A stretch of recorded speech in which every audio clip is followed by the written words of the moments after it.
We are looking up to you because only you can help us. And now we thank you for those in authority, in every sphere, in every department, in every area. Grant them wisdom and deliver our nation from wicked people in authority. Deliver us from evil men who will sit in places of authority and do evil things. Deliver us from vampires who will drink the blood of the nation and leave nothing behind. Bless our nation with good leaders. And for those that are there now, we thank you that you are helping them, that your grace and your wisdom is given to them to lead us forward into a good and a better situation. We give you thanks for your great wisdom that is now released into this nation.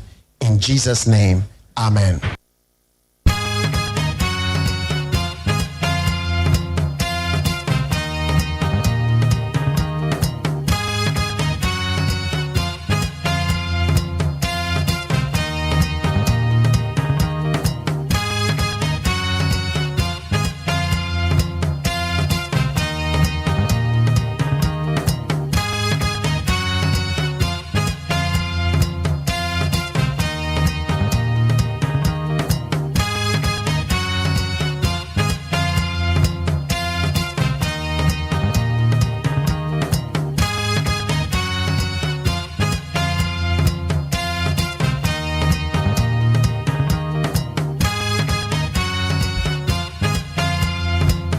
Ghana Montie Sunia we need 100.7 na ukwada. And 10th September the year 2025. Yeah, the radio says wa boy ho ban no dey na cheyen. Na wa to na do me radio gu so and so na egugu e drizzle. And egugu kakra kakra ba bia wonam say so egugu kakra. Yeah, the radio say ya kwa ekete so ya da se ufo wa krakra so ko de taban ne so. Odiaba bedu asubje man ya seda kutoni ede be mano. Kaya Ghana Montie station na butie ne need 100.9 within the Mark Jerry OSEI AGYEMAN. E baba be kan kopem say no do ne be ba pemo. Ye ba be dey komo ye be solid interviews. Ye wo ye newspaper reviews amasancha me kwabna mafo. Ene wuku yin so na ye amasa pon koma jesi. Woman de bebo am ya yede dwuma de yede bebro de obon krata mu sam de yede bebro. Podo da me ado na me producer Otamechi. Abena Frema Bankro na ya osafo wo in charge of the social media handles. Na others and Kroma in charge of the electricals. Media Sada Bema engineers here from Achuagbo na Jaren na Nabuaje. And Daniel in charge of the IT. Woman na Ejisha Nwama, Echinchime Nwama, editor Mechi. Na me boss and Kasa. Majida Joy, your friend Kwesia Boaje, the darling boy. Ono no ye me channel manager, my supervisor, and a doctor Father Dexena, executive producer, fully supported by the general manager. Your friend Kennedy Asante OSEI, or your lawyer ni Esquire Kennedy. Woman as you said, no matter what me do me the brown and a pair won't sorry, Yanitame sorry, Yanitame sorry, Yanitame sorry. Me patrol be late away, Jumam. Men ye late and no meeting be and no business meeting be. And now me patrol will call workshop be and Obeko school teacher ni and tell me post ni who would duty baby I walk on a Mr. Yan and tell me I could do hunter man. Businessman. What you said, you man, why would the two yen be a Maza, so yeah, and say more. I am wow, and then I saw to Abeka so na Ghana no and Tadi and yes, a young Tadi a woman why lead to a job. It's all Yanitem, and Kodano Subeko school, and Kodani Beko school. And said, the Kodano Beko school temper. Uncle school, if your heart, said on my own share, and Kodani do school one time. It is a school bus and a 120 year, Ebobo, Bayer, no school bus, and Menoka says school bus and a crash. I say a Pekin Kodai. Hey, you may want to bro. Omon na. On a crowd body, as well as school bus info. Obi crowds who baby, I just say, and I'm on 10 to be can sana. Papa could do baby of school. It's only a coupon bomb home by Yamen Kaya home. It's in Kodam Bestro, and young mom did the cacans on my school. Womo homework and so on what you said bia no metima any kama. When him say nkoda no mo new class because academic year na foforo kwa na ewrem. It was books so no school fees no mesra. Me fa ntwa wanim. Eye ntuma na wapam no. Said the lady we bab was say memo no nkotu ya the best school fees. Na me say na akwada ne papa wen. I say akwada ne papa no kura onfi no. No onfi na me na betu an school fees man. Papa no so na mo kura just on no e de opa egbo ni preman. Eye say akwada ne papa yare da home. Abrantie pa ne hu sisi ne hu so te se me. And why na dwe so ontua ontua ne best school fees. Afi me pe kakra de ma na enra Debi enye enra we Monday no. Me shia le na me se chale coin also me we ye bi wo me krom eye next week nti me de me ntoma me ense bi ba so ompa ma me. Hey! Oba time na oni sika se odukotu ya ne best school fees no. Waba me pa kakra ma no no. O se owe ye ntoma me ensa. Okwa ye wo ni krom ofri asante kumawu era me se nte entoma no me ba cho say oso opamba ko bia obaji mi 220 hey e jaja say entoma no me esa 620 there be 660 unim se kan so obaji o me ho say me fa so go to an best school fees It was 621 one Fabian so so ankwan kotua fees. About time be say na omutie o. Na omutie. Ye de mpo de say why papa ne yaye. Na ebe de be wa say next time no ba me mu anana say me ye de. Uwo ayie ewo krom okopa ma yituma kwa miensa. O say opam ba ko anopa no be hye. Obepam ba ko o de be kwa ayie no. And a Sunday Thanksgiving. Nam say to one name too many be wo ho. Say wo kwa wakwa ye wo kuro akwa. Also we know ladies be. Also mo young ladies be e say wo ma form ku nti say to wan do obi a pen bi nti so no so pen bi. Show. Etiana efutuo ne de man ho. Eyitumenti Oba time say oni sika de betu an best school fees. Nam see you bacho mate. Man ka hwe. Ono so wa fa no normal say wanti de enti and be send questions. It wa fa no normal na next time. Deal. About time we nya isa de ne. Na wo about time na say hu ye fi na o ma no hu cha. Omane na mwane ye bodin se esimesi be na okoyo eti dia ho bet dia wo ma ho betete de e ba cho ma wa ho ntete wa ho ntete why wata de bi ho ma meto no 9 years ago because so she me obi anche me as also be pimpa me to man na nkotu aba school fees ese wa okay I need 100.9 ya wa be for the town man so ho ya wo the obonkrata musem ho ebono si an ye be copies 104.3 ya de kase ebono de kan kra na de bebro no si an eche no ya de obonkrata musem de beto so na de solid interviews na bro. Na fe wati semakodo ekoso abronye court remanded no nyame adoma Friday and abronye besan akọ back to court etemene oka say the court remanded abronye so onkonko da fiase kakramra amafo oka say na abronye atembidie nso de ye criminal matter atembidie de say nya de bia ye criminal but say wote kwa du a posifo de bo abronye say wote ase a say won kan sa na MPP fo binum nso a wo mo ka say na sema wo de ekoso ya ba be ma yesu ye baby say ka sa na me say mo makeme to mo nim say me Magjerry de me kan sam na Eda wa ebe mu nso amafo mfa me bo ma me. Because me ho cry o machine.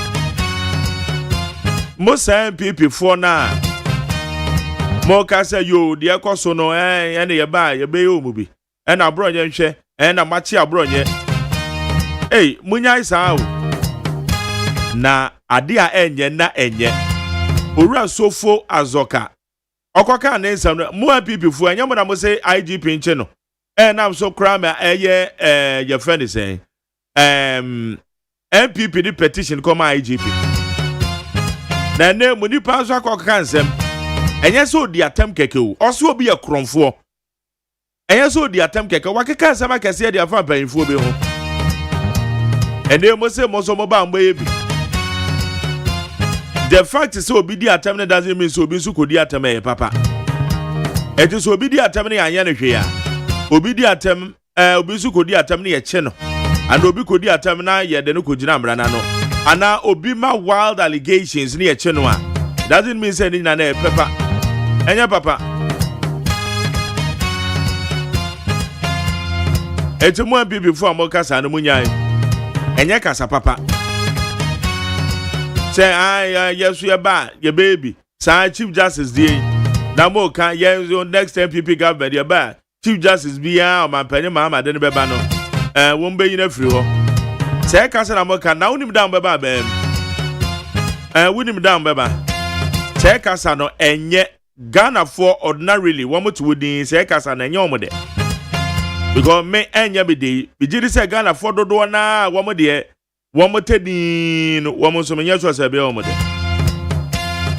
ete se kasa no munya ika na asem de ba ya address asem ni yie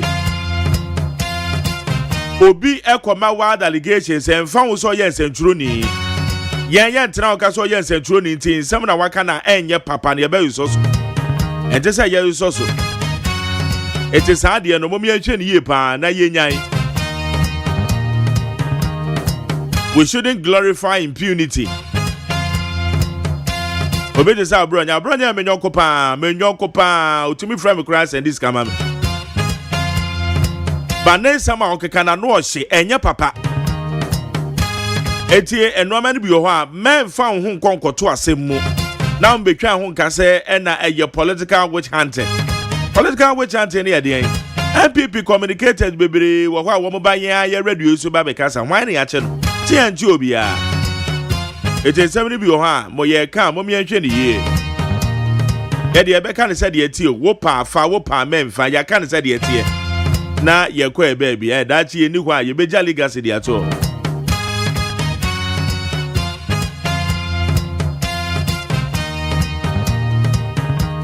Okay, about 549 I will need 100.9 ye de abe from the town man so nsam na wo do na ebro.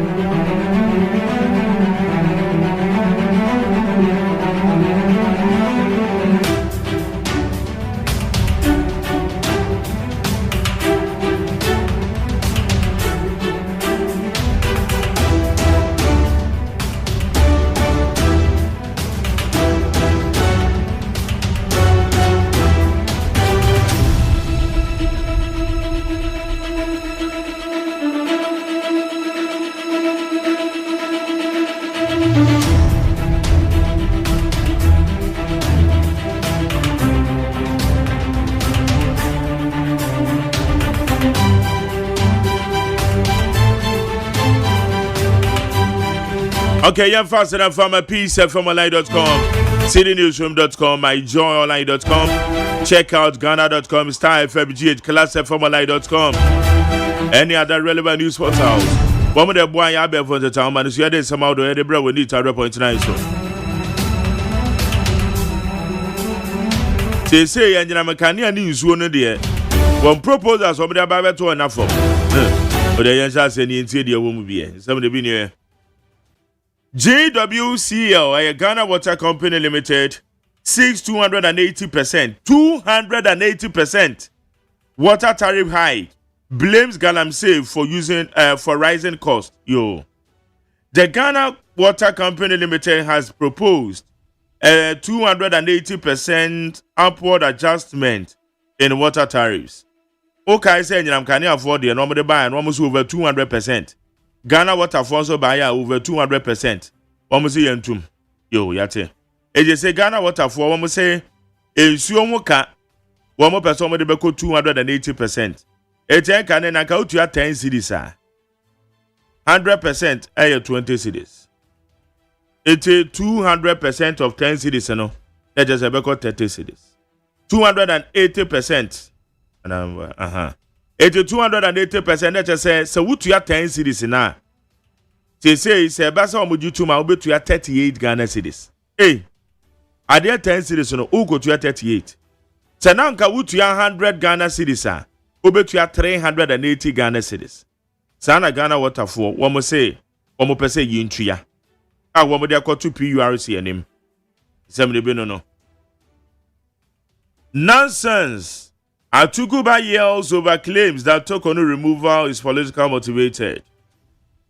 Retired Supreme Court Judge Justice William Atuguba has rubbished suggestions that the removal of Chief Justice Gertrude Tokonu was politically engineered, describing such claims as nonsense. Bebacho Justice Atuguba and Kanena or your Supreme Court Judge. I don't know, say nyanse bi enim so bi beka say eye Chief Justice. Say ye yi na free ho no. Eye amanyo semiti ene ye yi na free ho. Ose nyanse enim. Ose obi abeka say bia nyansa enim.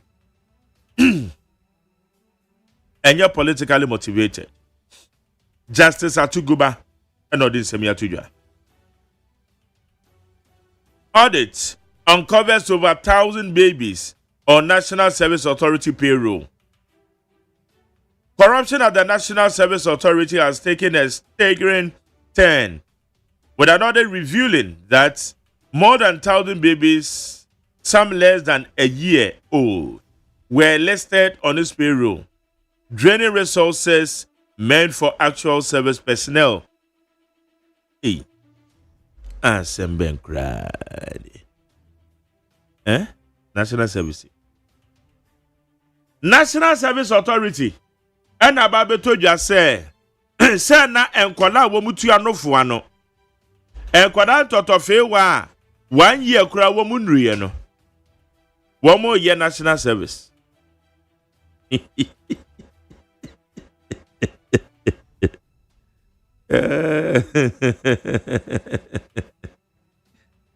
Rade Yakupo, Yagane. And therefore, one must say, audit report at Tresse and Koda, woman mamma no fo. Ah, woman, 1 year, woman started school, no one year National Service. Almost 1,000. Hey. Said the audit he can no crepa dear. Ghana there be possible. Yo yate. Beba inshira ne kai. Oka do it fast until yo yate. Okay. ECG Netco proposed new tariff to fund street lighting. The Electricity Company of Ghana and the Northern Electricity Distribution Company, NETCO, have proposed the introduction of a dedicated tariff to finance the provision and maintenance of street lighting nationwide. But Pacho, you see the phone in NETCO for say, one more catcher, one more person can you just cabin to 1 year to ya. That's it, you can not find your street lighting. Say, yes, sorry, I say street lighting in the chrome. It's Pauli. One no crop for Montie. You see the phone that could force at say yes, a cabitor. You travel to a bit to us, for 20 years of every baby, I may not be between. Now, one intimidate and maintain the street lights in the mighty, the almost can a thousand one. Okay.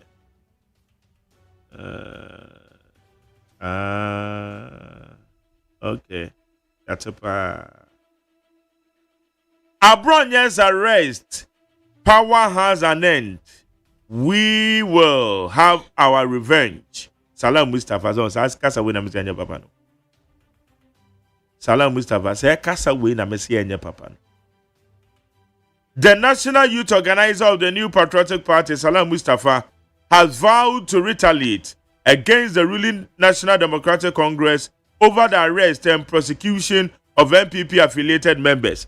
Mepacho ete abronye diano kanena Salam Mustafa Afuaso. Hey, Mummy anya sao. Mummy anya sao. Yo. Amasancha me kwabramafo. Ewa. Media sedema peacefmonline.com, myjoyonline.com, checkoutghana.com, starfmgh, plusfmonline.com. Ramafo. Yes, sir. Amasancha me Constable 1. Mache. Yeah, Ah. no, I'm a meeting. Name baby, I Ken.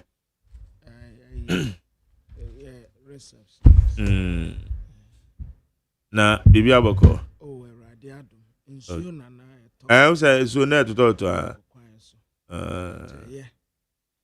And at the end, some ho. Some ho. Hey. And then come run a cobonus here. Abusiafo ketewa bi ne enkomra. Ghanaian Times yanim ha. Abrantia Samijamfi. Ya wo ye chief executive officer wa da gold board wano. And waka say what rasa abaya kwa kopesika aya $1 billion deal ya. Wade ba support 300 small scale mining operations ewo Ghana ha. After encouragement yo and a push for construction costs. Housing minister and worker saying Abronya kopie mu wo court wa yeso onkon sekukum kakra urade aduma fiada obesaba DPS BS plus and woman de scholarship akoma adesia womu emaka tire ewiem san akoteshi ya ni kwata no womu a eto anananom wanse de no womu ma yama wonum scholarship sa wanye na wonfa nkoto a wonum adesua so ewo baabi bia womu pese womu ko school bia no yama wonum scholarship na tebokrata Ghanaian point yanim ha His Excellency John Dramani Mahama wadini mfoni abetua no watese nne obesia ensamkyerefo enne na wabetena akonya so abosome nkron de eko etini braman obeka ne nyina kyerɛ ensamkyerefo no womu so asemise bia womu abisa ne bi abrantia Samijamfi woye penipa wono en wada gold board wano wasadi ni mfoni abetua and what is so far so good. Small scale, a year gold wa womu spot to a dear free wa may mua conk of 1 mile so. Best 66.7 tons wa sika a dear beguya futumu. Best $6.3 billion ya. A chase one more dear pa yamping one more. Engineers and planners, now back and front. And toward the year Ibrahim Mahama Mfoni abetua and what is engineers and planners you and one more dismiss here a political link ya dear wura Azuma resources acquisition nimuno was here nya de papanti ya montungu abronye and yasi on conquest kokumuka krewradi yadum fiada obesan ababe pie Salam Mustafa and wakasa o Democrat Ghanaian point etire hanum say se ewurade ya adom na se MPP ba mu se de ewia ye no saa na nsuo nsu beye bi de NDC fo ye won beye bi de etua wonum ka the Ghanaian publisher the Democrat ananim ha His Excellency Dr. Alhaji Mahmoud Bawumia yaso okwa kopie mu asantemantem ni yase anya asam ketua ebra Dr. Alhaji Mahmoud Bawumia ekwa kopie mu asantemantem yo ebusia beko peace 104.3 FM so enda ye da wuku adama tere wasatema na konyen ye wonsam pii emamo anope Echiripo miensa sabri no nsia bo apawnsima baako emra so mamu ne mawodo so nsema ye de esomo no ye de gun from mansan ete yenka hyene nso se asemi etwa gu asundwe fie so no omomwo kumasere ne monten so ebete yenka ewo hello fm so 101.5 enu ye KJT CNN Dr. Osei Kwame Despite Uskani Nyansani na asase so ewa adum Kumase Krobia Asante Kotoko odumfo zetu ababio asantema nyina wura ne na kyete ye hwegu mama nsan ahunze ekoso hye so se enkane ne potem so gamanche ofa ne yebutu abeka nkwanta okay 101.7 na NEAT 100.9 abeka nkwanta ya mo hye so se amanfo beti bi pa doso Fila FM Tamale Rock FM Tadi Dynamite Takwa Bosume FM wachimshodo na chimanza wachimda beyond ewon kwanta enzima FM ewonzima amanfo beti enka ewo dachi FM enso omni adesu kwantimpono so yebo no boade akoto Koko FM Tepa Koko FM Tepa peacefmonline.com ghana3.com Hall Digital Radio London kanenenka yohima krum wawu indadane ohin krum ensema no peyede enso mo TikTok ni Peace FM so no emu atwotworo ni bi ni o. Deputy Chief of Staff de atudwa se mampanyin na nadankwa kufuado ne NDC abai omoti abanwa so no wo manya nwenta so hom se wo behwe adane Ghana yesika sem ne adwadie ehihye ye enia wo nam 24-hour economy ne so na ebetu sa na mo mampani His Excellency John Dramani Mahama enye na adodankwa kufuado ono abedni de awie ehome hyano so se donkuma no so ade abatudwa se kwaya abawe afaso a ubo wa no adwumu kwe no de wo sen no enipa desani eno peso wo kan ya no etum Asanko Gold Ghana wom de krata bi ababonten fa pintem bi a esiye ewo adehye wo empatwam ene asrafo bi entem yedemu kwa tema community number 1 district police headquarters wa asamaba akwachi nipa be enum bi a dwuma mu die nyina ne se omuri awi elu omoto no mububo wi no omuri sheka time woni na wose posini untimi chingrofo eda yado awom ye kwame no ne ensemo nsusu ato dwa se nyame yadom October bosumi mu Ivory Coast 4 wo mo ekwa akoto sante akoto aba eyi mampanye foforo na enipa dodo a wo mo ekọ amaya akoto wo mo so aba na wudi nkunimu a oba bedi abanwa no ba ko wo mu eye kane Ivory Coast ba hima no odi kan kane first lady Simone Gbagbo ya wenye mfisia edioso ensia wodimbi na amomafo ho adwiri wo mo papa sade ngula no tutu papa emewa ni nyina do mo ho agim premampani ewa biblimu a ye wo ko atwa Monshane nso se eye World Cup qualifiers no ball bomu nso enu a Seychelles omutena afie ema Kenya bomu to nsa from se mo maji omu bo meka makuma ko enwo enum o manti o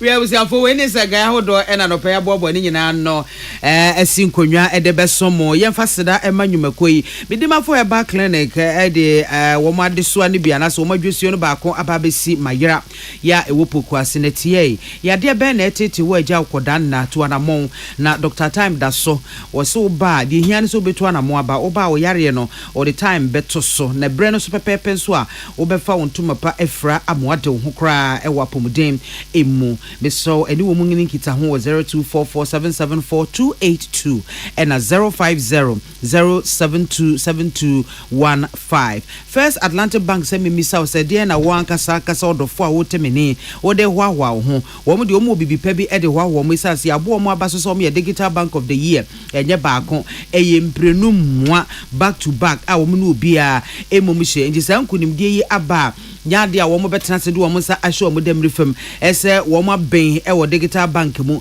eti wo mo betena se ajeja wo mo ho wo ma dane niema bebre ni ya odofo sa wudi usika sem ekoto First Atlantic Bank animu a wo be dan dani menne abefo kwantempo en faso enye ye hu se tam wo be boa amotimi enya wo ho refreshingly different ene na bodnim buying stain remover ya JA Buying Company Limited ediaba ene by 20 disinfectant ya didi efie ni ememo amo ane nkeka wa hodo a edi nya ewo ya fie hodo mu ema yenyarewa no yetu ni nyina se meso ope buying stain removal anase by 20 disinfectant bia to a Melcom any shop bia ebe wo ko hono mu a ubenya bi ato ubetime ne JA Buying Company Limited edi nkita wo 0208142913 and that's 054-180-8255 8096. This way chocolate drink and pay you here in social media roma and obo echi dom ye de kasebo no abeso mo akenkan for me mame biama kwa for me name achenkwa na menumbre mu na ahofedua asuna piesie na wodi ayenkan kwame yeboa afi kasebo no nchiremu eni krata bia pia bonti adom kuma no musa ehyaase na de ne sa ehyaase pa ne second deputy minority whip awo yemra shebe dwari ma de hye wo we jagbawe abato mpeso so ononyanvo Jerry Ahmed Shaibu wono enwo kasai na nsem nyina ne se yanom sesi ensem bi ene abibi yesi Ghana ha si anhwe ne yanka ne yanhye no nso ne yantu wana ma da che bedi enya ene zo pani asem ne sen ozi na nsen aban His Excellency John Dramani Mahama Dano no agwase ahonam nka bi kokurokwa aban se wo ka asem na eboa aban ne dia ene ohun so nsabrobe na se wunim na wadwen se obepim aban na kutia all radio so TV so and social media so ene danto asema aban ne obechia yampa so ye social media commentator so ye journalist so ebia wo ye blogger musuo mmaw na ka bibi ne nkotwa aban no na aban mu panifo won say yes ye to me am His Excellency John Dramani Mahama ozina nse a fanti comedy agwo ka bibi ye gine mu kabo minu aba akoya fena chenkwa onzo okumasi abonten wuntumi radio enzo agine mu kabo ena nanse a abronye eye oru akwame bafo adodo na fena abronye DC oyo obi a MP pam nyukuru bono ene ne mpatam ono oyo titene odamo no onso na no akwakopa akoka setia IGP onzo agine mu kabo one fam na no yakana kweshim se wompo okwa remand ene ko court ana akwose ko remand eno na don kuma edika tepia bonten say there His Excellency John Dramani Mahama aban na ye no ade akitu awi wa na adwen say wadi ehu ebehye Ghana fuom sera be a aban no modern ba wo mbo ebosha akese atele a wo hye Ghana fo na jezi ara agwaze yi se de kenya nya sa netie no obezo obi ababo ho wa tie na woje kwen na fa aban fiche kakra ba sei mu nkwache no ne ya doa nso a utwu tan remand ne de obeko oso man ayade kabina minkebe memo na tetete yen na obitimi che na dwen de eni kwan se aban bi ba no ye na dwen se obeka amanfo ahye na de opani kire mbako nie osi de ne nwanwa kura ne se obitimi di atem no de ne huso nsabro be yen kana hwe obezu kakapa ese kai okoto de ne bodwe nyanya nja de yemfa ne nsen osi ati omamu atifido ampotam ho hoye apagya ne muamma no home so enipa ba aduasa baako ahwero mo nkwa aza ba ne ntehwe wei nani enipa ba empema duonum ne yakire omasekyeremu ayeden ebi kura da ne atukotenafo atu every region baako ekọ region foforo ebi kura do mutia dom aboma fa kwadivu aho omko ba bia atra osi wei nyina ekọ so wo mamu aban na dwen se wonte galamse emana na nando danko akufo de takonwa so yesi Ghana nsuo nyina asai na His Excellency John Dramani Mahama ba kwa de agebo okotete nkwala bi se nkomombo nsuo mu ba bru betefo asai obo abete se agide agamo mu se den yo eno so agensem amensuo nyina ti free kwaya ti free galamse nei obi atimi ya bi free bonto we nyina ye hiasem ese abam na ni ko nanso abanya ne sa aban strategy ni se so amomode ankamanfo anu antuma de obi abehu obeka enti o ma hyase cheche amanfo ti de omu chi nyina ne se de omu ka ja ban nyina ne se ene o nyina yi sanse afe pa do obeta abakomasem wo mu be kasa pa wo si na anumu ho de abronya kokra ya chi ni nyina ne se eye osahene Alexander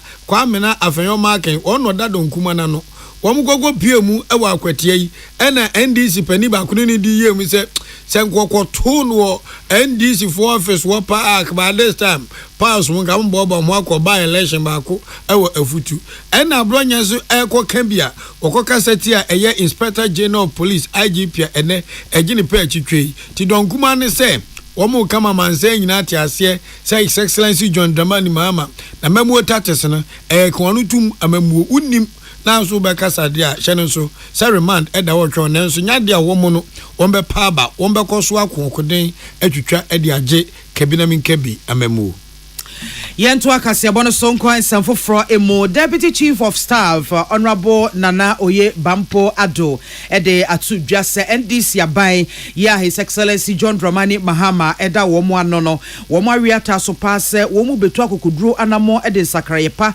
abagana yisikasem ene adwadie mu a womo nam 24-hour economy hyehyeye so ena wo chese se ni so ade huni ebebem ne wo ka nyina ne se womo ebehwe se ankwankwa nnwuma ahodo no wani aban ebedi nkita ho na womo aye adwuma abom se ne ebeya edi yedie ebebre omaiga na nyina na Oye Bampo Ado ne nkase mu no en wobobo eniema hodo bi a NDC abayi watimi aya eboa magana yesikasem ene adwadie ho teteye no etimi akọ nanim na afenso no aboa ayi sikasem ha ya ededa enwuma ahodo so no afri ho no mo na mu ba akọ a womo ehwe a womo beye ne se won behwe se sika bi a won beyi se yakohomesika edebo man ho bra no won betimi ede dwumaso eyie ya ebebie kwan ama enwuma anyira kọ nanim omanfo etimi de won sika ahyehye enwuma ahodo mu ebiebie enwuma ama mabru dodo no a womatimi aye na afenso no womahwe se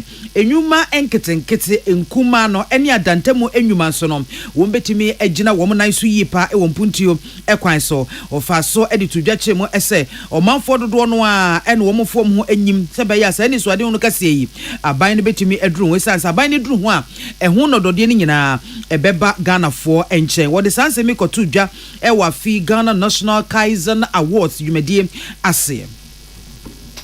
The NDC government has a bold and transformative roadmap for our economy. And I'm happy to say that the 24-hour economy has started its legislative journey to Parliament. We envision a future where government and entrepreneurs work hand in hand to deliver prosperity, to deliver jobs for all Ghanaians. To ease financial burden on businesses, we are streamlining fiscal policies and creating more room for growth, investment, and job creation. We are also providing low-cost financing and targeted support for new and strategic MSMEs to catalyze their development. Ene ya woti ye Deputy Chief of Staff Nana Oye Bampo Ado. Nanu si ye na Chief Executive Officer ye oda Ghana Enterprise Agency ano Era Margaret Ansay ono so ebo Ghana enwumanwuma hodo ano baso se womo nam sa National Kaizen program iso ama womo mu apeja na afenso no etwe enwuma foforo eba behembie. When we speak of Kaizen, we are not merely describing a management method. We are speaking of a way of thinking, a discipline of constant learning, refinement, and the conviction that progress is achieved step by step. This philosophy has embraced by our micro, small, and medium enterprises. And through their commitments, we have witnessed extraordinary transformation. Today, at the Ghana Enterprises Agency, together with our partners, we have supported thousands of businesses on this journey. From the pioneers who first adapted Kaizen to the newer entrants discovering it afresh, the stories of growth have been both inspiring and instructive. We Chief Executive Officer ya oda Ghana Enterprise Agency no Margaret Ansay Abdullahi Dasmani ene nsemi no ebae. Ya no asamasi Tema Community 1 Police Station ho na apotifo no ayadwuma papa. Penufo kan ya mwaze penufo yasi ewiasi ya hwekuru ne anim ere amanemo. Ya kwa chi Pius. Na Pius ya kwa chi ni se ewi hu dwadi ana Pius wodi.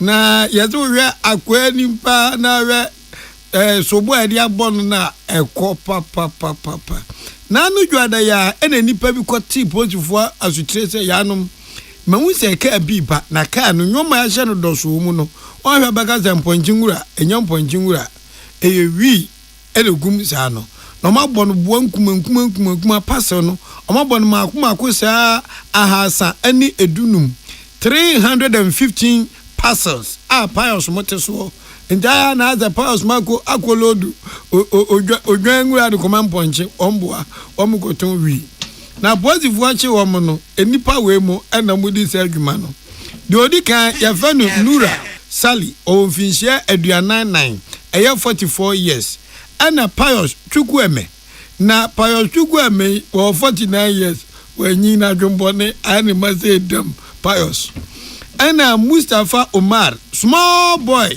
afanu anya mfiedu nwotwe onya kra nto aba ba so hwe na pantan when yi chi 18 no dabra post for chi no and what in view so Abdullah Amau Amiyawu ono nso anya mfinhia aduonum yensa 23 years na sankrofo na potifo de sakwad na bom se omu se sa eye adom susu se eye wi no omabọ no why yire ne pampe no mri ahyehye taisim ka omutimsi a JN 7291-16 and omde nam tema community one ho tema so industrial hub enti adana muko process am de wani nam krum potifo to toma no mo de welem of the onomzi welem of the mo betimo zamia ani akoma kogum ewo etema community one potin yawo regional police command no abo apotifo etu sa na moi etimichi Pius mo na omakwaji wi ayabo no boa 350 na de omu Kenya ne se afena nhwemu na hyase wo mu bekirem pa sa Ghana esre echampon kwabrani atuata aponja bodwe se enye na ma enye nwuma we nyina bia nton wi ana Pius Chukwueme 49 years gang leader wono no en ya sori mu sa semin ASP Dede Jakpasu ono ye head of public affairs Tema Regional Police Command Nensa Shase na yanko Asanko Gold Ghana womo edikrata epie abonten na ne womo eka nyina ne se enye enreya September busumna ne to so enkono pintem bi esiye ewo baabi a womo tu fangudie a eben empatuom na womo pese womo eka ho asem kakra na womo kire se ne esiye no eye omanfo a womo ewo empatuom ho no mo ene asrafo a womo ena ebo mpempe ewo adwumako no baabi a womo etu fangudie wa amansie South Mense no emu na wokyeremu se enye sebe Asanko Gold Ghana no womo epes na womo kofa asrafo ne bai na emu no Ghana Chamber of Mines ene empanyufo aban ene kabo mu a womo de asrafo no ebai se womo bebo pempe ewo hono na huroya na esore ye no omanfo mo ewo mpatuom hono mo ena kyese womo ni asrafo no ede ebu ani a kyese anoko ye den pa ewo baabi omtu fangudie hono mo a we nam so emma ohaw kakra ebae ohaw ebae no akra efa mu hwere womo enkwa ena afensu no adwumako no womo mfidie ni ade omde ye adwuma so no ebi eseseye na no ena adwumako no fa ye fidie so ede ato omanfo a womo ewo mpatom ne mpotam a womo hwere womo ade hye se womo ni mu nyina na esubom na womo ma mu nyina yakọ emu edende na nso ne aba no womo emfa ne sesebe bibiteta kwa na emom no womo ebeto akoso a aye hwehwemu akwakosi ase na baabi a wose asotwe womo edema no womo behwese emra no ebeye adwuma na Asanko echese womo ene omanfo mo empanyifo mo empotam ho no mo abamu mpanyifo ena afi wo mo maduru eburumu enyina na aka bomu a wo mo ehwese bibia ebetoto na kwan mu na asumdwe ni kabea afa ne tuma pa efra ewo ho na adwumako ni kyerese wo mo da so egina wo mo na so hwese wo mo ne mpanyifo be di enkita ho na fenhwemu fikofiko etimi akoso bibi foforo esi akira wo mo se wo mo entena so kra wo mbema omanfo Ghana fo ni tituru empato mo ade nyina atibi kratai empanyofo omoda Asanko Gold Ghana Limited ano ena womansa ehye asie utie kaseboy ewo Peace 104.3 FM so yeda ye ho agye krato yeba yebeto aso for the Amoka Chef Freddy's Corner Home Appliances or the Abba Freddy's Corner Home Appliances Center. Home appliances are a ye papa bia e biwo ho. Brands Bain, Media, Samsung, Kaiweb, TCL, TV, air conditioner, freezers, fridges, water dispensers, and media kekeka home. Nia ubenya good warranty dia. Ko Freddy's Corner Home Appliances ukoko memle. CCTV a boama monitor of properties any business at anywhere in the world. CCTV need da ho. Ewo detector, clear pictures, Wi-Fi Wi-Fi connector. Utimi connect ma wo phone. Na wa monitor baby a wo wiase bia. Freddy's Corner Home Appliances abeka Freddy's Corner edwosu ahodo a oton phones ene ehun accessories no ho. Fresh 0544 959195 ana 0207937323 ana so brako memle city light in Chehwa. Na ye can discount ene achede a obetiasie. Freddy's Corner, home of authentic home appliances, phones and its accessories. So wakoma ho hyehyew ana ebo periperi de broni kan hardware no a ede na se wo ye na se wo yam so atim so e wo be pack na farmer Martin's liver salt tira kwan entem ehwie nsu agu glass mo ate Martin's liver salt no ba ko no na wo de agum wo be hu se ehuru wa glass ni mu na wanom. Martin's liver salt ye won orange flavor ana ba ko so ye plain wonumu a ho beto nemum edi na anu na ho ntowo a ko hu doctor. Herbal and Alternative Medical Hospital Bena Black History and War America, China, Africa ne Ghana mpenifo abona baso se. Osaya mo manfoti apopa. Amin Scientific Hospital. Ayere sabia o won fidie nwaso. Dia woda so a fidie ne kire o yade na nu asan so sa o yade. Amin expert o kwankro yare ho. Won nra no enam. Na wa doctor for ne nurse for so. O wotima. Amin Scientific at the herbal, homeopathy, naturopathy, and reflexology nyina. Esayade. Sa wona wo pe. Ana yare ne te same pa. Nyame adumunti. Yare expert. Amen Scientific ebeboama inshallah ohwato na wonso di adanse se de Ghana for ne abrochirefo bi di adanse no. Accra Amen Scientific ewo dome Obersnet Flats and Alashibi nso ewo Klagon ebe Shaman Road Underbridge Ope o krabata p frɛ no chiro de ben wo 0245275254 ana 0207229505. Amen Scientific Herbal and Alternative Medical Hospital. Allahu Shafi nyame ne yaresafo. Tune it in, turn it up, Peace FM, and rip off the knob.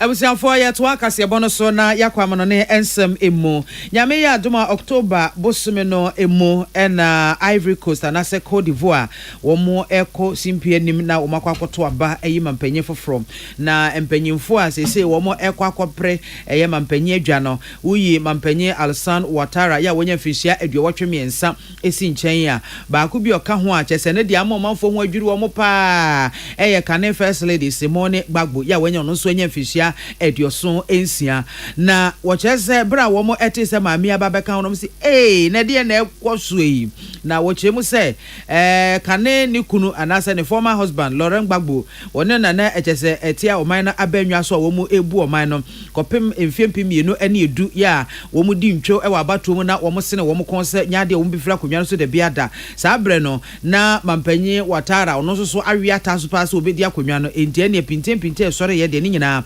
eyimanimsem na nipa bi nso eka ho a wo mo ekwa no nko mo kwa akopre bi na nso no yeyi wo masinchese ya disqualify wo mo mekire yi kane ex prime minister Pascal Affi Ngwesan na kane Credit Suisse Bank wo CEO Tijani Thiam na wo mo kyeremu se October abosumle to so aduonu enum ena wo mo bekwa akogina simpie nim na kyese wo mo akwakoto aba ede asesem anase wo masaje aban ya wote so no atumbiem na yerathiami wo mo kyese Constitutional Council wo mo ena yi no esi nkyense kanibia atwamu na oye French ni enti ne nyade ombetimi na aka ho amana yiye na omuchemu se ye omayi na film chasa ma manfo bebre ho na de na ekoso pa wo Cote d'Ivoire mayi emu yera alata Ouattara yi wono obedi akonwa mfiempim mienu ene eduba akon ebra obepam Laurent Gbagbo ene yere efri akonwa no eso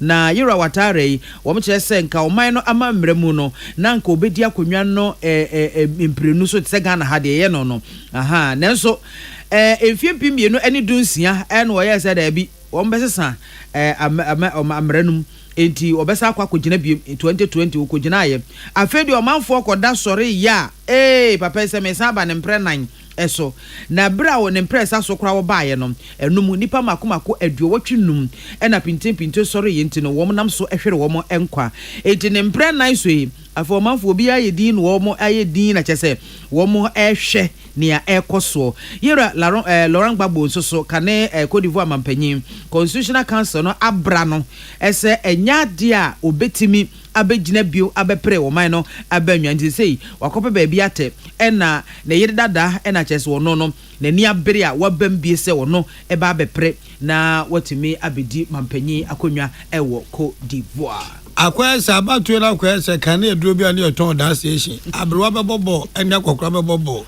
76 years old woman any 83 engokra na mrewa na epre ho pious mo wen yenko agudie mu nsema world cup ball bo akansi emunyi yimu aye hwede obetimi akopiem ewo eye world cup sebe koso Mexico USA anase Canada Ghana fo nya qualify so Ghana men ni padura bomb paisi betimi qualify na emum no anye bia USA anase Canada ena host so mu ba ko host dia ene ekurei enipa be kambe so papa Ghana for bomb paisa blasters in qualify no enya blasters ball bo papa bi o mo bo na yo mo fe na emum wo so mu nyoma bi aka Canada every US ho na kwa mbet ma fa so akwa so nyoma na ba blasters qualification no be ko World Cup team pai ba manfo ya kwanchin blasters mo nyiri mu hu se menyo mu mo enya se mo ball bo na yo mo fe na emum so mbe kwa go pem Canada ana USA no mu ko pio se do yombo mo de bet ko pio se kim so be ba fie biem no eni asem kese eno asei na matches e course no awunsunsu anso no ye mami bia makwafo asefo Kenya fo yi etine fie etonta France se chesefo wo mu dwo meka maku enum o mentimante Kenya man no South Africa coach South Africa ni ene coach wom na no onu tra fie yetwa ne kamiensa emote baako ene wa che obi agyam no enum ama wantimi antibi Namibia fo yi yatu ko history ma mo ba bi o mu free pa omne eye sa tome principe so ka wom wo mo so wo mo tra fie jam wo meka miensa o mantimante Salarion fonso tra fie sia de o tra fie so yensa nkyerani o wo mu hu Ethiopia man no and His Excellency Dr. Tedros Ofrie na ne man nim zanidini ndio o man ntimi nyeye na nsen enti Dr. Tedros asefo ye sho mekam yenu o man ntimi ante Tanzania so trafie manager ekojamwom eka ba akopɛ ekome wantimi ante Rwanda fo nso bo modern ektoa Zimbabwe fo ne omkɔbɔ Rwanda gbagbo wuye da bi Zimbabwe mampani owuye grandpa fence and then ofri Ghana Mugabe wuye ato man ball bonus wu wo mkɔkye wo mtwa meka ba akɔ wo mantimi ante Burkina Faso so kyerɛ Egypt fo sɛ ball mu ni mbɔ but yensu ye ni abre hwehwe obi antimi anhyɛ nyonko Kevedi kyerɛ Cameroon fo sɛ mo Ghana fo na mutimi wo mo na yen Kevedi fo ye ni abre omzo mo hyɛ Cameroon fo na matwofo yi eka ba akɔ o mantimi ante Senegal kyerɛ so mani abre sɛ krodom bɔ modern toa DR Congo ko jamo meka miensa wo mutimienu na match ni mo pa eye pious na fufu yi eye Nigeria fo ni abre so mpe World Cup bia ko pious ana go special ogami antentam South Africa fo ni abre omno mo bo 1-1 na ye de point Togo so ya enuanum Togo komprampa mezo yodi fo yi wo so wo tren fie to South Africa Sudan wo mo show meka ba comment mante Angola she miensa Mauritius enso ete ba ko na Benin enso she enan Lesotho fo so antimi ante Gabon hwehwe omkwade nge homa de nya Gabon fo Gambia fo memmi om no Gabon fo tren fie ma Ivory Coast no mo bo hwehwe obi antimi anche no ho Gambia fo memmi om yi wo mo de wo so mo ya de wo mo timi Burundi fo ekam yenu eno ma ntimi ante ena Mauritania fo so trafie South Sudan eno mo kokon ete enti eno agokansi ekoso no tunsanso ena me dia dom moi Ebusia kasebo no esia kenkanfo no pe wote yenka eyeme mame biama kwafo mene na ho fedua achenkwa na menum bremu asuna piesie na wodi ahenkan kwame yeboa Yeah, the accident kabia Emma Bine Stain Remover and Bine 20 disinfectant here JA Bine Company Limited. Womako Faba Bine Stain Remover no ye drosun kwa ye de paper form enti se bia floor tiles terrazzo floors ne walls ne ho kone ba ye o toilet bowls o sink mu ene baabia enkeka wa akeka wa paper enkono mesrewa Maunsanka Bine Stain Remover na entimi emo entimu amu pretty hotels restaurants nom ene ekeka ho nyina modro ena abano afi obetimi ayusubi so ewo fie o office o shop mu papepa ho na eho nyina entise wan afi ye wo Bine 20 disinfectant wo hono mu a so wani to yase ye wo mo ahodo bi ewo form a yentimi fie ni krotwa wisie enhunu agimfidie ne etimi edi ehunu na saa mo wei wo mu di enya papa nyare wo ahodo pi ewo hono mu a ye nya firi saa emo a yemfie ni enhunu wo mu mesewa Maunsanka Bine 20 disinfectant bi nefa kopepa ho nyina wodi bi twetwe wo washrooms sink mu jacuzzi mu ne ho kone ba no na wodi bi nso pepepa o floor tiles o terrazzo floors ne walls ne asefo ne nyina ho bekle mu ne nyina ama efi atise wan na ewia asenja enka hwehwehwehwehwehwam ofie ho no mu a eboa ema efie tena eye enika Bine 20 disinfectant J Bine no ono eno de aba okom Melcom shops ne shops ahodo bia eben wo mu a obenye bi ato obetimi afron 0208142913 and 0541808096 with this way chocolate drink the o here enso hwanyumako yada roma ena no pe obo echi dom ye de kasebo no ebesomo yada mu nyina ase amamomo enitie Ghana muntie na mansanya so adawroko fiaman homene so ejiji tonton sansan ewo neat 100.9 FM Ghana muntie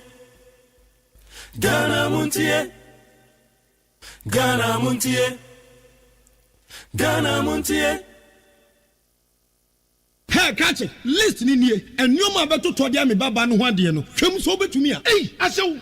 Now beka. Ya jon to ma miensa duku portmanteau. This way chocolate drink. Na kan wo hwe afibia so beri ni waware ne a. This way chocolate drink. Na kan sia. Asew. Udan kan no tumu ho. Me be mo anu nso hye kura de aka ho. Wo hade a wapi ho. O ka sa batete eda fom ho. This way chocolate drink. Kratch obepe e baba aware. Asew. Ye fi ase this way chocolate drink ya sorry anopa no ne yenom ye bi chef fridge nom no se snack ye nya hoho anu ne de serve wo mo ye didi wie ne ye pe bibia bogu ya de so a this way chocolate drink ne yenom and this way no ti anu a he se kire wom koko wom brick wom bibia wom ade wo hia ne so se this way chocolate drink de wo hia ani so se FDA ahwehwe se adwede nkratoe mo agye atum se eye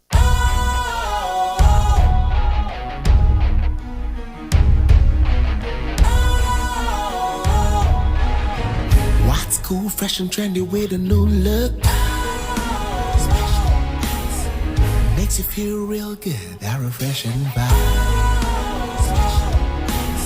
Satisfies you right just the way you like. Do you know?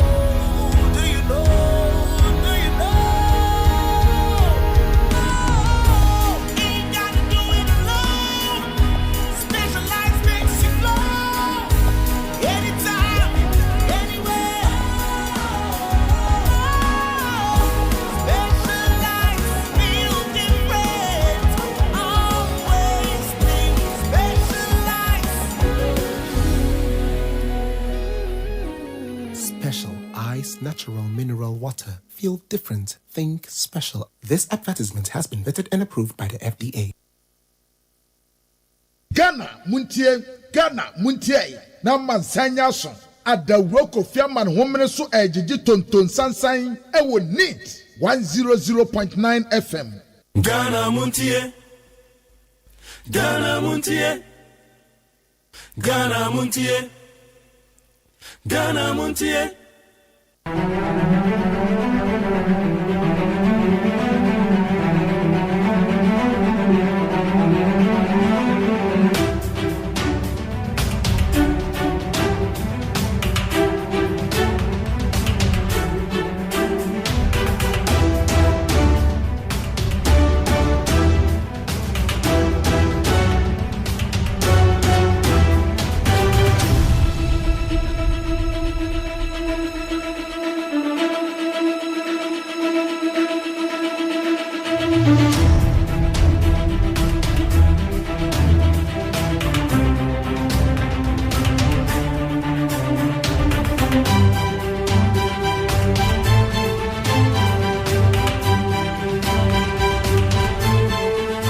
Yamu akwa be de bagana Montie so ene eye wukwada.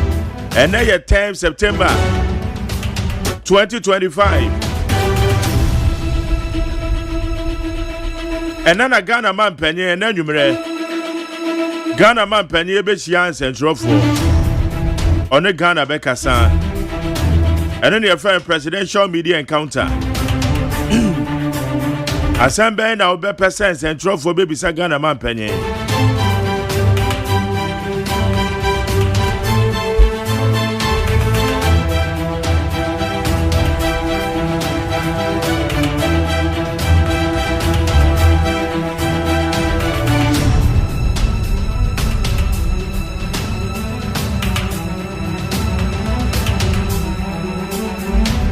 Etienne eye media encounter with Jubilee House abeba so enwumre no wotwe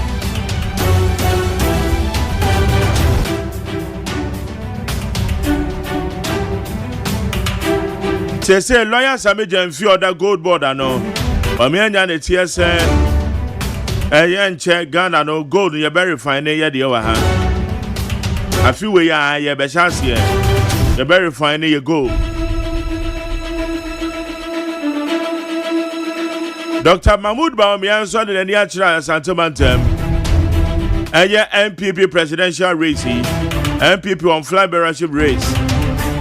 Honorable Kennedy Ohina Japan so ewo eye Atoye Mantem.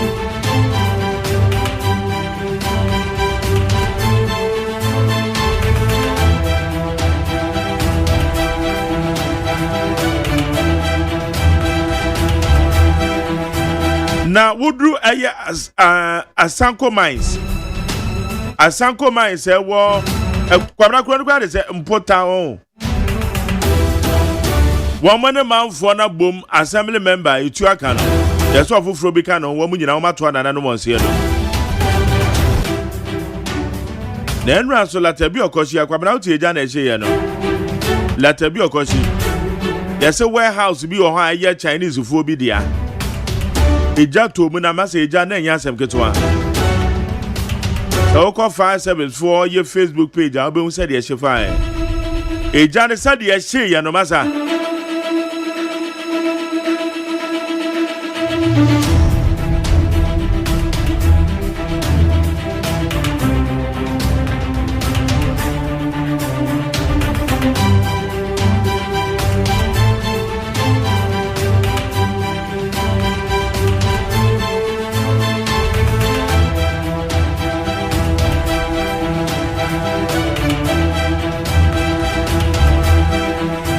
Enti wenum nyina ne samakudo bia ena no pe ba bedi won komo Salam Mustafa oye the youth organizer the ma NPP or the atudwa said the ekoso no womo so be revenge push the arrest of Abronye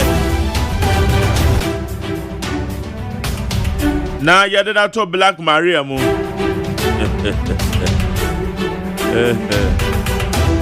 Who's the IGP akasa Black Maria na akasa na so mo de ba be adwuma pa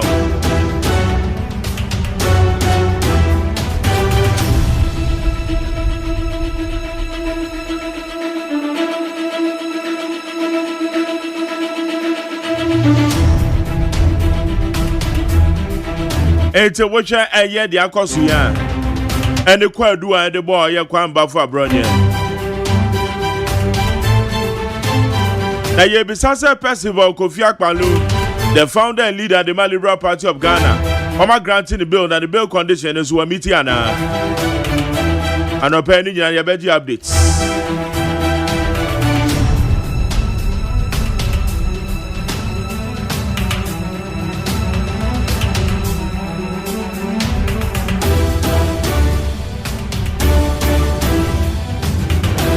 When is some out of baby don't come out of your channel by 020-1162-746 020-1162-746. Na yendi adwenche na yenko yedem. Amasacha me kwana ma kobi mache. Ma Jeremy Joso. Ezembra. Erade adom na nso e. Na me adom boko. Erade ase. Na anope na ase komo. Oh. Majari ayi ode ma membo de bokata no somra. Na ye tiefo ne wono mu a epe asem de tie no. Omo de omuntie na ye ba na ya san be yi ne se apaso ade e de ama wono ba ko. Okay. All right. Mama kwa na ye twen krata enum. Yo. Abusiafo yamamuate yasama mu akwaba. Aha ye need 100.9.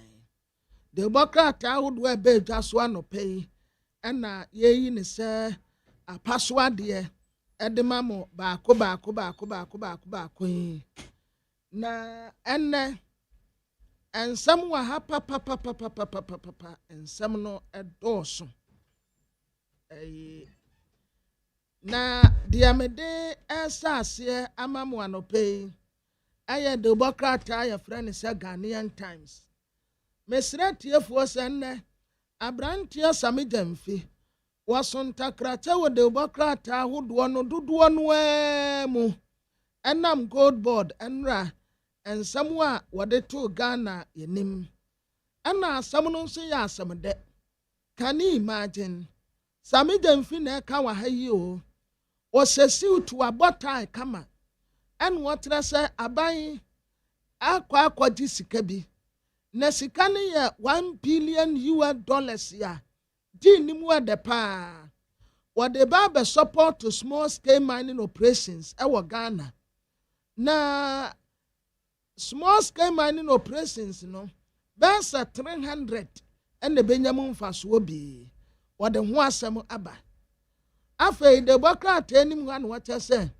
encouragement bi na womu push for construction cost housing minister owura ejei en wo boy amane abronye ye de ne kogina court anra ye so won kwatire kukum kakra kirei ye besa de na ba court ho na kwa dubi asafata no ye de abono DPS na B5 plus womu de esika akọ na kwa womu de kọ ye no eri kwata no akwatehwe ye adesi a wo ho ka ye wo ma en wo so wo mu ma wonum scholarship wo mu nje na wo mfensua de ba bia wo mu pese wo mu sua de koduru bia no yata wonum wachi na atebokrata me de to aso aya Ghanaian publisher His Excellency the Vice President the former Dr. Alhaji Mahmoud Bawumia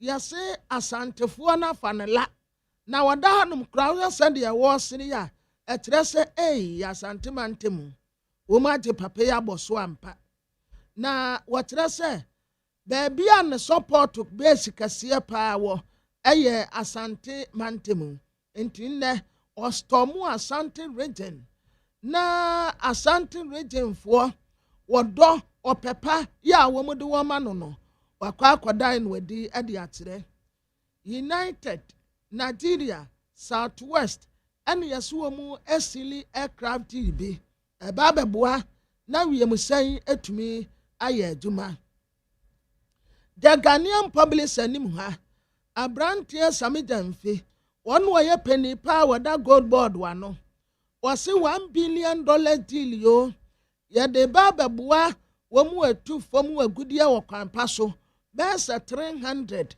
and wo beba mfaso de amwomen so far so good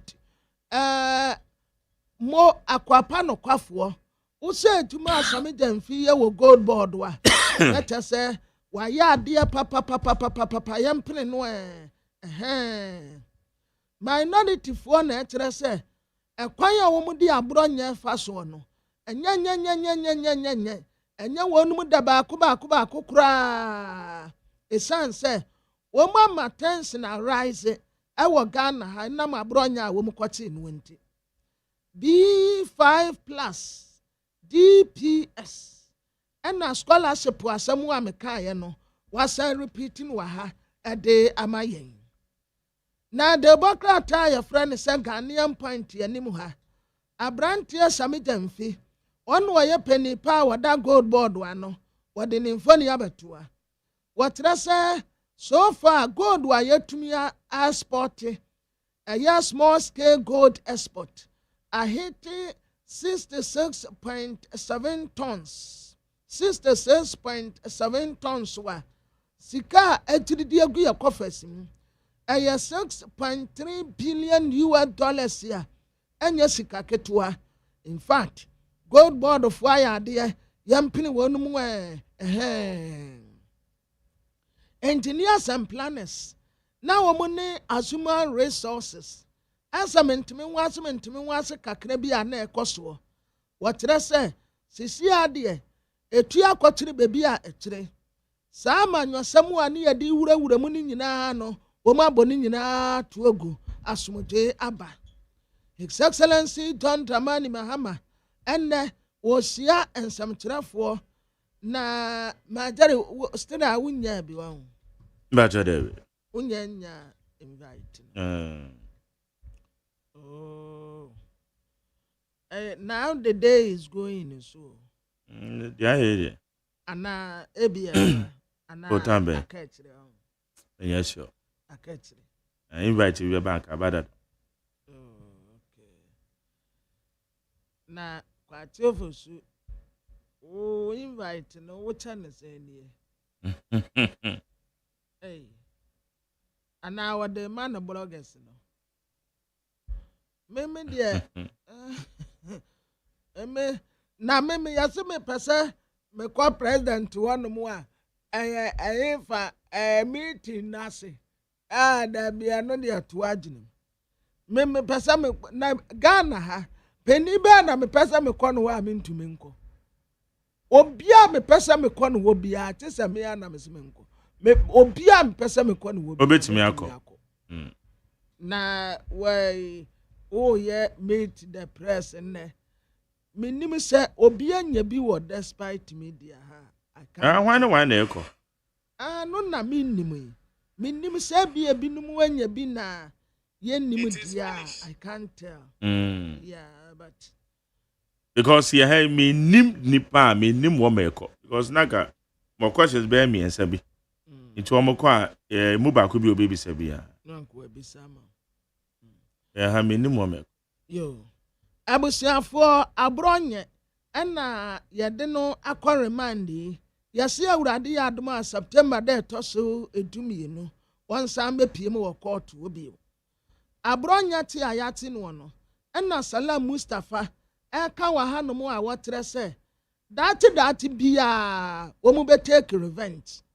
The ensuo ya no saa na wi abeye ade a wo mu de ya abronye no definitely wo mu nso banyu obi atena sa nam entimo de amopa mo mfanse bebi ensuo nka se din na hi na MPP ba power na so wono ete asenko ade a sadi wo mu ye no the same thing wo mu nso baye wo no mu bi e de asa nam na telepost de bokrata na nim ha abrantie samidemfi sadi amidi nka katira mo senne wasontakrata wo de bokrata awodo ni nyina mu no saa pepepe netie God board for akwa secure asase bi a omu besi state owned gold refinery ewo Ghana hanum seyi a yankase gold no ye bedan dem wa ha enye da bia ne ye besoa de akwa aborofo ne se wo munye nandem ye ne yankase ye ba ba ye de wa hanum seyi na ye de no a ye ba ba ye no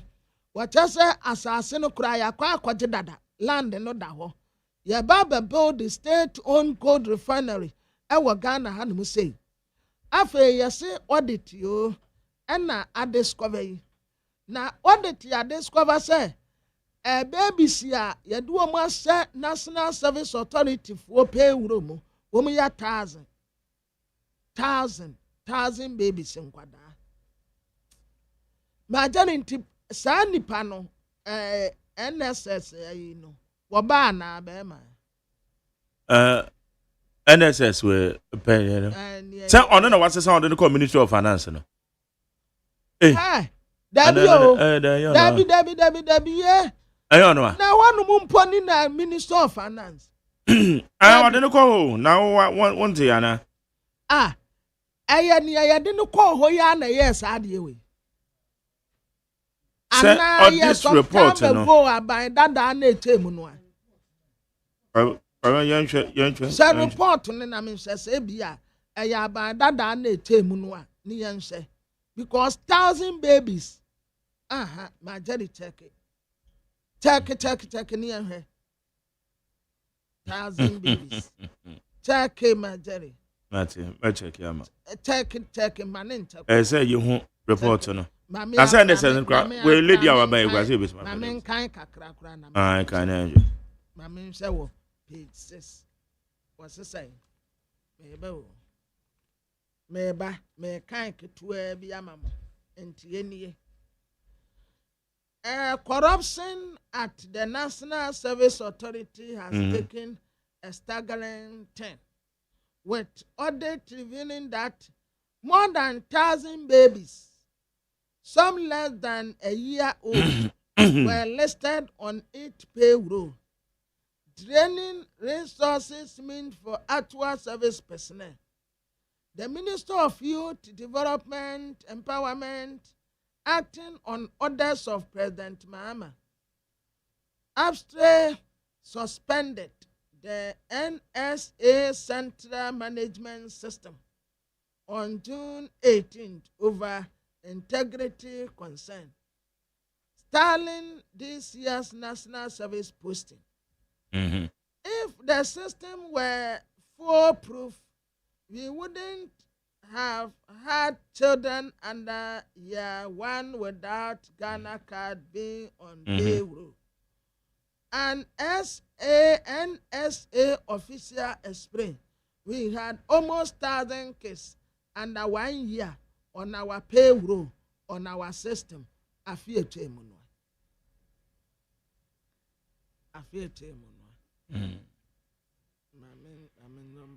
What's that for you? Amid the liberation, the NSA has assured prospective service personnel that posting will be released on November 1st. And you won't know what say about that. Okay. Yeah. It's about us if the system were foolproof, we wouldn't have had children under 1 year without a Ghana card being on payroll. Yeah. An NSA official explained we had almost 1,000 kids under 1 year on our payroll on our system. Yeah. The official further reviewed systemic failures, but we were thinking that if the system were to be foolproof, the system would have detected that these people were minors, because it is done and it can be done to the extent that the system can determine that these ones are below the ages of 18, but that was not done. The audit was also exposed that about 3,000 individuals over the age of 80 were receiving monthly salaries, even though the official exit years is 40. Auntie Majeri, no. Young who will be accountable. Son, you can say, it is a BBI, I say you. Auntie, Intina. Nancy obia pesa oko politics mono kire say definitely say woya de wo pa bia wi a ubetumi anya we na wokọ majari wanhu ai CCTV footage bi no a allergy wo wura bi a yate no eni sika no mu so afiri no honom ne cars wo mu so adi dwane wanhu bi a normal Swessica. And I mean, bag, yo. Sir.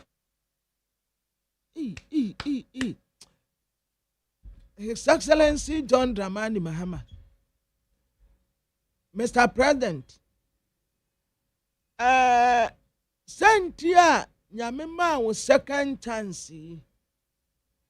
And sir, Uberi said to Ghana bill. Apa. And Kwafu a woman to a may dream. Abo a may chrono. And we are may japadie. Upon bonnet sure. Apa men jawonum. Men jawonum. Omu ya nursing records. Omu bomb mine. Hey, my 1,000 babies. ɛna mpanimfoɔ sɛ 3,000 wempo ka ho a sɛ 13,000 sɛ obiara gye 800 Ghana every month mpo a for 800 times 13,000 for 1 year. That's the amount of money involved. Oh, sir, Majaria bibi my own. Aya corruption na ha ye o. And one year say, ye be obi penny bi baba be jina baby aka say, ye mom payema womu. And I am one payema o me. O man we ye hiam paibo. Ehiam paibo. Ehiam paibo ehia kwam kire ni bibia ehia saade no. Ehia law enforcement. Law enforcement. Empire body de na best sampa. Empire bo best Sunday. We di okọ asa yenya ne hye. Omu nyina na nam ho. We eno ane se pani bi befre. Oh me wa faase o. Me wa faase munya no. Anipa na hu omi. Me si ora ane nsem a yete ye. Pa! Hey. Oh. Abusiafo de bokrata your friend say Accra Times na da manim. Yes Paul Afoko. Best 9 years ya wako silence no. Isi ade oso obekasa. Wase reforming MPP eno na eda na kuma so. But nipa bi ante no ase. Enam wo mu ankasa pesemi nkumnya ene wo mu dia wo mu bedi enti. Afe Aban Kingsford Babin ena order president yase. Say democracy cap no ordinary onyam beta kire mane ye fedodo. MPA chief executive ena we no grotie a committee bi was say EV charging point e fuel stations no omu na eba abehye so yase prempag for executives ni yade wo matena konya so yem protecting Ghana asumje ni yankabom Senator Agyeman Rollins and Walker say was say nyina yenya guardians yo emfama no kre prempag boss ena okasa nsem nyina eti akyere ensemkyerefo Senator ensumfoni eda de obokrata yenim hanem seyi a ono nso etu Ghana adehye efo na de obokrata me de to aso eye de Herald de obokrata wase mystery bi epie atisa robbery ya epie wo national service wo na sasem we de ebo man asem no so se de obokrata de Herald yenim ha wase ECG Ghana Water Company and a Nedco and woman assume His Excellency John Dramani Mahama Afidie na afidie no a woman assume no no eno and will be say sa and some trafo nsie mudi a wo ba abaye ene proposal wo mudi aba sa wo ba beto tarifu buo mu no wo be ma president agye ne ho gyina e wo dwumedie no ase esanse watwini mu ni betene ye pe ye be kwa komisa no se ECG Ghana Water Company Limited sa proposal ye omudi akoma PURC de se de bia meka VR for nso de ka ho yo meka se meka no some time ago and I must repeating it this time one say institution back one we bogus e PURC omu ye bogus mu PURC for omu ye bogus debia no man kwa gina consumer womu a edi proposal no ba no man kwa tai womu achi na man kwa tai womu achi na mo robo Ghana for mu PURC for sa ECG nkwampo afimu omato tariffs mu sai Ghana Water omato mu sai ensuo no papa bempo no omutumi de maye mu Ghana Water for ensuo papa be na mutumi di ma ye ne na so se nsuo no ma se no na mo de galamsey ase no nsuo papa be no mva mra enu mu na aye bibi eye PURC fo na ye bogus bogus PURC misi me same me kuratumi a enkasa adwumakuo ba kwa metam ye PURC womo te wo mi hu bra womo bo majari ayi abayi take over no womo to tariffs mu nko asen nja we kan ho a we wamuntu we proposal afi no mode ko proposal no enti e ba na ye third one no problem so matum miensa me sre adwumakuo awodo a and one of the respected institutions here me di mani tumi to wo so ayeye you tag for ka ho you tag for ka ho organized labor for ka ho ana ayi ejadifo de guta ana Ghana Medical Ghana Medical Association on say woman fa woman time for the politics Ghana Medical Association you tag said the tia no woman beka PURC organized labor the same thing na say omu yu omu adwene say omu san besum ohaw foforo e de aguye so antinata sama jeri prepaid no ametra na mi sunu a da bia me kasa yawa da bia bedura na me yem seseme ye no omu san de bia ba be ka ho na edumayefu akatua mpo na bi no me de be ka ho na nya se 20% to 280% and only water and nyinam kan ya den 225%. Nipa net na wadene sa asem we hu. And I said one more praise one say no man na won't reasons on mama. And say nipa net na wadene sa de we. Said there. Say omo fa sa proposal no mra. Say omo tena ase dene ye. Omo dene ho. Omo dene ho. Omo de kwa adwendwenem. Majari, omo de kwa adwendwenem. Omo dene ye. Wabra womo tena ase. No womo a discuss ade no. Omo dene yansa. Womo dwenti na now womo adwen ma ECG ne Ghana water na easy. Womo ye bogus. Now do be bogus. Omo ye bogus. Gwabna. Majari. Yes. Debi na sabio edia pa na asesa wodi sa ensese wei ebe sensen ye kon. Pamna Ghana water for say yensuo na say nti amakos na kos.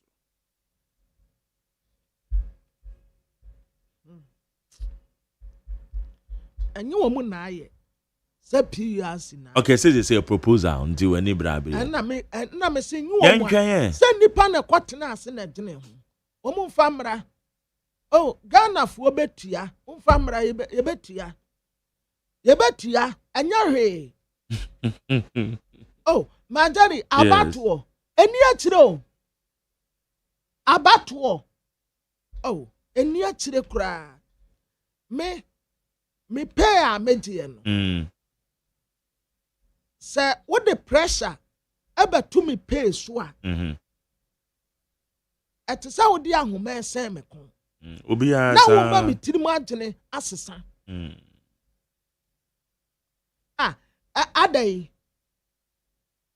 ba ko modi explanation bi ba say e kada ho meboa ana exchange rate no so no ana me am ko mi bi sam say e ba ne sen ene obi koboka na wo si ye ne ye metua ana mo si MPP fo na ja asa aka ne to ho wo mo toto niam basabasa na Minister of Energy eniama ekọ so wo Minister of Energy wonomo a wo matena so din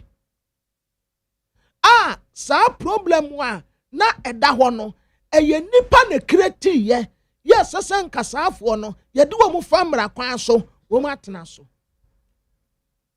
energy Minister of Energy Ministry of Energy and Minister of Energy Ministry of Energy. And na mo si problem da ho Enti yentua light ben yanto so kakra. Yato so. Musa di another one by Emma Majari wufre kojo ponkroma. Emma kojo nso sa be kan ne dia yate yatua. Musa di another one asa bebio. Adey.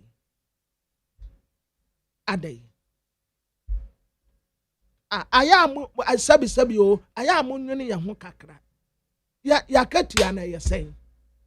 Yakatua yesen. Utia light bill. Ukwa akoto wei, uko jaso, uko wei, utia nkwale school fees. Kwamna me yanko ahoma so NSS National Service SSA NSS NSA. National Service Authority o. One more essence mana me new no ebise questions no. The minister in charge, your friend lawyer George Pariado. Na ono na ye minister for youth development and empowerment. Okay. O wa man so enti obechire mama. Why? Okay. Yeah, dodo na asademrane your friend Pablo. Na nim say kwabena tama obedi DCE no. Ono na the whole Ghana no ye the youngest DCE. And now pay youth organizer. Na me ye the campaign manager. Exactly. And na me targetia. And no odibe win here. They say the way you ama. Where you mama mo can. Okay. Where you mama. Pablo, Maje. Yo. Maje. Matepa na abomu ti say. Okay. Ubedi minister yin so no. Ye ni do achia, ye mu bia ye no we very close no. Ye hwe said ye no ameko. There is appropriate time ni atwon edwa ba betenem. Na ye no abon komo yie. Afa ministry no said ye no ama ekoso. Ti oswana ye adwuma pabo o man na mabu no nsem kan ne de wa unim dada. Enough form. That's right. Now, Pablo, National Service Authority ho e dey be na cause wo party. They become a share with you for. Meaning I'm the ba abaimo babem say 4 years story be. Afa enyeme bia na akoso National Service. And I ba abaimo na ye bring carry here. Mr. President Mama in his own wisdom appointing for almost called him and for a very long time, normally almost first postings based on system now that's and our civil society for sign really issues. So I would give this a system you have flawed. System that's on a study near my course me a course. And see President Mama a trauma. The member auditor general and yes, na member national security so yes, my system that I know on the yes, the son by developing new system. Yeah, the be a juma on. Let's me say extra survey because a war board, not a war director general. No, the straw letter Emma board no. SPP Director General say it's the same way na President Mama at the Abase. Yes, system no. Na more Auditor General in yen ejuma. Nti Auditor General ye ejuma. Mature letter the coin. The then Director General na Troy say or GD say a system no on no dia. So problem here no nanka. At the end of August system, no better the year national service for the I can share old system maker. And I make a trend said that the Jimmy say old system media because here the year you know almost initiative processes. And I said the entry not the general reports member. Auditor general reports number. Remember can reports in my agreement. Let me give you say infractions now across our system. This one and your system. I mean, you say yeah, the year you know.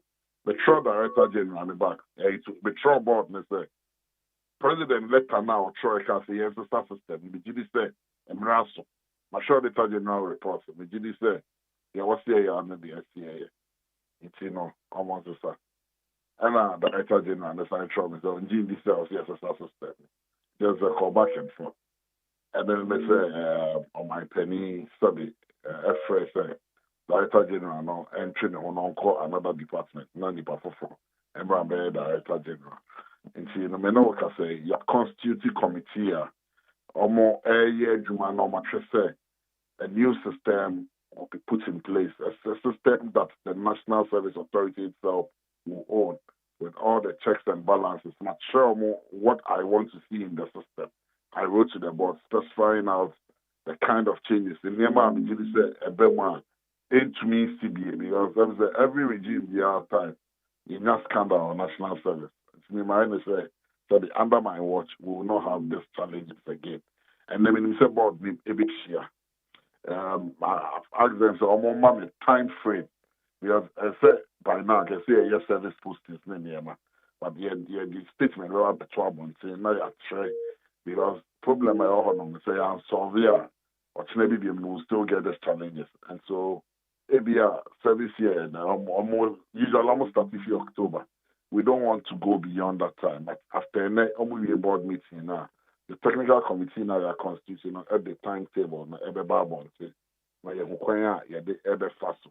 so that we don't have any challenges with the National Service Authority again. And, you know, in a nutshell, where Juma Yedi, and I'll say Yedi so far.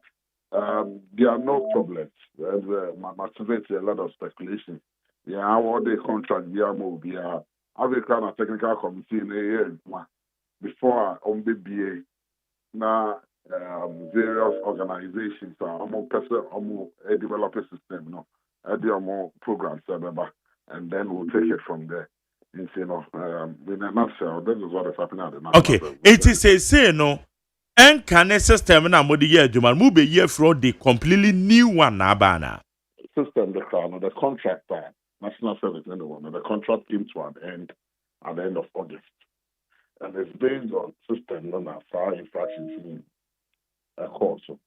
So the directive of His Excellency the President was very clear and explicit.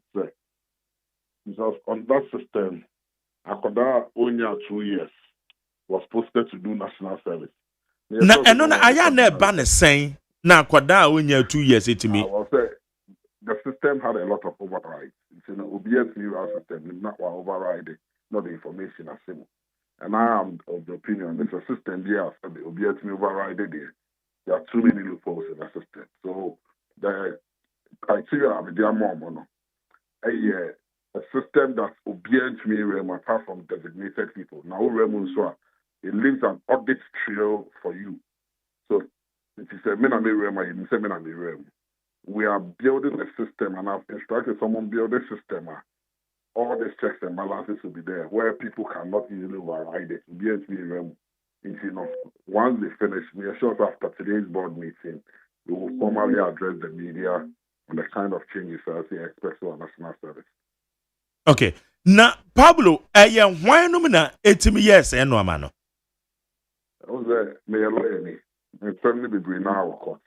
But former Director General no as Attorney General Abon the Kwedi, former Deputy Director General and then a few of the technical people who were there, including young man now the system now you see and some of the service providers are no more system They are all under investigation, sir.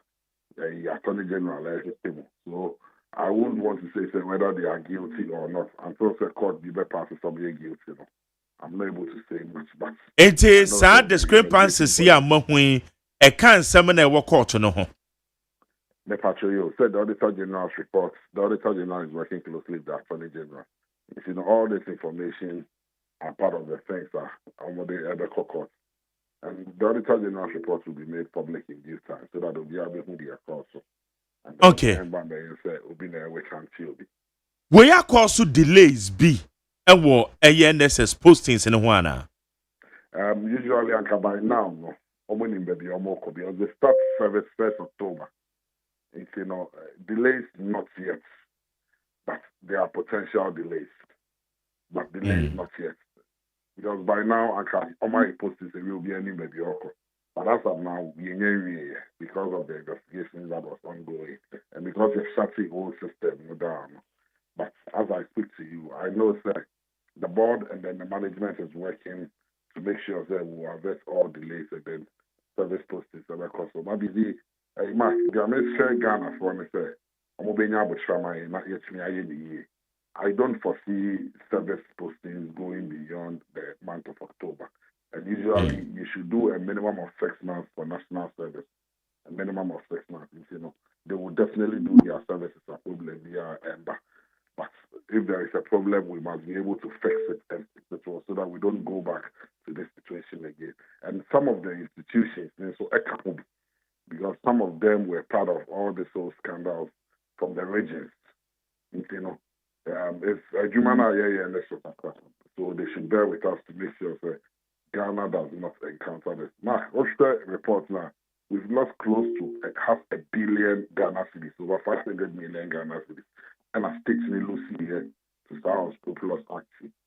You know, I will only plead, say, moving out, you bear with us for us to take this problem thoroughly. Now, encounter this situation again. Okay. Now, say, many potential companies are. One with the new system, no, Ebebana. And I make sure the technical team finished their work yesterday. Okay. So they are meeting the board this morning. We'll open it up for about 4 or 5 companies to come through and then put them together to build a system. It will be owned by the national service. The current system, not national service for there. They're a private person, the assistant mission photo. You know, the opinion of the national service had no control over the system. But I've asked that this time around. But a private person, Ben. Oh, who's there for security, for legal issues? Let me leave out the name of okay. the company. So, yeah. But he owned the system and national service operated with it. But I've instructed that this time around, national service should own it. The ICT department of national service must own the system. Because state data cannot be in the hands of private individuals. National data would mean financial private individuals. But that is what happened previously. And that is what we are trying to avert so that we don't have these challenges again. Data, so that's operado and our system, we buy in seven and the comb, so then I can be held accountable. Now, Felix Jemfi, at the end of who system, no one, no, G2 Muse, Mubetimia Yusu, now, wo as the sector minister, NSA Shawase. Now, when they said there be at the end of Tessa, directive from the president, someone says, no. And the end of who system, no.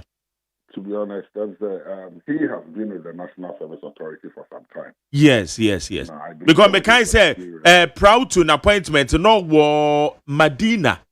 And because I'm sure because of his experience and his familiarization with the current system, he believes that they are not coming in here, Bonnie. He was of the opinion that eventually affects the system. No, now the add-ons them.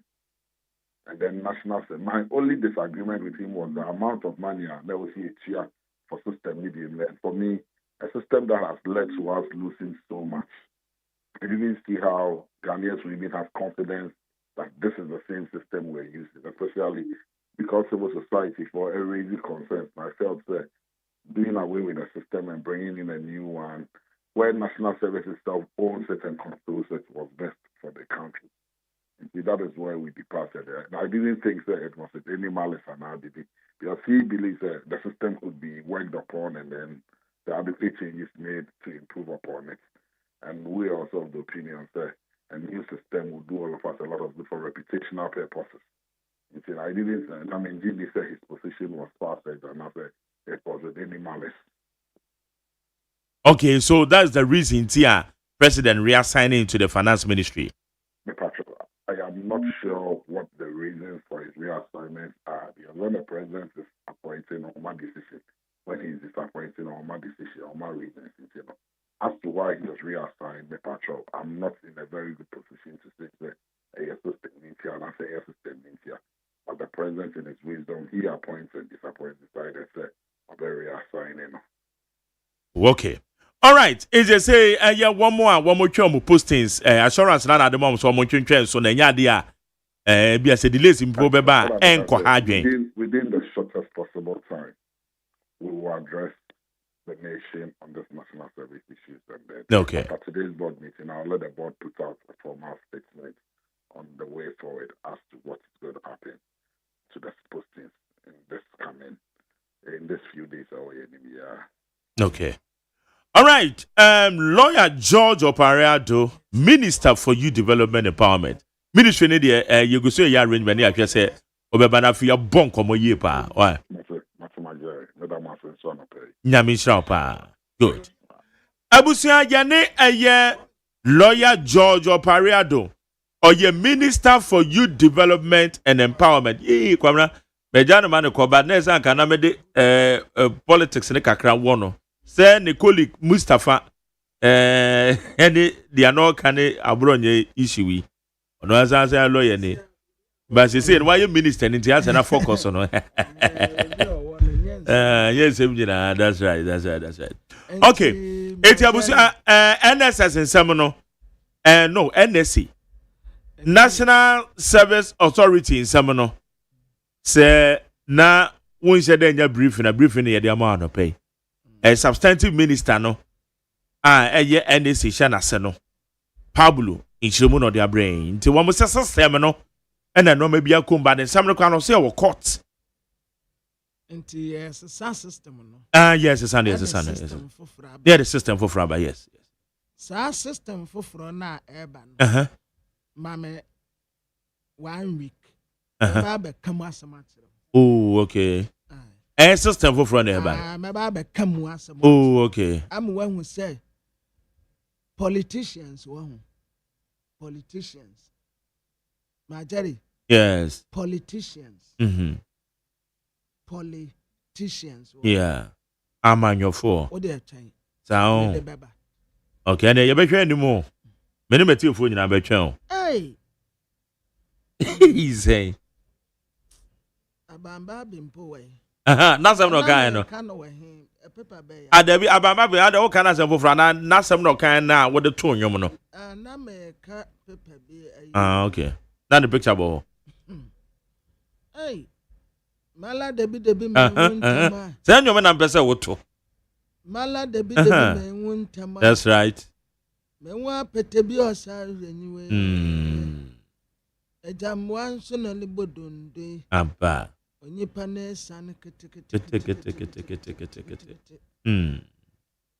Manase wo ho. Manase azure. Wo ho. Na ho ye. Medimedi.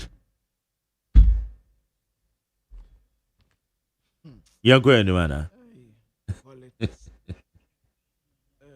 Then akwa benani mi ayi ni mi ya wonke. Okay, so see man now. Na me say wonim me. Yeah. Oh, Debbie. Okay. But I never been to us way. Abusiafo the custodian do bokrata nanim ha. His Excellency the former Vice President Dr. Alhaji Mahmoud Bawumia. Yasin the campaign train no hete Kumasi. Asante mantem kropo Kumasi enne. Na yasi said ye nipa no aya krado sa omo ten no nyasam ketwa Dr. Alhaji Mahmoud Bawumia Asante mantem kropo Kumasi eho bedi du papa na yewra Gideon Buako eni yasi West Posy Tanon of MPP Secretary say wo plan boni bi etia Dr. Alhaji Mahmoud Bawumia enti apano hontoma yase wazumbians make waves again ewo US Abrantia Samijemfi small scale gold export wano ne de no de difference ya bemu pa ndra press conference ya woye no wo kansam minority for na edikrai was abronya detention no a political prosecution amanyosem entin ya di abronya enam sa kwan so Ghana Water Company Limited say omo pay 281% tariff hike yantum 281% enfama wonum The new publisher, the Democrat, and anymore, Abronya, any other handcuff, atonensa, and was say coolie high. Na was say handcuff and coolie high. I Sanum Posania Tuni say you. And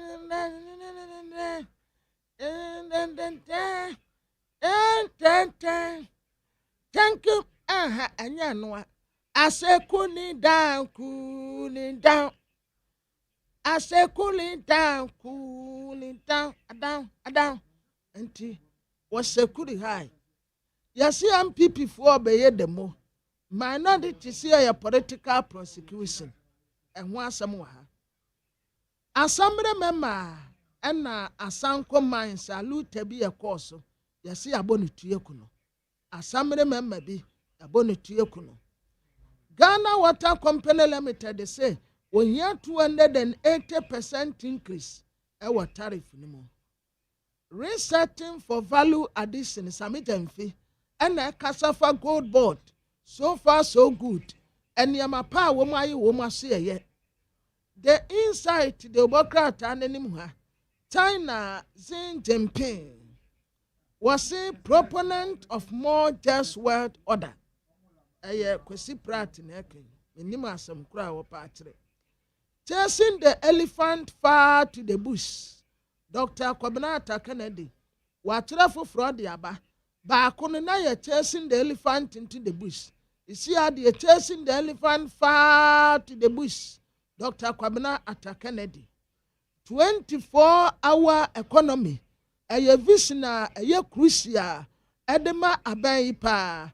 Na no na betumi de transformation sonko ade aba ononyamfo Julius Debra na ekase Ghana General Association na okase executive instrument bia ebetumi a criminalize assault ewo journalist no esese wo mo hye wo mutumi deba Monica story. The woman sailed from Ghana to Portugal in 1556 to stand trial for using traditional medicine. The Chronicle, the Democrat, and anyone say, and what as a customs and woman over away was a revenue leakages here a war port no. Woman baby sissing in a sissika and you know a port no, and yesika ketua. A bronyo and you see a brow court no. Black Maria for no. The Black Maria no womu Black Maria no ye free. What is the meaning of Black Maria? And I tell you mafia for ni Black Maria nye nipa. Black Maria ni ye car na abronye no tumu no. Car no mo de ne gina mo so mo de ne tene mo e ba ye because no she container no ye mobile cells. Black Maria ni your mobile cells. Eno no mo de kwa akwatia no. Eno no say ye chi wane do ahim. Your mobile cells. Antu ono nko a wada cells mienu. Enti mu no mo de ne hye baaye. Na manfo ka say na bro nya nko a Black Maria because Black Maria ndi ana ehyew wo mu. Ehyew de sat cells. Air condition we he. Suru wana na mframa kakra befa but abro nya de ne hye Black Maria mu. That's and you're too huge. So that's it. And yes, mining concession be na womuko asanko. Na ekuroma no. Womuso womunte ase ntinto kwasi ye. Enam so ma asamre man ya wo kromo ya bonitu ekuno. Na emebunu no nso asanko gold excavators womuso kotwe datu. Womu sisi womu niama bebre say Umabo assembly man tuyekuno. Proverbs chapter 4 verse 17. Emebu cemetery 9 entitemudunso. For they eat the bread of wickedness and drink the wine of violence. Yase womudi etimode fu abodo. Ena womunom nipabone fu okuruwa. There be wine. And yase womunom wine womuboye. Ghana the umbekasa wine de emo. Wine de emo. Wine de ma Why dear mansa? Why a master and so woman ya no mani a call? Then any I say, oh, why dear Horakuma?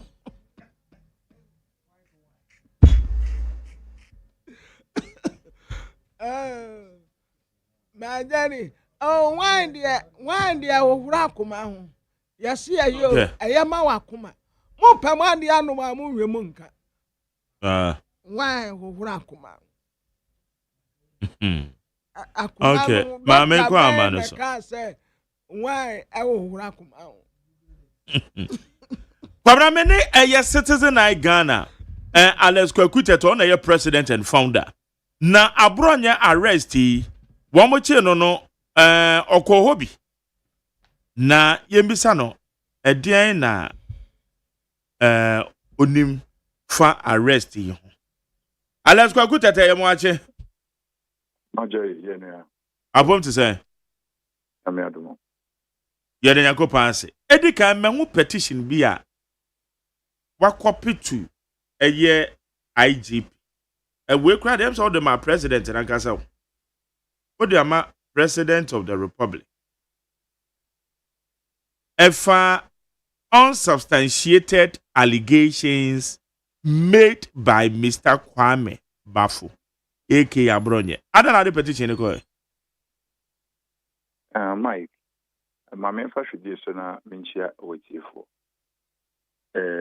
Yamisha, any ejumadin or yamo my Amidi minim session yira mahama by ya waya dum na and some chof wouldn't be one mammo positions no nyame adum na MPP ba ben mu bima MPP be kai wo as a journalist wo ye adwuma pa e de mo my Ghana nyame hia wo ne wa benya food na me bajo me be position bi awai me dwen me ho me dwen mo. The system is polarized. Yempe. Yeah, bed yeah. Kwame. With I want to say Kwame, a friend say. Uni ya one ni dinko mu friend say. Kwame Mamfu obo juma pa. Oh, Kwame Mamfu na say ni kulidi abani mu. Sene o kwan ya ofa so a o criticize aban no woni mebi ho no. Mani je ni ho pa. This em say ba ne sa no o ya sa dia. MBB for no mon kan ho ena da bia no won ka bi maye na ne won kan bi mo man no de ene de obi en kan wo we mo na baso ka je nse nshira nka no minua enye bibia o ne wonso ye nsam chiro ne kese enye me ena me ma ye che mpacho ho mi di omo amanfo me wo se MPP platform no mo ke kansa enye sa ne tie na enti ye betina oman yi mu NDC aba oman yi mu Papa na o mayi ni president no onye NDC for dia wo by constitution or ye Republic of Ghana president. Master, what me ko catch president of Republic o kan open ne ho kan na wa kofa ne minister yere ene na wo for evidence bra keke ya eye problem. Ye omina ye team no the whole president of Ghana. Master intimacy MPP ni intima men kan wa say ni omo nyina yi na omo antutu omo nyema yi na omo say color of MPP no omo didi ho no mo be say ne de ne ye ntwemma mo me nyame na me kan me de me petition bi akwa me organization civil society na de akọ intimedia me katama organization ni keke enye kwaku Alex ene chiro ye civil society no ene de akọ bibi akọ aben mu say mo hwe maye ye na ye friend say so hu petition be at the call parliament. The speaker who say ne hospital base near the PC who ni padodo or diomukwa and cannot be no money be wa mabontin and go boom. But then ye petition is quabontin papa. Mira, ye wa the whole better way of short say. In Sabronia Biena no, elu didi shake shall go to Atema and go back to me at now, Emma the action. What bid the you Duncan William atem MPP penny bi antimi ambie na no so omo say ya tro ye ho afiri na sam no kan nim MPP ehwo ne de MPP de krata bai eyi wo mo ho firim Say sa semina okay na the MPP at the krata by. Nampacho oye Yeah. jumama na busu penny and oye jumama MPP ase. And I say MPP for the society woman yom who freeze and semina. Official statement. And nice. Me personally. Duncan William Yaminana because your friend say Archbishop your friend say Miankata me sofu ewukufudia. What you say ni papa no is Sudanaba me olumai no ni papa no nti oye me nana no. So what you say entun sorry me didi papa na tem hwe a Christian community kesi ewukruma. Now what did na tem na obia ye di obia nhwen sama wo kan fa papa no. Na wo san ko ka kire inspector general of police say ne ho kankan ne mpaboa mu kankan ebra wo ba wo bra wo kura wuni ba wuni yire wo abronye wuni ba wuni yire wo se yenye di mfa ye ni hwe wo agari eno de never somebody say intermediate master man na me ken na judges na me che say abronye enye lawyer wetimi akoka kire judge a o ma panel 5 so mo e the verdict ba bontia wona wu church bu sa ni omo ye no enti mo judges no yesre ye pese krum hadwo me masem nyina say ye pese krum hadwo enti no kwan a mo ba fa so bia as judges your friend say chief justice only judges nkasa ne kwan a mo ba fa so krum hadwo no because enkwala isua de wo school dey mo enkwala isua de wo law enkwala isua politics enti say yetimi ya IGP ni anka ho bi Supreme Court of what me can some na bronye abe review ka nsemu wachire na samu ba hwe ni krom ha ye basabasa sa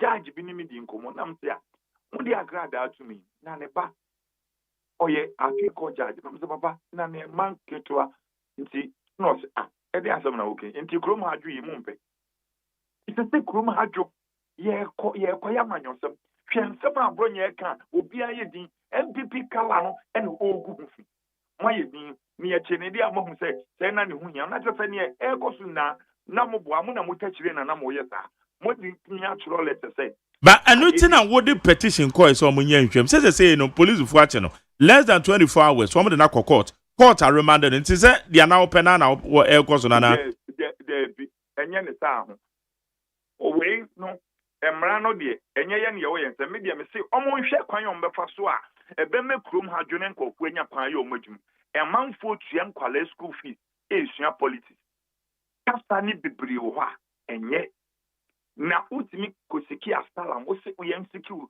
for asalam na hwa wo mra unko hu broni na odi internet ne bae no unko tu se broni bi atwe camera didi ni president atam se wo ye kwasi ampani na dwen na eda ni tim no wo ye nsanum ne enya dwuma broni be ni wo hu bi wo social media so se wo ye sa na wona wo se wa ko school kita o master wo kita we na wo ka sa se o ton ye president of republic no e dia ma aman foforo no wo ti ye nya wo na ne na bo free because of criminal liability no ye free won ti friends will be to me can you pay there be nya sanity majeri mo ye nsem chropo enia mani bi wo ha mon ka ho asem ende na mete sa wo kase president best friend ene oni mon nsem chropo be kasa mun musan se ye pese ye hu akola abronye se oni ni minister ne wo ye no ni minister yire wo ye no o ma ye hu akola na ni photo ajeje fo ni nche no nche akola ni photo because enia mani bi wo ha eye tan ma ye nsoso so ta mai se wo be bo bra edru baby o kai se na nsen ta temi bi twemu sami jemfi kan bi kire o koye eniamo ho sema ye wura sefa kan ka chense o bobra ba na wo bedru baby obi be kan se bi e be ete wo no wo be hu se ne se eni na nsa na sami jemfi so odi efia Schwarzenegger kokot kasa ye nyina ne ye kasa yi me nso me ye bibi na mo fin se system na ni nye ho a me ye frame me baby e esa yufu ye che ya bronye no daddy na me wo me ko ropoto me ho o me se makokasa cardless no tolling cars no makasa tia CID boss inti no man ko bu ama CID boss me ko trust statement majeri this is the time police for na say yetimi kasa che police ni just like that na man kan wo we any ofin say enkwala na wo system no police IGP ene muma police ni mo ye ha dia ni besi wo kruma banks ni nyina hye police for nsa institutions akɛseɛ nkɔfoɔ yes kasɛm nkɔfoɔ business na akɔka kyerɛ the whole inspector general of police na wɔn kasa obi ha wo yere and obi ha wo nipadua na wo kansa na wɔayɛfoɔ na abɛkɔ akɔrɔpɔtɔ wokɔ a wɔn yɛ di na ɛbɛhwɛ wo wofin so wɔbɛtumi afi international community na ba abɛkyi obi just like that sɛ mo ha aburo nyinti no see yɛn tike wɔ asalome na baabi a yɛn tike no what sɛ ɔmo didi ɔmo president bi ɔmo didi ɔmo commissioner police commissioner bi atam saa me deɛ mempene so empene so ne me ne nkɔfo a me ne ɔmo yɛ wa Ghana sɛ Ghana ɛbɛfa ne ntoma pafura no the MPP for no ɔmo pene so sɛ atem didi ne nkɔ so deɛ yɛde yɛ mpene so yɛpɛ sɛ ekipu no hunu sɛ ekurom ha nyɛ ne deɛ ekurom ha tumi wɔ ha yɛwɔ leader yɛwɔ panin yɛwɔ president nti wo yɛ MPP ni no adwene sɛ obi yɛ bi anura nti ɛsɛ sɛ obi yɛ bi tena constitution ne kyerɛ sɛ ne yɛwɔ hwɛ mmara ne so na ɔhwɛ lawyer for na attorney general no adan no ba we Collins Adamo ne yɛwɔ pɛ ɛna ɔbɛfrɛ no ɔpɛ case a ɛyɛ meda case ko bɛka sɛ ɛyi system no the public ni yɛ interested with this case on kan we obɛgya nipa no intimate na hɔ nka sɛ obi yɛ bi yankɔkye no obi yɛ bi yankɔkye no da bi mmara ne ma ho kwan sɛ ne attorney general pɛ no ɔbɛ prosecute no ne yɛ n'ani nyɛ ho no ɔm prosecute no intimate na wo yɛ na yin site public ne sɛ ukɔ inspector general of police papa when na what ne ho asɛm sɛ ɔyɛ ɔne am Robert ne kɔ ɛba ɔyɛ criminal ɔyɛ say mo say because of criminal libel law no ye pili intina wakani free intino ano nko ni baby de binya sa na ye bechichi kuro na be yi MPP no na nya sa na tie wo wa ye ditumi amount na regional wo hot 12 or 11 watimi atina ho na omo nyina da wonim kasa no wentimi ne tankofo yan kasa na MPs no yentimi retain wo mo no wo wa hwe ema ta MPs ya ye digya wa wo betu na omo ni na lusu exwo yeah, I then I won't cancel Baumia say Temalinov, friend say Professor Ya Ukojine, your friend say Temalinov, Professor Yokovini, and saying, oh, Professor Lidu Sedu. Yes, Professor Lidu Sedu. No, Baumia office. Send your Baumia woman contest, uncle contest, one oil campaign, one cop, Adenta. Because na konta hotano kache MPP for that I almost said mo nkompo jina wotamale na nini pa because na papa no won office me wo ba umi aba na papa no te ba ni mu bi so then akeka ne sa no MPP for ankokota se anopa eyi ema MPP etimi tie ne ba umi eka ema o man kokonta se wo o man ko etimi ba bonti open ko ka kire NDC for say debut yentimi em ko contest no because of ba umi enti nene mwanya hu obi a yekita MPs mako 40 omye Muslims election lusu election ni nyina maka 7 wasi ne o tiatim wo Ashanti region okay na da ben ye to aba ye hu sa de webi ewukrum ha because of bawmienti no madia sa nienta ta ye kunkura no mo se mo bema onu nti no kwan bi a mo pekfa so no obetimi awini election no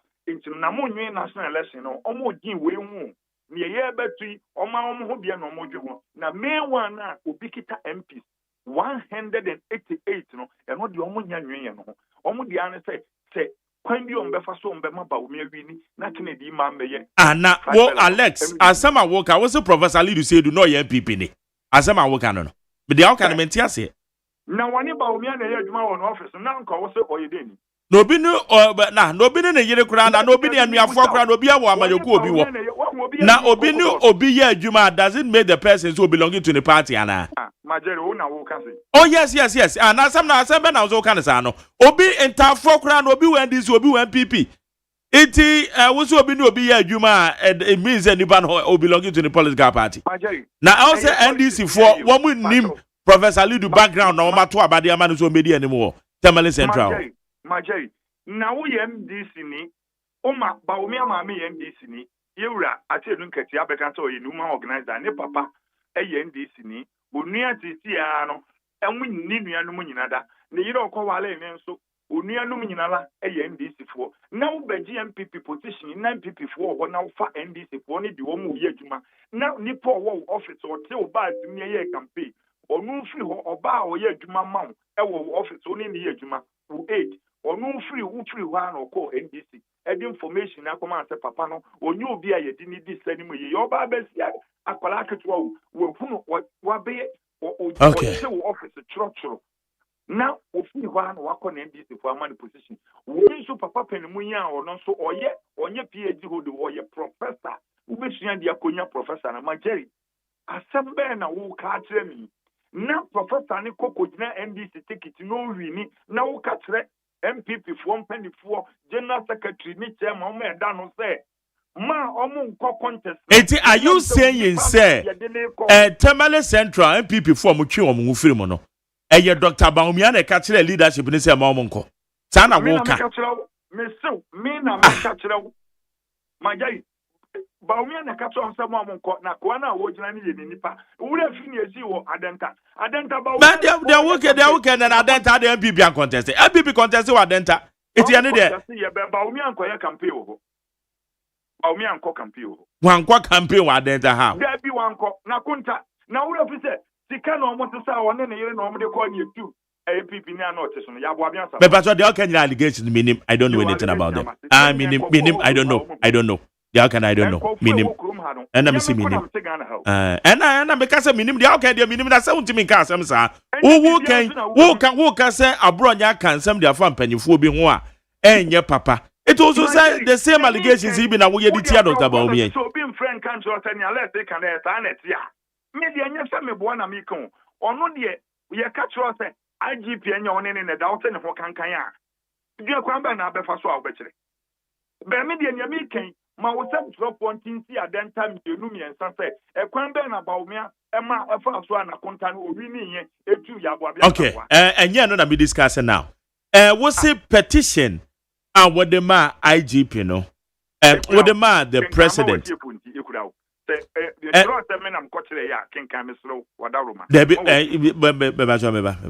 me say petition and what the come president say in sama abronye kaaye no enyina so wonim enu nti wo monhwe say abronye betime approve saa enyina so no etina kire say eneya police for fa no Bomb de nakoko less than 24 hours. My courts are remanded no. Said dia wopena na emra ni need no ana. Enye ne me pe enkata nye ne me pe emra no would kan obi ho asem na asem ne nya adase ye de wo kwa akogina emra no.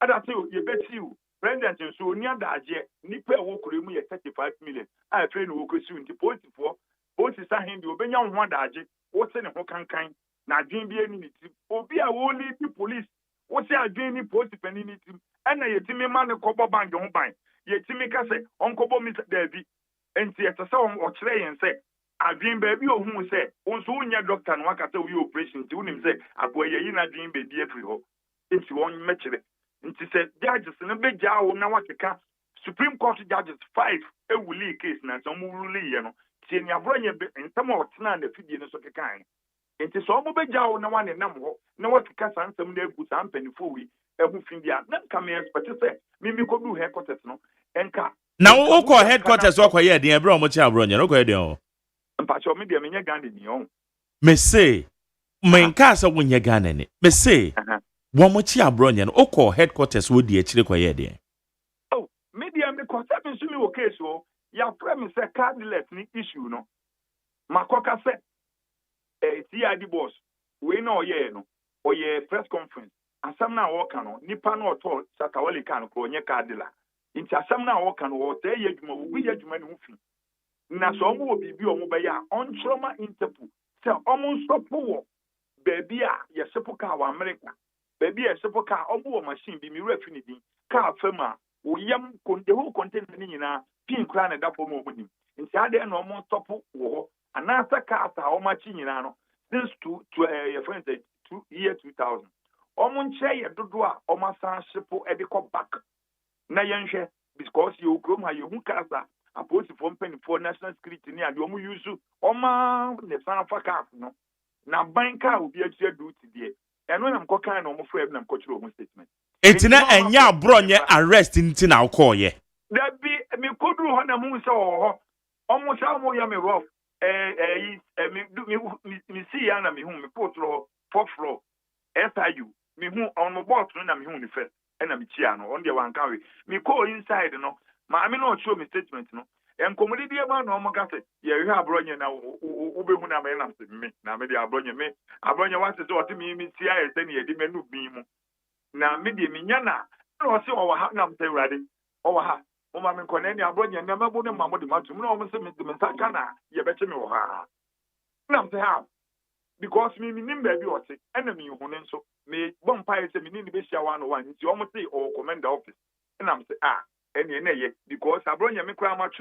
Ni who petition the order that enemy Sunday the call IGP ho.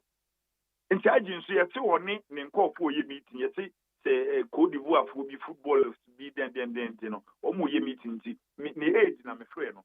Say me book da me wa ha. Be say me who IG. Enti you got to no hunu ono de ono frame tete. A crowd region enemy nimu no da me so pon bodu na connected no former IG e de ne ma me. Enti oyo mi oluma nyende. Intimate dinka friend a driver. No, se matter baby on Bujana to see BB Facebook live or Untimin Kasa. Nam Suki. Nam se media made me petition in Brenno say papa, ye brand parent and over baye IGP. Na say, my police for no edu who yawa, who be him say, who won't call for more. A chain IGP be our be him say, when it comes to connected of say information, who be him say, and not the a Inti nsama abronya akatwa ho no oyire no mate ne obusuafo tie sese ye so nam wona wuni adwen wo ye kwasampani na se wama nkwale ya kofa no de naba omo frɛ no omo hwɛ no omunya no hu se pressure na do so no no abai because me busai omo so no ane bai inti so no ane bai dia papa me de matem nyina nse se mu jai no na ko ensem osan ba bekeka no ebe chen so inti me srɛ me petition no dia na me say so read the petition no na se better say me na me ma ye nyam na ma ye ko tene bet then be before you imagine say omo begu party no hu fi me na wo ya beche me say wan ye nyoma enye fa enipa bebre wo Ghana ha nipa 35 million asa 34 million no o pese o say o kan sam ne tra abafa okay omo hwe wo saa o all right Sir, o petition em say wo receive na abem pen phone so receive na brown so ya man remand or bury appear nyame adoma eye Friday. Okay. Eti ye be hwe said ya wa kan say wo mo nhwe ye hunu mu no ye be hu de etuam nyame pa me pa boni say Friday di bedu no judges no e be hunu say apolitifo nya mo hwehwe mu nwie and they said ye ne ye de ato omanim say o mo man ko be 1 week ka ho na afi judges and Sanama, one more abroad, yes, Uncle Bimo. Now then, as I said, then it's so now and then it's an idea. Who bet me, yes, and you will be. Okay. I would be a coffee, would be raining now, president. Now, to say a call, you be one for anyway. That no one will be out in who bond a benny, a quack or a woman say, just I mean, some net also. But, so because Obi Hobonwa and then criminal and a civil matter. And it's just a way good nipa no fi. But the criminal aspect say e bia. Judges in the bachelor. Oh yeah, judges in the bachelor. Better as you pay. Okay. Alas kwakutete. Na move on seven.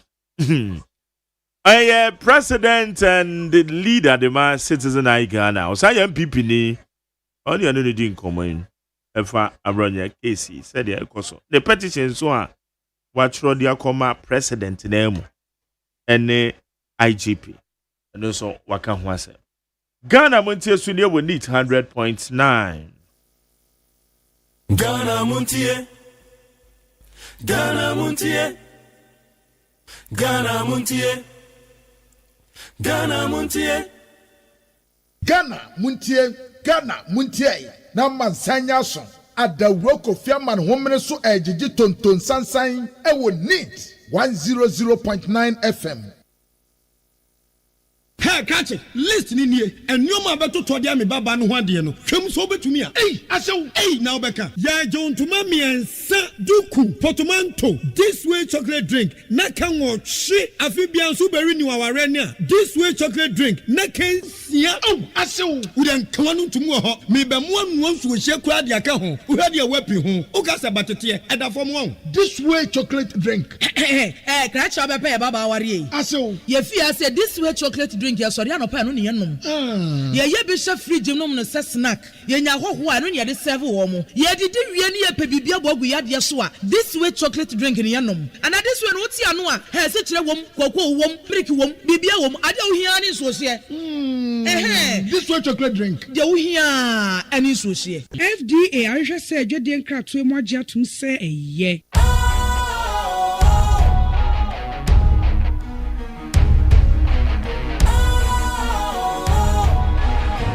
What's cool, fresh and trendy with a new look? Makes you feel real good, that refreshing vibe. Satisfies you right just the way you like. Do you know? Do you know? Do you know? Ain't gotta do it alone. Specialized makes you flow. Anytime, anywhere. Specialized feel different. Always think specialized. Special Ice Natural Mineral Water. Feel different. Think special. This advertisement has been vetted and approved by the FDA. Ghana Montie. Ghana Montie. Ghana Montie. Ghana Montie. Ghana Montie sune we need 100.9.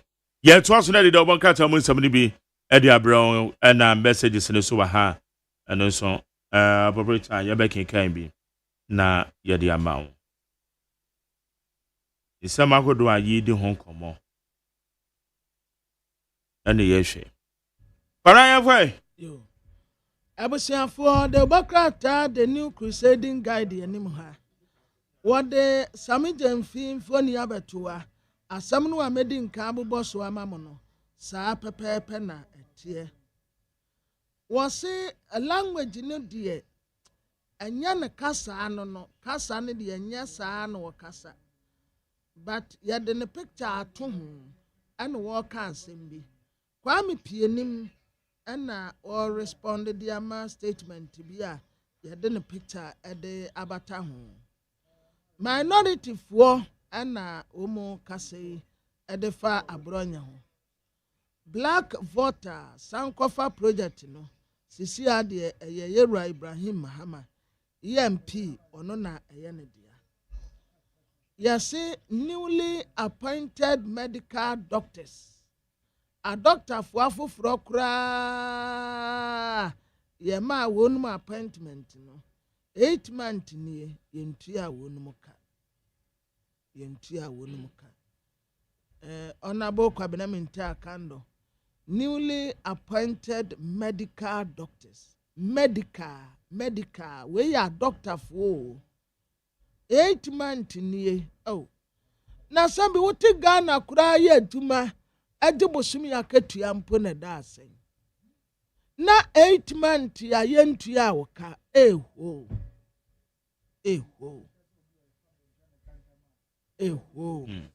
a hungry man is an angry man.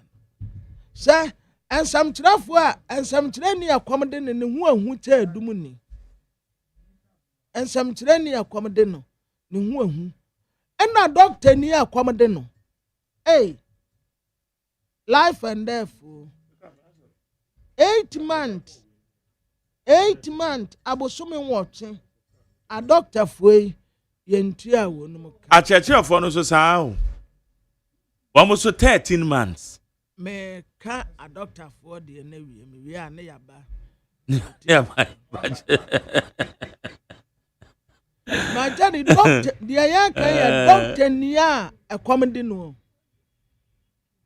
Ah, enti obedai afaka akwa aduma akwa fie obeda tua ne bills ne transport to asem te sen oh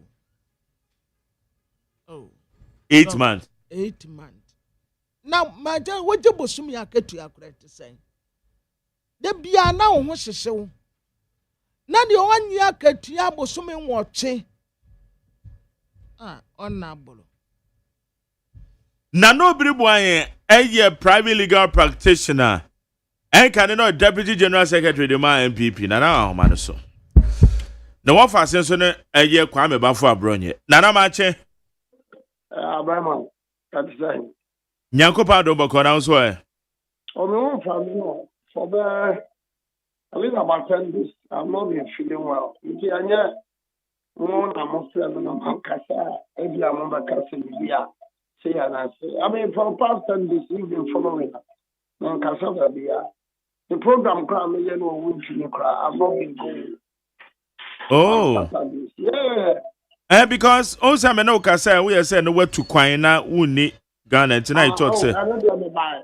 I Germany to buy. Oh, okay. Okay. But it's like I'm so stressed and tired.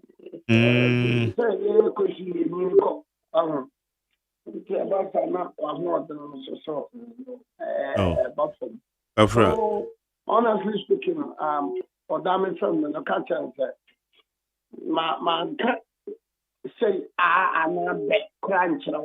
Maybe I will better say abususu and answer. But not I'm not be feeling well.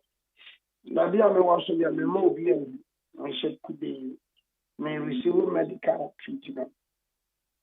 Kafra. Ya wish you speedy recovery. And additional okay. Nana where the men chum bebre ne where the wafa say wakodi emrane nsem wama no Friday.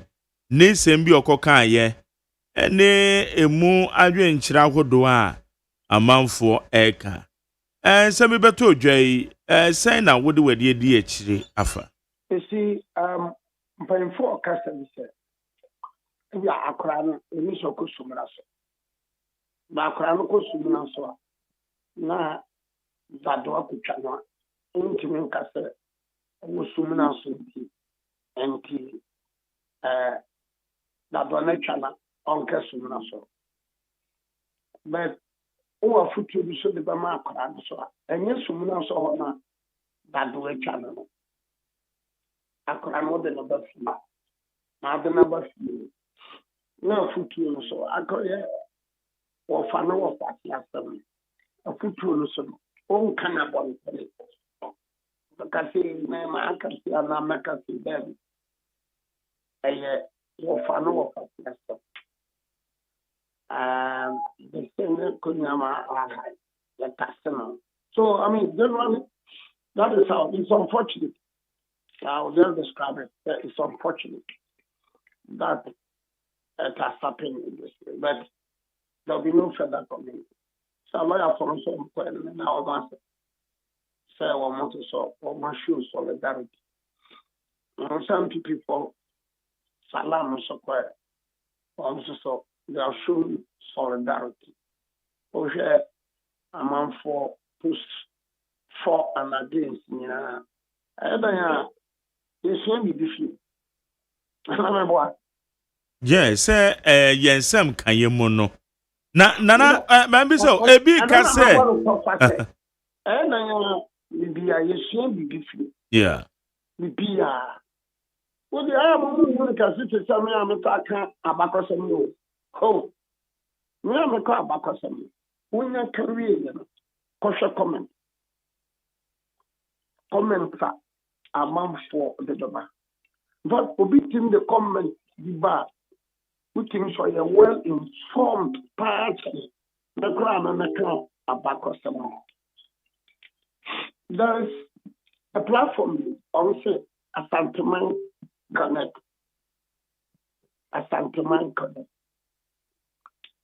What do you mean you say?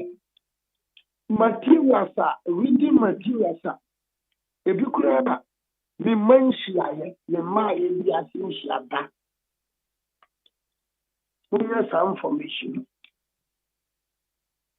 This morning, I was reading an article Obi Eka of Kofi Kakari from 1867 to 1874. 1867 to 1874. Now, Golden Axe here. Asante for the mark. And the significance and the import of that golden axe. The significance and the import of that golden axe. In actual fact, throughout my studies of history, some formation and I'm not paying some formation from 1867 to 1874. So sometimes information be my information what you said. I did a mudopa. Some formation no dear man I'm a prank. No, this so that comment the other. And you're not correct. You are lying. Well, I was in the Banoka and you're not correct. You are lying. One found information beyond Maria. Say, you tea and I use it. So I put to a bit of Obia, which I like I said, I'm not feeling well. I put to a bit of Obia. And I've been saying this is not the first time. Both political divide, LPP, NDC, we must be careful of our comments. The tribal divide, we must be careful of our comments. But so we follow this time. The tribal comments, look, if we don't take care, we will get into the Husi Tutsi era, fast and down. If we don't take care, we would enter into the Husi Tutsi era. Now, make a Husi Tutsi, Mumanim ni biara, Krachi ni biara, Uraba biara, who said, you bring one. Where I make a Husi Tutsi, Nippon crowd that your commentary, no go say do my time, for Jimmy, for you, until who see that, until you see that. It is a very serious thing. Very, very serious thing in this country. Some group of people want Obake to be placed or to be used instead of Akwaba. Then follow the common. Follow the point. Awurababi, Wabana, Wabunti, na ocean summer or Kandia. It's horrible. What may you about? Woman, people think that maintain a particular answer. Maintain the history of the country. Maintain the history of the country. The BBA, Marcos Ryan, Namini Sugan, Akudina, Mayor Capital, Kosha comments will be in the DH. Marcos Ryan, Obia Minimum, Obia Mayan and Maki, Obia Mayan and Maki of the regional house and the high court. Nana Napa, okay. Namakofi US, Namakosran. And what have they got to do with the chances? Kosher comment in someone amount for kind. And yes, I'm Kito. In people insulting Ashanti. Nobody will consider Suena Manhana. And also, any culture. Look, let's be very honest and sincere. I want any broker. I want to know any broker. I want to hear any hope. We think that we can continue to be insulting the processes, or be insulting the non-processes, or be insulting the traffickers, or insulting the wallets, or insulting the hunters, or insulting the bronze, or insulting the Santis, or insulting the and insulting the United Uyabema.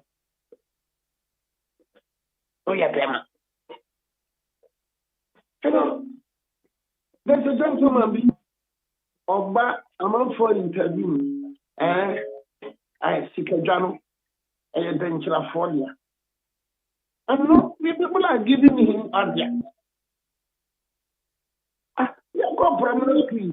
You need to take a job. Okay, but this I say for never know if you saw never pass. But this man has been saying no bones among from Sikajano, a Dentrafordia, and a Santa Forco fire. And no, somebody will even say, Sikajano crown passes on. When you make sense, you are offending the sensibilities and the sentimentalities of a group of people. You are offending the sensibilities and the sentimentalities of the group of people. You know, Bishop Cocker said, oh, Diana Corano, Panamano, Janu the Buffalo Tashanan. You are insulting the sensibilities and the sentimentalities of some people.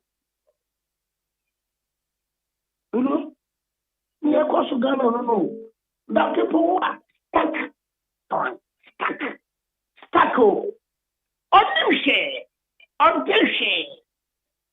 that's right. What do you say? On new share. And so, now you wait for, and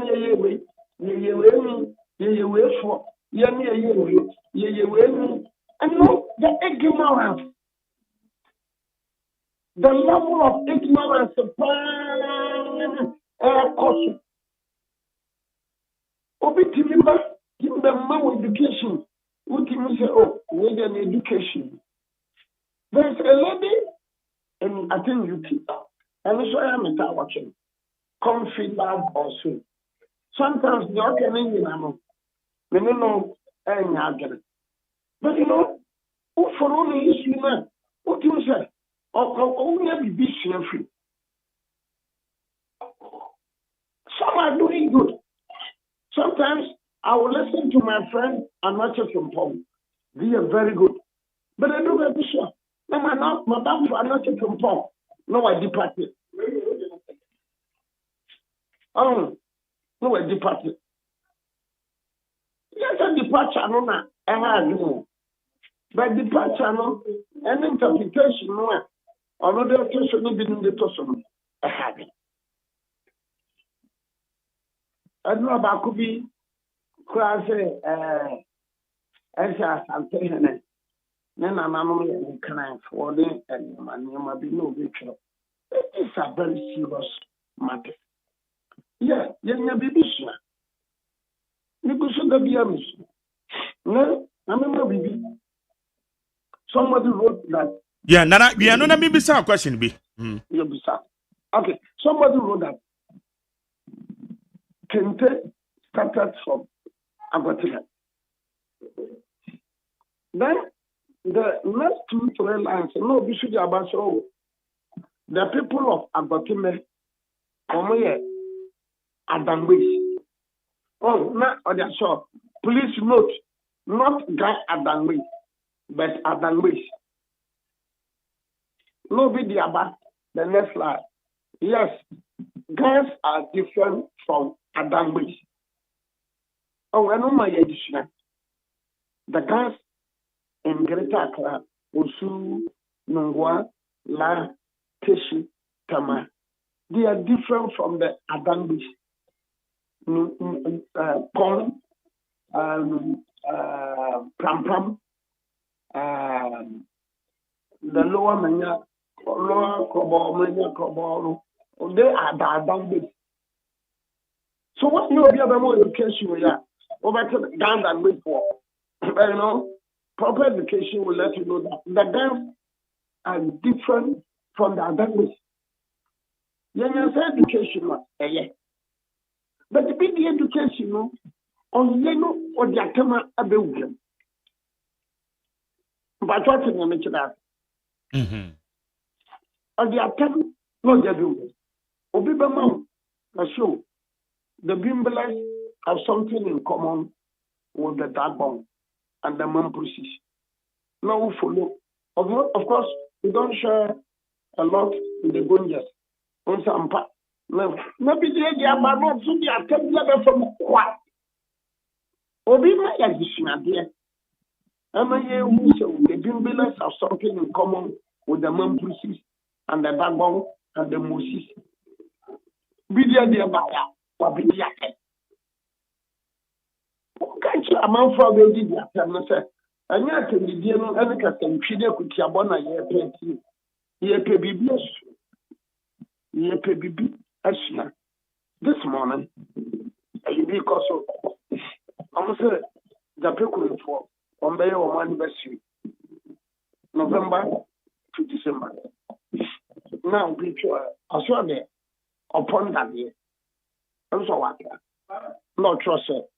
Long live Japiku. Long live Asantman. Hey, shall the next people line? Obia did not. Well, one person did DM, sorry, and then it's a blue. When I lock in the profile lock. Upon one, no free the pecrum, or no see the pecrum, ye the year of the sea. Long live the pecrum, long live as a Coremapo, long live as Antamino. Only then the profile now. I cannot ODD upon that year, no atem. One lock in the profile, not ODD upon that year. I mean, when I read it, can you no, but this time, the dimension I confirm. Media crowd and more receiving end. Because remember, because when you are talking of the bottom mansion one, it doesn't affect domestic number one. It doesn't affect Monsieur. It doesn't affect Beggar. It doesn't affect the people. No, be a question of what so camera in Obriwahe or Contomponi or hard fun. Even cases you cry Maya was to go to Yabian, Obucratro, Okrawa only case to be a Dana Haba, Fawns in Buffalo. When they are football account, we need to be very careful. Comments now, Eboba, Ghana, and Western times, both political actors, historians, social commentators. More my young I can tell you without the slightest reservation. Gradually but unnoticeably, we are marching towards the PC arena. Okay. Mepacho, what share will party, new patriotic party? Maybe Abronya can and send me the far yours of opinion home rather than Can Williams. Any assault for beam. Party in the Babon officially at the crater, ebi this ebi you am hoodie free, Sassimimo. Say Abronya original chairman dear. Then so send some no Abronya cano and your party the position. It is a party a penny for including Salam Mustafa no Bekase. Kwa said the Abronya running in any year. Anonymity has here a inconsistencies and as different merits of the case and one can was him. Baby, I say, yes, but Mustafa say the Omadi Abronya no power no Eddie Bend, one more bad they will revenge. But meanwhile, officially no in Sembi Abronya di Kano. Party not in one frame. It is a say no. Oh, Salam can men casa party no. The only person maybe sounds like who being a legal practitioner no. Yebisa say Ayana and Sembi say ba and the kwanya na wo kind of politicization of issues. I did not read an official in the party in the crouch in one frame Sembia Abronya Kaya home. It is a Salam Mustafa Beka said they will power bend one more bad they will revenge and your double standards. No, look, I know person what you know. Me too be after. What you know? Me too be after. Maybe a some for Sudan and I'm from the one. A some for they need to be extra careful. I'm been coming. This morning, listen to Samoa. Hello? Nana Mitchell. Nancy Kumchacha can once be not also so we are no answer no kitchen angel from also. These are known as of for and as of my maintenance of papa. But in here, Nana Samoa, Eka for Kumchacha Nana. Of course, she was also responding to me at Kumchacha so I can't remember. So, a problem now about to see. And politics in the court, and pride in Conwa, and religion in Conwa. And you never agree. And this is an advice I am giving to every person in this country. No, this is an advice I'm giving to every person. No, I've studied a lot about the causes of the French Revolution. I've studied a lot about the English Revolution. I've studied a lot about the Russian Revolution. I've studied a lot about the American War of Independence. I've studied a lot about the English Revolution. I've studied a lot about other ones, local ones, 1966 coup, June 4th uprising, and other countries beyond, the Ojugu Biafra war, why Ankara stepped in. And it looks like the tension boiling in Ghana now. And could use. From airborne. Yeah, you should. The community Kofa Kutu came to Kumasi 2 or 3 days ago. Listen to the appellations. Omo airborne ban, maybe I should ask your mom. Oh, Akwamu, Sana Kwamu, Obukura to me, I say, Akwamu, Nkasantamana Kramau. One, as you said, maybe original baby, I can't, because you are attending the dear form. And the ignorant ones, Omobaya. So, appellation, and Yamana, and then reveal, sir. One Asante for flag, green, black, and yellow. One. Yeah. One sir, crest with them. One. Crest them. Good. A couple for one and sound with the man. Or said to the first. Or walk with dinner. Oh, Cordia. Young Yashi among the crest. The sound so Emma was said the four or Moncorero. The Yametamount. Yamena won't call. A German summer for the Monco. These are some of the ways they use a German summer for the Monco. Okay. So you see, ye Trezicra, our host, some be any be ecosia, some be a board bigger. Now, some performance also idea to. So, additional Catra and Fanny Little. No, you are more 7 can fret you. One Casabasa. Now, all I say, now, what day a commercial so the first. Coming back to the MPP, I'm saying we are now okay. Media food, no, maybe man down a food, who MPP, who NDC, who CPP. So MPP for the Bindia Tama, NDC for the Bindia, CPP for the Bindia. I saw for the Bindia. I'm so sorry for the Bindia. Look at my phone in Bindia. I lawyer for the Bindia. A lawyer for the Bindia. Could you believe that? My career presentation be about the history of the borough and borough have the history, many opportunity. I'm making reference to T.S. speech in Parliament in 1958, the Hansa. In the year, lawyer knew the actual lawyer knew. Lawyer knew. Samantha, I'm an answer, so Bribo to treat that. Lawyer. Now, even a lawyer behaves like this. Like officer. Huh? Or if God rest, what will I do?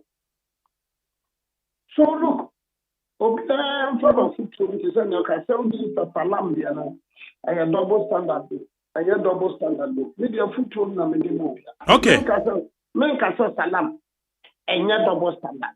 Not make a sister, and a double standard. Maybe a food to maybe Madame of Win, Obia would you home and abroad. Women, tension a boy in Ghana. A young from a part. Young Shea, New economy. We shall look at okay, Kenya, we go to Kenya, Kivu, and Kikuyu, and it is not the best for us. It is not the best for us in this country. And our leaders should be bold and strong and honest and sincere and principled. But informal are the best, I say. Katasunis.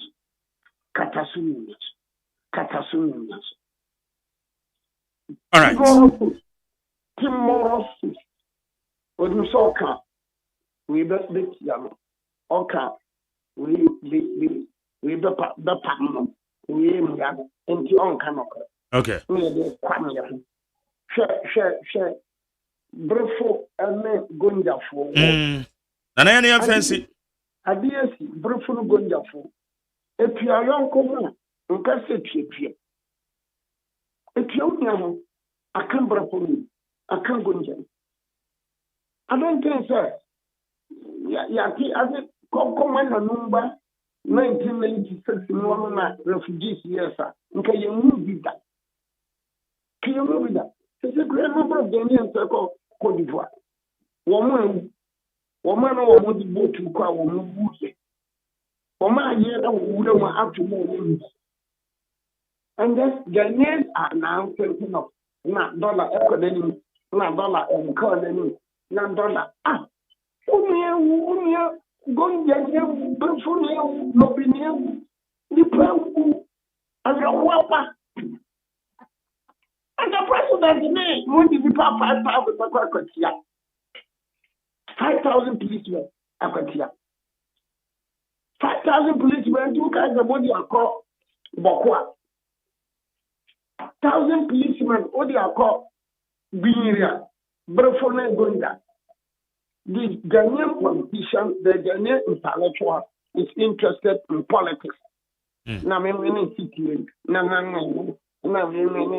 we are funding MPs for more organization for security. Now, so NDC, the National Security Coordinator, Richard Japa. What the Richard Japa? Okay. But of now, what the mobilized Richard Japa? What the Bisako be? What the Bisako Boko? And there's a Boko de Yamo, and I've been needing Yamo. Nana me dance no pay fancy ya. No, it's in the foot on the move. Yo, okay. Well, Grandpa, tell you, Macan pastor me. Ubenya Bia, over trouble. And that person over trouble, who don't call any tata, Shanata, Menem Papu, Benin Tumabi.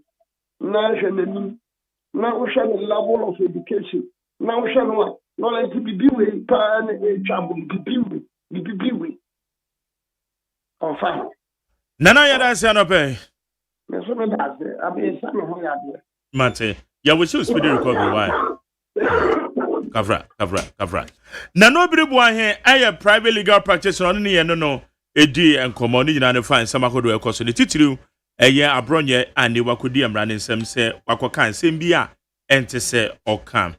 Na nyakopon ya adomo a eye Mr Samuel ya wofusu donko me nanen nyame ya adoma nyame ya adoma eye Mr. Samuel ya wofusu donko dodo na friend growing old ablekuma agape yedi ne na wotweda ewo ye obolo sport nchen hwa enti eye me bra panyin Samuel boache donko dodo na friend no Sami and Isaac donko Iben donko Elizabeth ofusu donko Grace ofusu ya donko Alex donko Emma ofosu ya donko ena Cecilia donko nuafo nyina yemaye nyina ye ho hyede nyame ya adoma weekend agape eya abiliko meho ena ye papa ye bedi na wotweda nana kran enzo di mutintimai pa donten hene bentukwa sunyane bentukwa adonten nana kran enzo di mutintimai yemaye nyina ye ho hyede ma comfort nso UK eye bra sami the wife ono so yema munyina hyeden ibishia mame kwa omano so nanabi eye national organizer the Manu Patriotic Party idina kasa ye lawyer Henry Nanabuache esane mrane friend nanabi na yene no eninkomo nanabi mache Magari mejuzo na rema won to say on Keriam Padarum or the Enenso Ache. No cre. As I share me acho. Ana. Is it why you them? Oh, there be na sakasa ne the radio so ne kasa. Oh, is all you zone ya. Ya na America. Okay, we have got there. That's right. Okay, nana be na abronye issue we so far people for saying na mudi achirifa. I think so. First of all, I brought you some question who here back. Oh, who here back say, and you see, a ma ye GDR or see now police no come up with as a new way mama indi. Na I brought you put in the marker. You see. Wakaseti IGP. Inti IGP gofu. Ana washeni mko foze ni mko ponko chino. IGP pa. Wakaseti ya IGP. En IGP buafu. Tane tie. Sa muke video na. See IGP. I disagree with power. Minya abronye isikasaya. But baby and one will be kaseti yao. I was just an old to me, I don't know. Oko is a wood city panel. Any Sanka Krum had here. Look, trainer, Ghana put you, Biabon said, and another danko for the memo, and it is in bra. Mark, your quacotia. Someone up on your can say. IGP Okasa or the Black Maria Becohol. To do obey to trust him, the idea of a chairman de Pacron. Is it then that would be say, communication officer or work one of constituency? Say, you're really permanent and they'll come after your marking. Another pray, Nanabi. You show monomono dear. Omodia Gumbu, you come. Or son or cano. Oh, Matthew, Tina, maybe Sassa no canon. May the ambition no say, Mumunti or Bowo, elbow, a friend of Mark and a ball. Back on the ground. Yes, or no one, no don't pray. And now, Ocas also say, Shiaman, Camobe Cemetery. One to be your cassette and go for me and Omudia Gumbu and the one. Sir, okay. A message should be in the man. Okay, very good, Mammy. But the assembly is here, no, dear, modern na efe. Nefe Sakama or kind. I put first one our kind, so Mudia Gombe cemetery one all. Cemetery there for and I just wanted us to use that when the same words no use you any analyze. No problem. I mean you watching it. Menka say one kasa, me nyi watching it be na me na me analyzing ye. Wadarova. You muso Mudia Gombe. are sending or damn and winner. Say, Monday. But they are sending. Okay. We are no. What can I say to you? What can we? And now, I work with the honor can. The video went viral. Obi and Kwankwachino. NDC, National Vice Chairman back home. So far, so okay. Okay, yeah, I've listened to the video. Okay. And when we diagram, wombe. Yes. Waka. So Abronya was making reference to this statement, and then also so far as I said, in Tennessee, then IGP, who have quit Yahoo. Now, I say we cost our videos, Nenam, I went to But say, Aquatia Police Commander, no. Woman initiating investigations when one of the statement by you. There be, and yeah, I'm saying, Hajj Master would do report here. And I don't know more strong statement to buy. Large Master would so far as okay. We are a general secretary petition at the command IGP Ghana Police for as a new patriotic party. Say your minority leader. He whip national organizer. Obi edu wo kan sambasa basa. Majeri ebesin ne. Senka Ghana Police kwa na bachelor say omo technology. Na ebi omu yin hwehwemu. Ana senka ebi a individuals no more petition kwa den ko mo mfre no mo ntun samfre. To mu hiaye. Obi enu wa frɛ. Eti sɛ abronye kasa asɛm we na no kotrae. Na ɔno no na okɔhwɛ no ɛkyere no ɔno kwa no anasa no lawyer ta ko police station ɛnyɛ sɛ ɔkɔkye no. Ɛbra wo hwɛ no wo di police fu ekutekute free obi wɔ sɛ wonya nteɛ sɛ abronye wo sɛ fio. Oh, nti ɛba saa na so bi tie obi ka sɛ asɛ NDC adwuma na wo yɛ ana.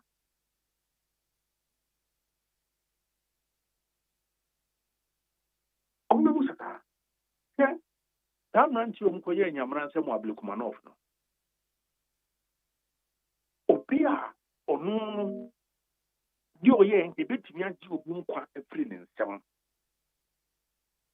Yes, actually, a moon on which die at your court nana, your mum will fee.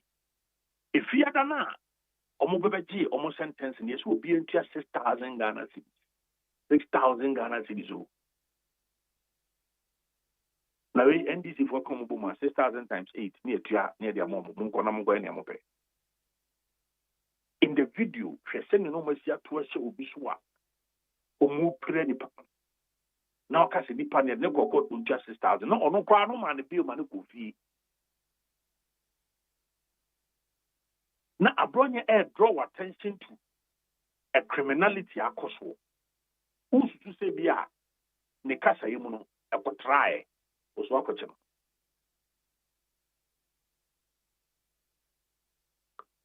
What videos from the Casa NT? IGP and would the anti that saying your big doctor Bia or no so friend and sans had values a baby. Or no. And all that I bear 1 penny for Crama, you talk at every year. Check or your board member. Our National Health Insurance Authority. A buy who says, I buy a dada for.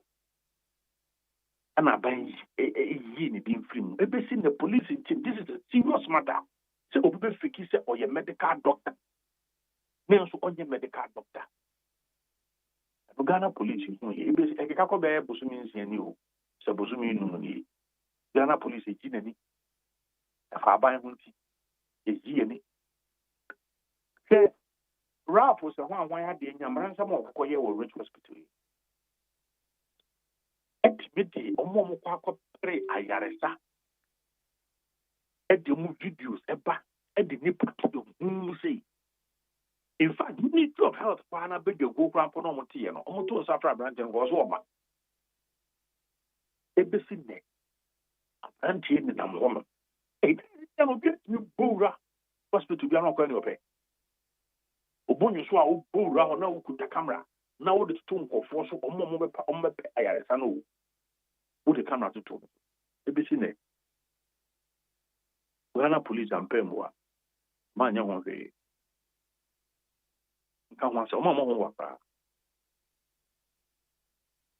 omo ho wa pra it is a BBC koswa na me na no Ghana police to separate political party say ohia enkutamuntino the whole general secretary of the party petitions the Ghana police to obi issue that threat on yempeni for me and some more party when you won't see two percent times I offer so when you collaboration at the moment.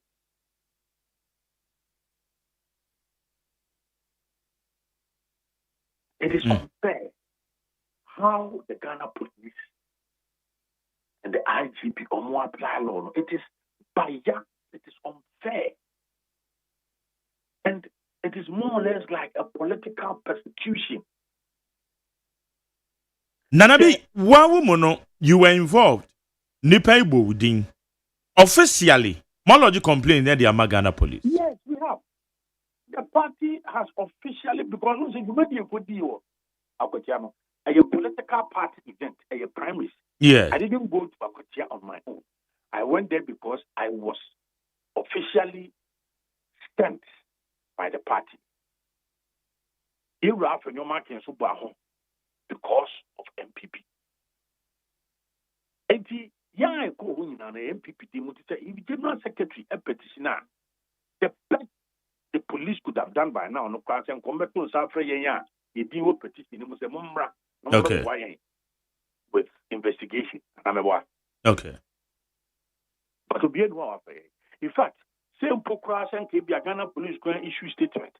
Nanka omonfa and acknowledge receipt of the petition of the Biomonia. Meanwhile, the National Communications Director at the petitioner court will address it. The petition is all over. You can't pay. Okay, now Mohammed Zako, MPP near Brantia Bako. At your control social media and say, Madam Vice President, rest well. Sabran enough, Madam Vice President, at the Kata Babontin say, Okwako Tina Homekaka, and not near the police of Wakwako Chino. I didn't talk to me, oh, Chief Justice, Committee, I charges for me being a lawyer for me be on more seven. I say, Omunina, Omokushia, baby, I won't be a dance here. I don't put it to near the NIB and fee, near the money at Trinity about Chabontain. For what? This year, the Camilla Post will be in Timin Castle. If you make us any other MPP, and the MPP, come on, talk. One to FM also. Oko kan se na nadan go kufa do trample mu a plane ntin hwinu na nadan go kufa no nim kwaso kwa magana fo on tin hwinu ma je wuti so bi kwache no wuti se obi kwache no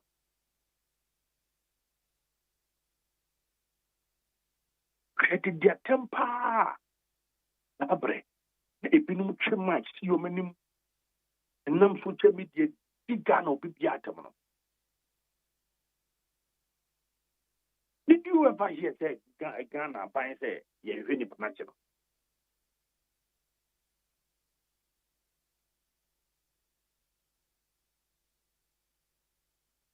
So okay. We are of the view say Kwaya Ira IGP ni Ghana police. Okay. Mr. Ni video we at the police penny be power out. Penny pa, police penny pa. Now, be for the thing to Ghana. Me send it every day. Me send it. Your kind said thanks for sharing the video. We are monitoring all the media space and we'll keep updating our strategy accordingly. Okay. This is the response of the man. When Obi is seen in the video, saying that you should share up on your margin, you're going to be, you're not on play. Nobody will move on their cemetery.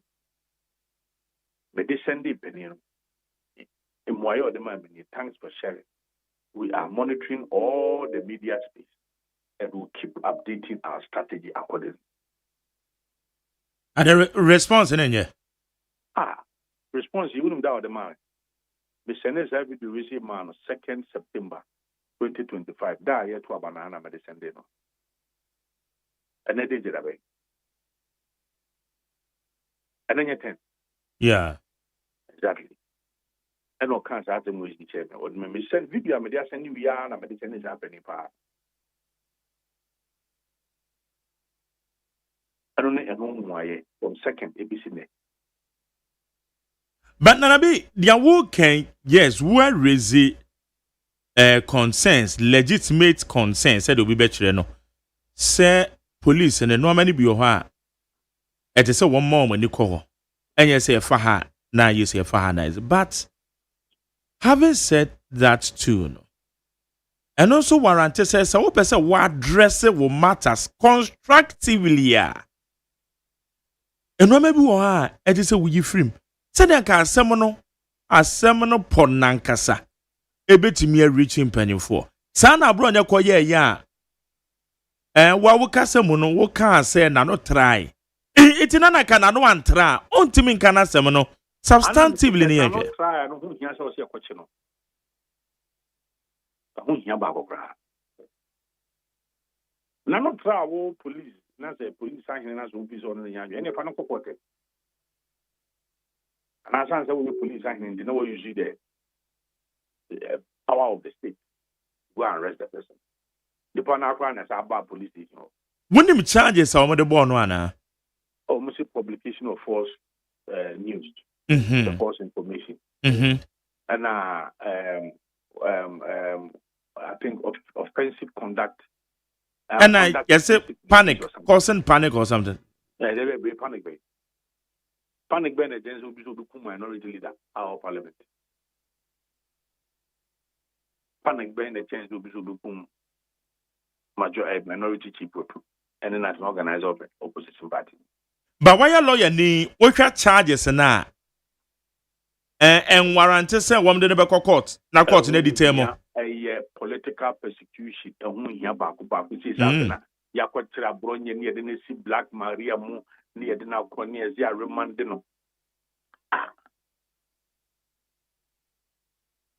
Yes, I can agree with you. You could have made his point without certain words. That is fine. That is okay. If you don't know, you know what's in. Now, come here, Papa. I say, anytime a BB bar, I say, you go buy any more. Now, I buying, and now, but you can be some of these things to just get our attention from it. And the debate party who pass me when you near Majeri, when you fee, I'm knowing that when I take a Ghana walk away refugees, it will produce that. Majeri, the Benati Bizada. And one back was some dear, and say, exactly, and then make say, northern part of Ghana, Gonjalanko, young good for you be a refugees, oh, Cote d'Ivoire, on the show. How? Cote d'Ivoire, no, your war-torn country.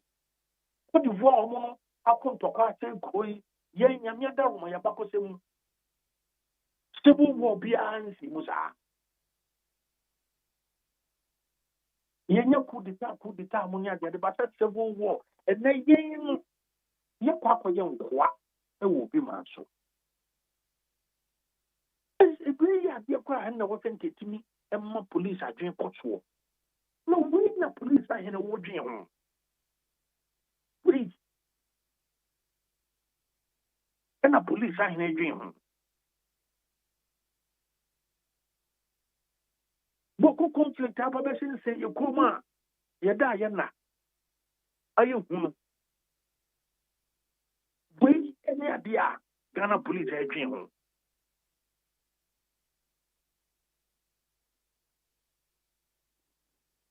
It's just a clearly, no. Abaya say, Bibi Bada say, a good and more here. And America say, my police, and my Abaya is your for more nations. They be. 20 years yakwa ko chabone.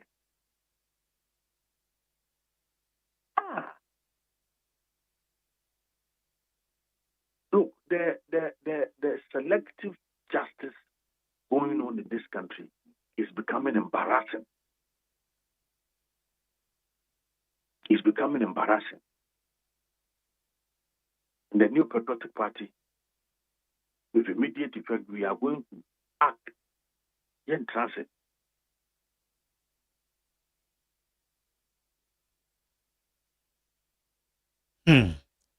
Say, Nyankopon ya adomo a eye Friday ne yebeso obesan reappear. Nti party position ya dey since ye party chairman, national chair. Sorry, we are going regional. To support him, but we are also going to register our displeasure against some of these things. And I must say, a judiciary, great misdemeanor. More executive from beyond and to they should be fair. Because one say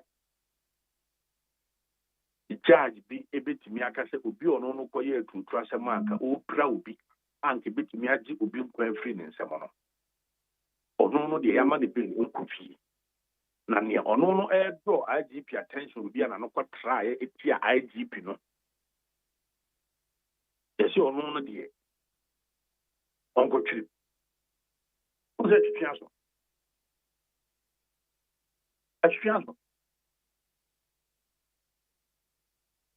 it must say in all of this, you are judged for.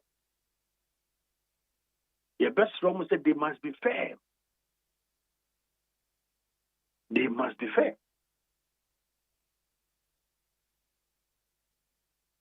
A Friday evening has a cocoto about that on it.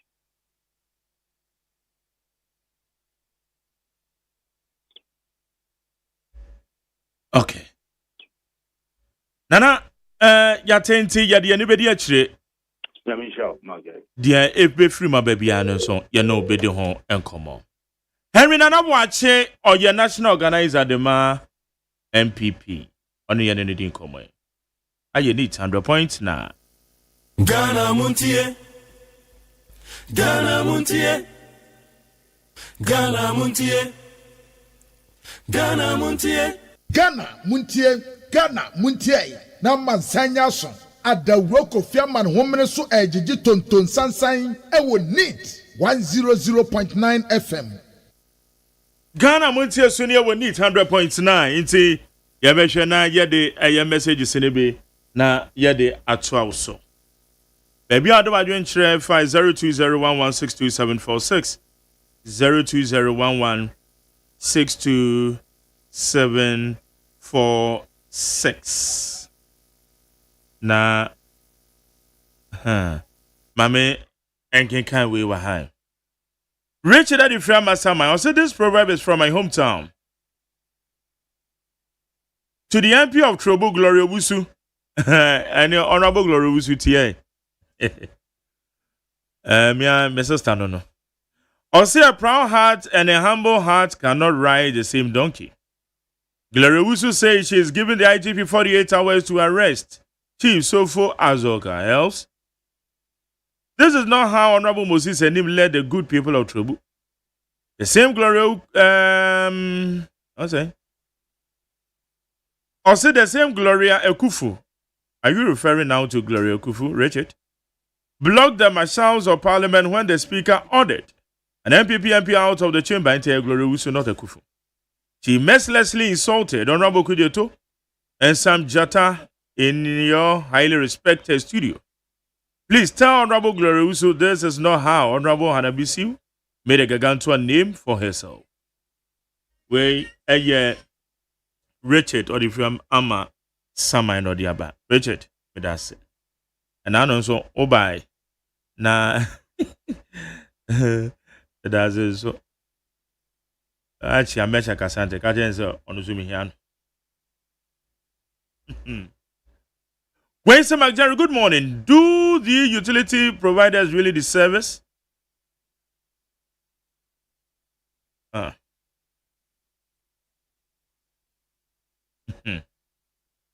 Also, do you also know that employees of these utility providers do not pay for these utilities?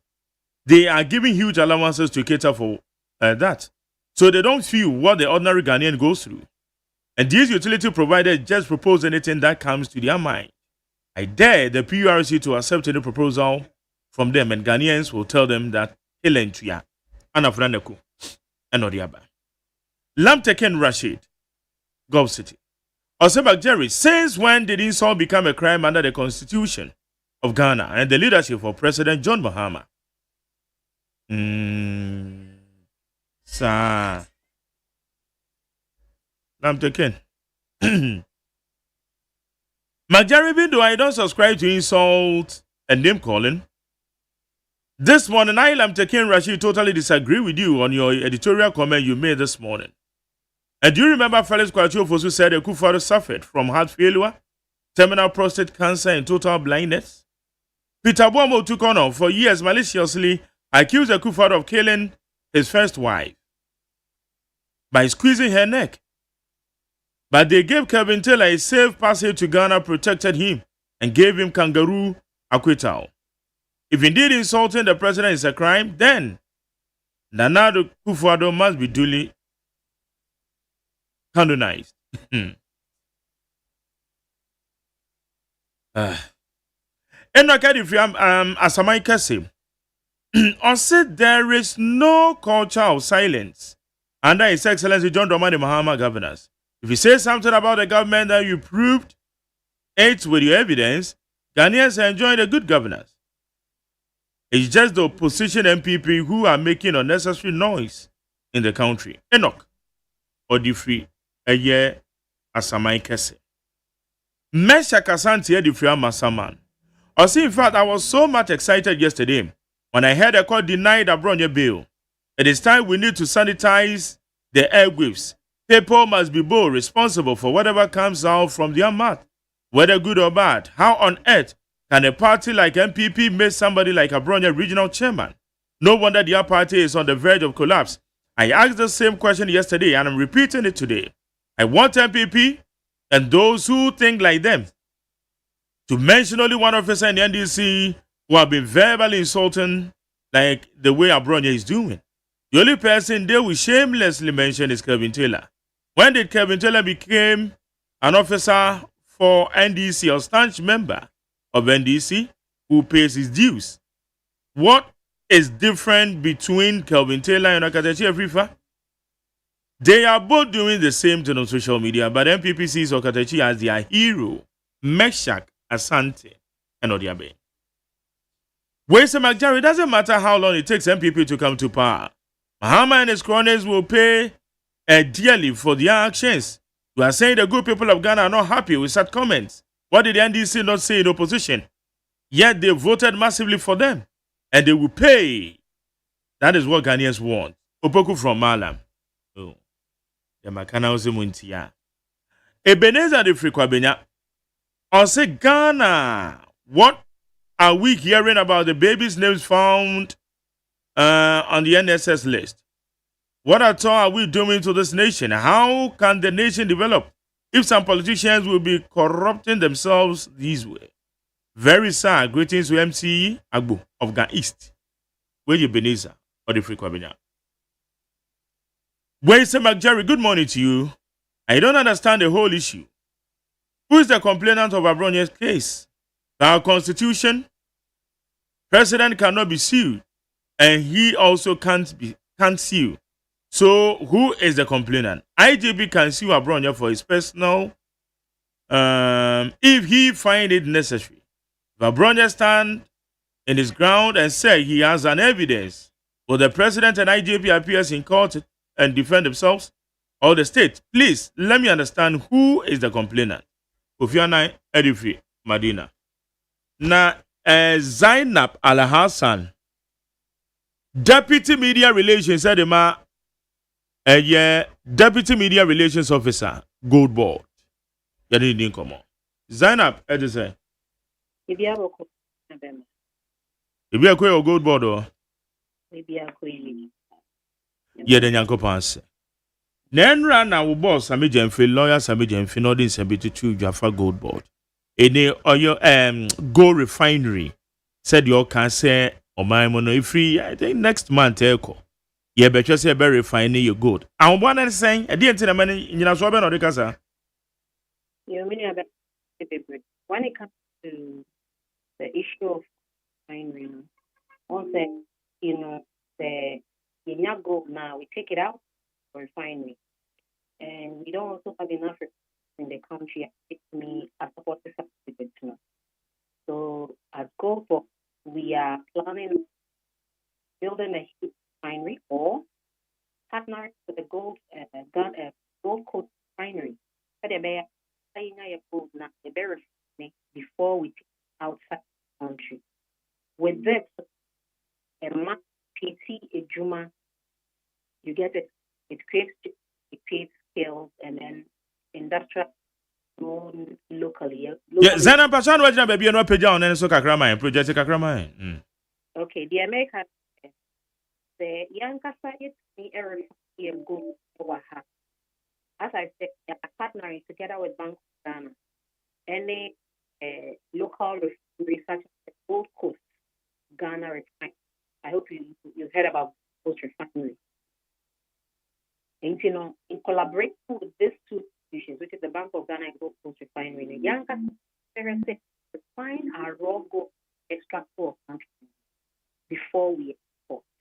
One, that's going to create jobs and it is going to create as well. And then it boosts the industry locally. Okay. Hello. Yes. Okay. Yeah, meton kazana. Bolu say ana o voice no awe chire kakra. Okay. Enti so obe mayati ase yi a the essence say you verifying your gold output a yebenya no, meaning said yen say ebeboa dia fasodia yenya gold me na be kosoro ana ebema will keep more of the values and benefits high minimum about because when it outside for refining, say the raw we lose value as we understand because the currency is involved. But if we are able to refine our raw gold, the raw gold is extracted, we are able to refine it. But I remember example to say no buy maybe to say cocoa name senka cocoa exporting one and it's necessary sika export. So it is an example of what we are talking about. The extracted raw materials, refining, and loss. By answer to me, a refining, the value chain, the refining the raw materials will increase growth in the local industry, gold local industry. One, a bit two, a bit for the skills in refining. When you are able to get enough skills in refining, we are even planning on giving refinery licenses. And if you are able to have skill in refining, we'll be to the why we build refinery. With this, if we have enough of those refinery industries in the country, and when you say a bit of gold, dodoa, or be exported a corona or before they no, that is not what we're talking about. I hope you understand.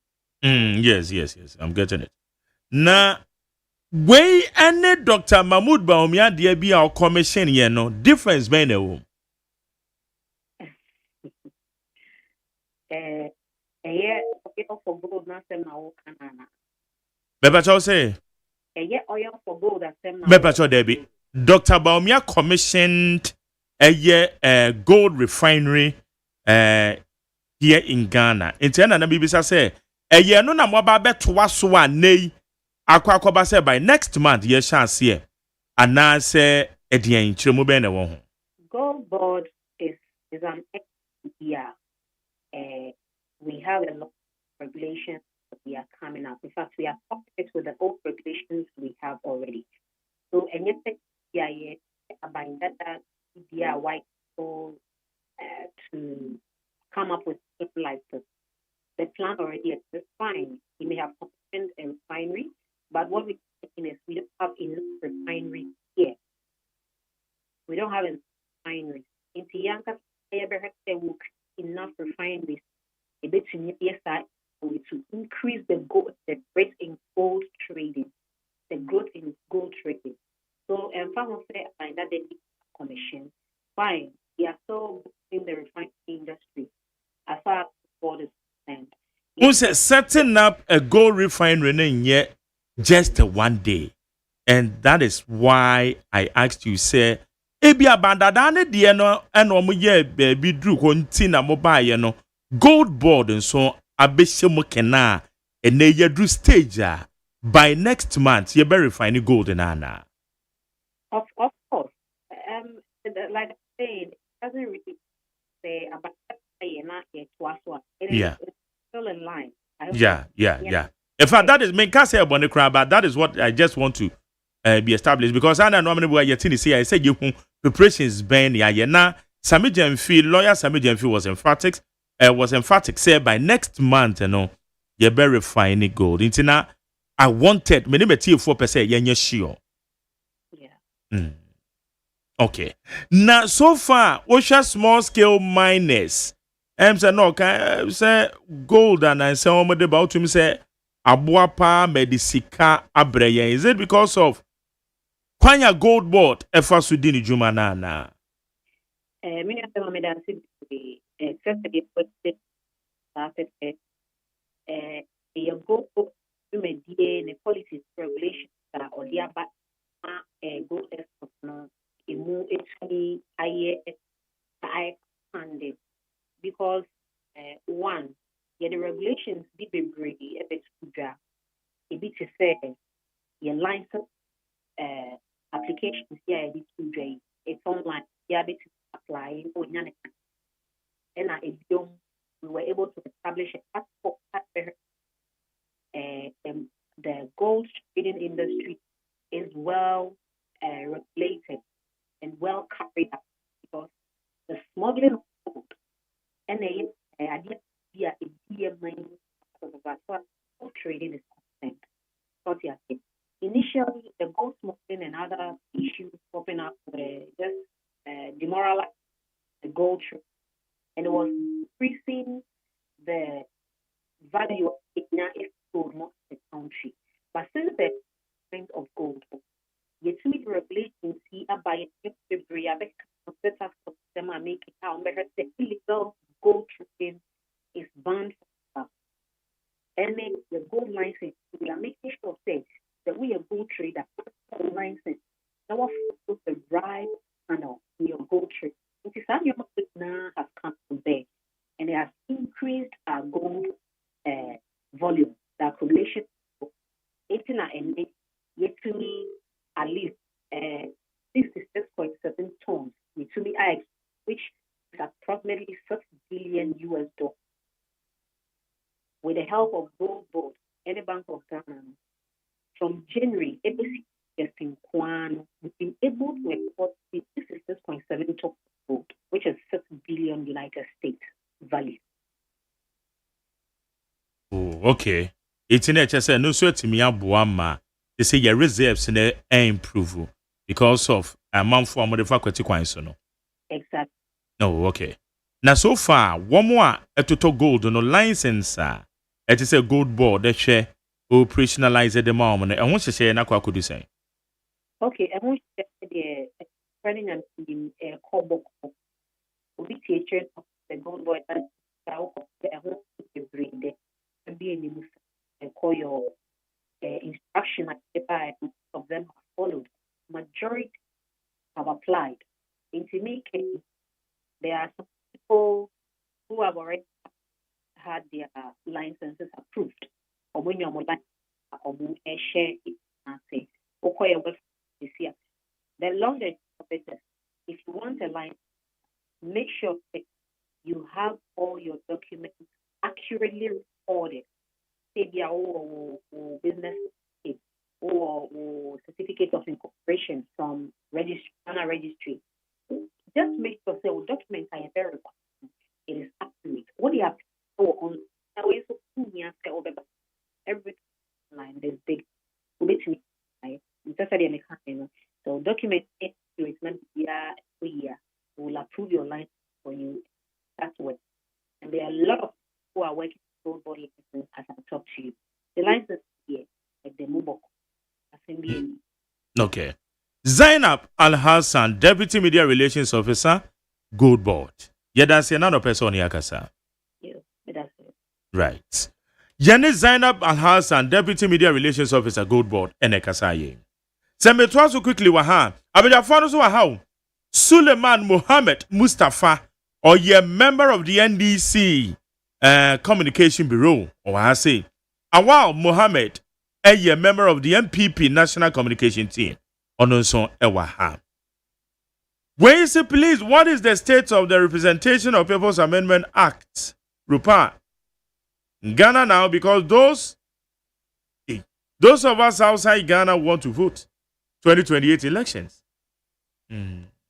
Rupa ne se wo home run de se ahyewi. Aka say de be adwuma.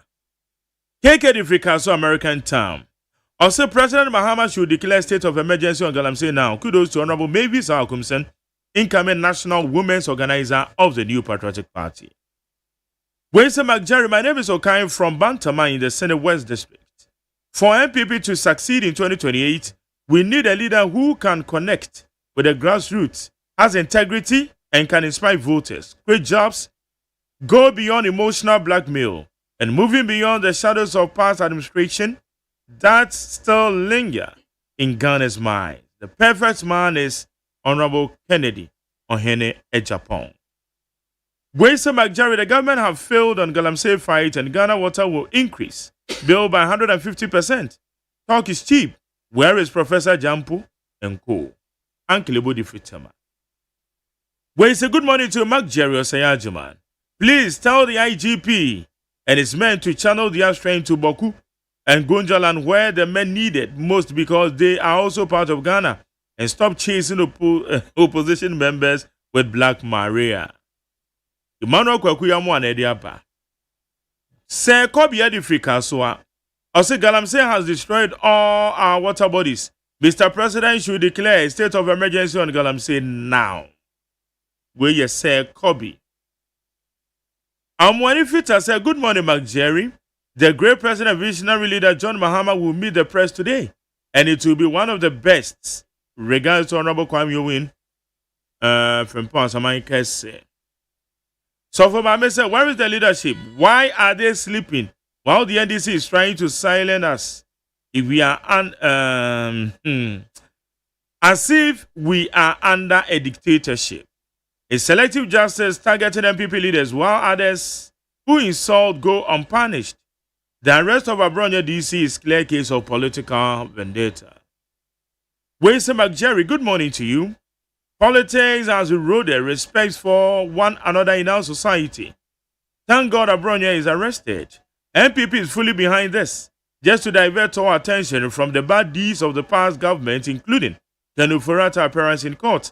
McJerry, how could any reasonable person support this kind of behavior from Abronya? If truly MPP support this, then how can Ghana be saved? Ni Edifritema Community 4. We say greetings to you, senior. The youth of the country are sleeping at the wrong hours. Scandals upon scandals, and the amount involved are heartbreaking. He steal all these monies, and they can't even eat one ball of kenke. Asante, Odifi, UK. We say good morning to you, McJerry. How are you? Jerry Nanabi should come again, and Afenyo. They have forgotten so soon what they said at Ekwetia. The videos are with them, Christopher and Odiaba. Also, McJerry, please, how far with the guy who beat the nurses at the Greater Accra Regional Hospital? Ghana until when? Everything is politics. Where's McJerry? Please, Abronya should be jailed for his violence against president, so that they will learn sense. Emmanuel Edifri Boteman. Well, it's a good morning to you, Mark. So Samedi and Kelvin Taylor is working freely. MPP must arise. You are a unique journalist. That's it. Where's Jerry? Remember that Nana B. NDC communicator was jailed during Dan Paris time for peddling falsehood. Osinidino Ede Nana. Where is Chairman McJerry? This lawyer, if you ask him questions, he will not answer. And you'll be beaten about the bush. I don't rewind now, can as more. Mame kwa manusona your Dr. George Siama, C4C Medical Director. Yanini komo, yewia abedafo ne betenase. Nkoma ya hyehyɛ. Dog Martin. General Magari. Eti say. About the other man who you bra. Pacho also want to say. Yes, nyakopa domboko, nyakopa dom. Yeah, I'm up for the door now so na any boy you didn't come on we are. Numbers no muntie ni no more free bisa because brabo no ho nsɛm prostate no. Ana womani edi akyiri pa. Eti enenso edien na yehwe. Yapom di no nsɛm. Yo, Magari me that say in chia for liver specialist hospital come out be. E pacho obetumi afa number in terms of na wafre ansana yedi en common sene be ya em kojama 050 00 40 331 and I say 050 00 40 328 yan kupon adom C4C liver specialist hospital yegusu yan hwehwemu ehwe nipadua mu organs ahodo a etimi eboa ema ahoden ba nipadua mu na yan hwehwemu no ma yehu se yare ahodro bebre bi wo ho a eba nipadua mu na se brebo no ahoden a etimi fight nanso brebo no nkasa so etimi yare na ya yemfa ni nko yare ahodro a eka brebo no did say yedi fatty liver ho komo pay na nanka be yese yetwa so na yehwe the infertility in any animal and ma nanso akwakoye by popular request and demand say this September akwakoye prostate awareness day ni ye yemmomodi ani ni yeni animal mema ho komo nso na pese yehwe condition a ya eka brebo no ma brebo na ho de ne ba form na enu nti prostate condition to me kosoro na enu nti akomayare enso to me kosoro na enu nti diabetes to me kosoro na enu nti stomach ulcer so to me kosoro na enu nti arthritis to me kosoro na enu nti muscle pains na mo ya obebre so to me kosoro ya tini din pain nanso ebia na yemfa ye ni nhwe condition bi to say hepatitis me pacho ebia what hepatitis B abredia nanso enye no nko ani hepatitis a abani pediani in fact brebo no ahoden so nko a ono ayare a wasa no ho yare na medical no ye ka hepa etina ho ma brebo no kana titis eye inflammation chese efindi abani pediani mu eno ntini pediano eda bibiedi ama natural o say efi abem na efi no in this case no ababet na brebo ni brebo a ono ankasa wona ho odensa no ho yare ono ankasa akwakoye zoom lion woni pediani mu a oyi efi ni pediani mu a ono ankasa fight virus fight bacteria fight a lot of microbes no ono ankasa ababe yare ebasa edio how between pediana so esan say brebo no 500 plus functions no ultimately enye na the edika ne say brebo no ehunhun no ampen bebre no na a virus your viral hepatitis wo ho and your autoimmune hepatitis wo ho yesan so your toxic hepatitis so wo ho ye chire mu a na ye kase autoimmune hepatitis naturally say you need pediano your special immune cells the white blood cells in this case the tissues of your liver no the hepatocytes and the kapha cells no as an enemy. No, must start attacking them. A rare condition, but a idea and also to me see. And you want the viral hepatitis, and only trace a virus. I am more. I am finding. Yes, virus are non-living things. Until say, almost me come into contact with a living thing, no must start is almost survival. It is a virus, no any kind. But now, we need anymore. Or maybe a friend of tropism. Tropism nature say almost baby particularly almost cotton. Now in this case, our virus or hepatitis virus, no dear, or a year hepano, a year breadbone. Until when you're quite by the anymore, uncle baby say or cobra one cotton breadbone. Now, our sister breadbone in morphology and nanny bobiano. Now, one man no kakra. Na afeno, Emma breadbone who are there and baffle. And no, Enna. Viral hepatitis, hepatitis A, B, C, D, and E.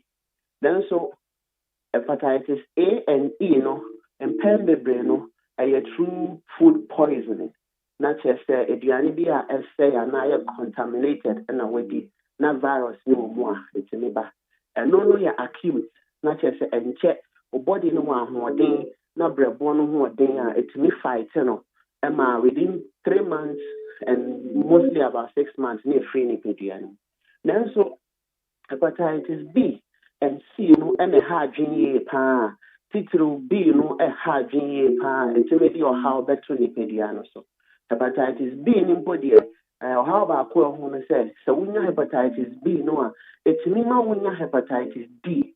Hepatitis D, no quant me bow nipedian. Then they said B in a bar. No asa twitwi no aba beka ho na chese the or how abeto brebo no so na yewo the toxic hepatitis no address enyema bi a poisonous call ni pedua ni na jere yesua mu say you be your friend xenophobic metabolism na address brebo no da ho den sonko na smoke a eba ni pedua no insecticides eba ni pedua no pesticide spray and chemicals dry factories any pedua mu nyina no brebo no da ho de na edi yifrim then so oye say adwuma no na cha eti ma na ho de no bafom e bit say ensamum bebre e bit say drugs dry mix concoctions near the frafra hard drugs ni pedua mu nyina no brebo no nti brebo no so ji we nyina no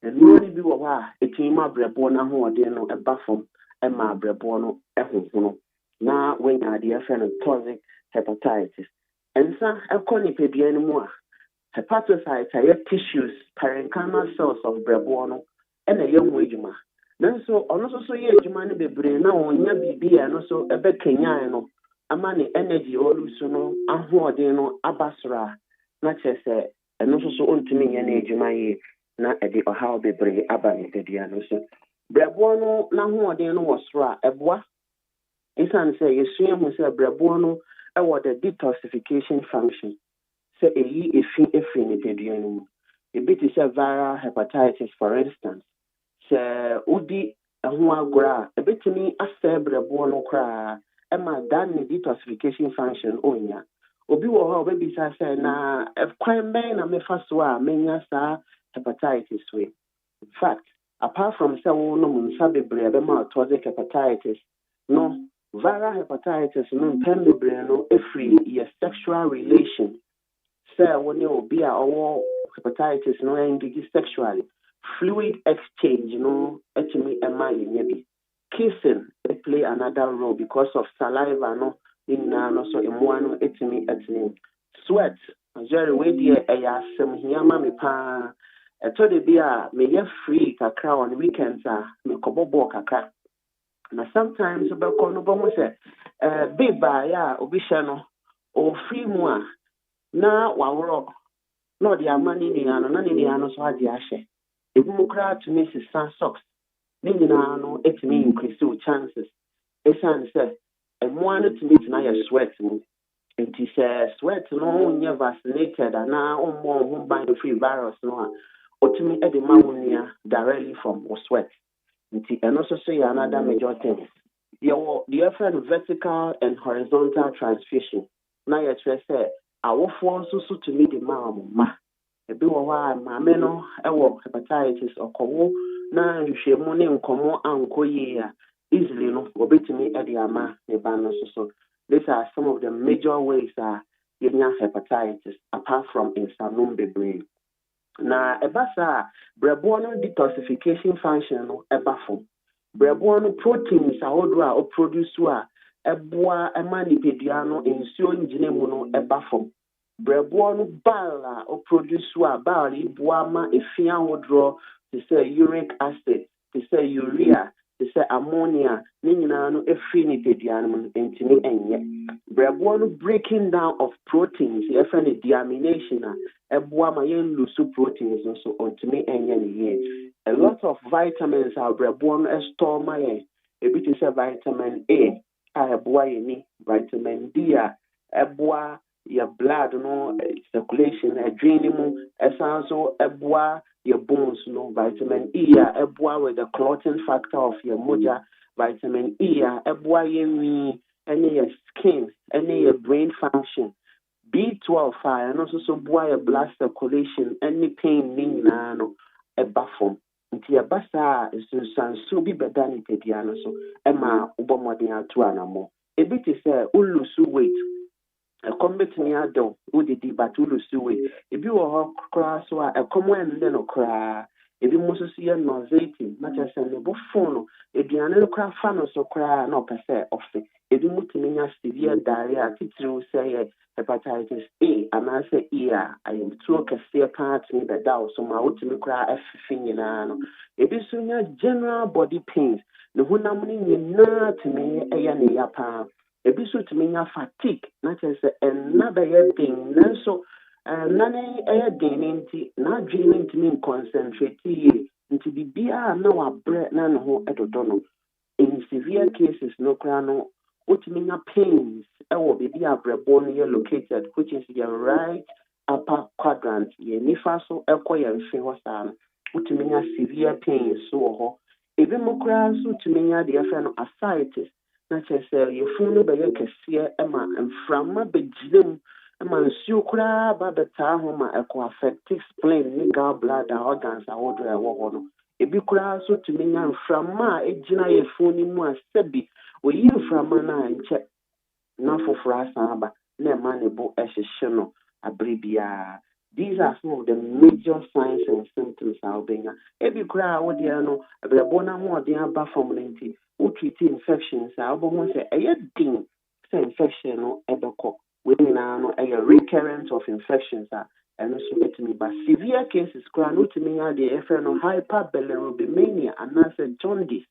Na kyerɛ sɛ bilirubin a ɛyɛ waste a yɛwɔ sɛ yɛyi firi yɛ nipadua no mu a brɛboɔ no na ɛwɔ sɛ adwuma no wayɛ infected na wahohoro no nti na hoɔden no aba fam ma ɔntumi nyi bilirubin mfiri nipadua no. Bilirubin nso so yɛ yellowish in color.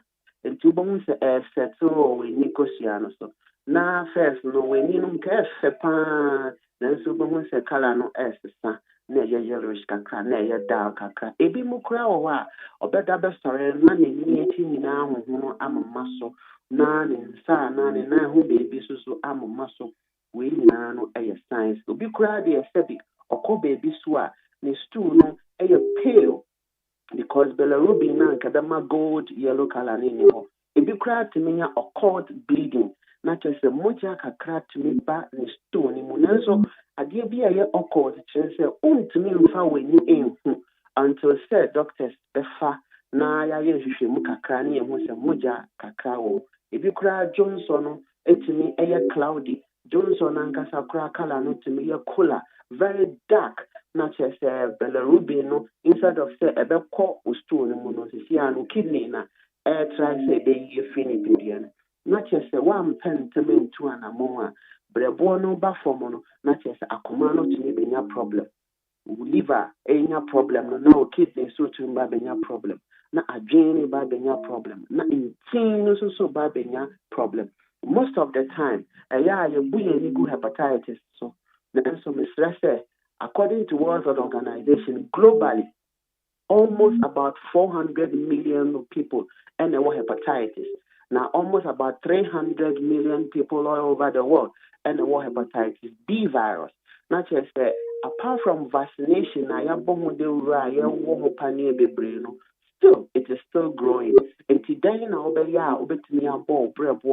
ama brebono nejuma no akoso aboa brebono no no so wetini aye na ejuma ne eye eno ane se obehwe wedua ne die obehwe moderation of some of the things alcohol ni peduan because you see mo say hepatitis enye virus nko na de ba insanom de ba drugs ahodo de ba lifestyle sedentary ones be so itime de ba yeah, the chubby or chunky foods or fast foods, processed foods, it may increase your chances of problem with the liver. Now, my liver only 500 functions no abafo. The pacho pelivoton. Na in Kenya hepatocytes no. Na omuntimi nyo mejuma ye. Sembo hepatitis crab ma wenya inflammation na. Ma yemu the type of hepatitis no. Na yemu the state of the tissues that were breadborn na livoton in Kenya breadborn with diet plan a whole na intimima amode embrand pedianimo. The pacho estra say ma breadborn munya. This answer breadborn na who ba for more. Or how can see a private than pediano so wow fa pressure draw uhia breadborn so be breaky it drawn it down. Na one sans wa boa command ma wait me age me. Wow, for diabetes draw.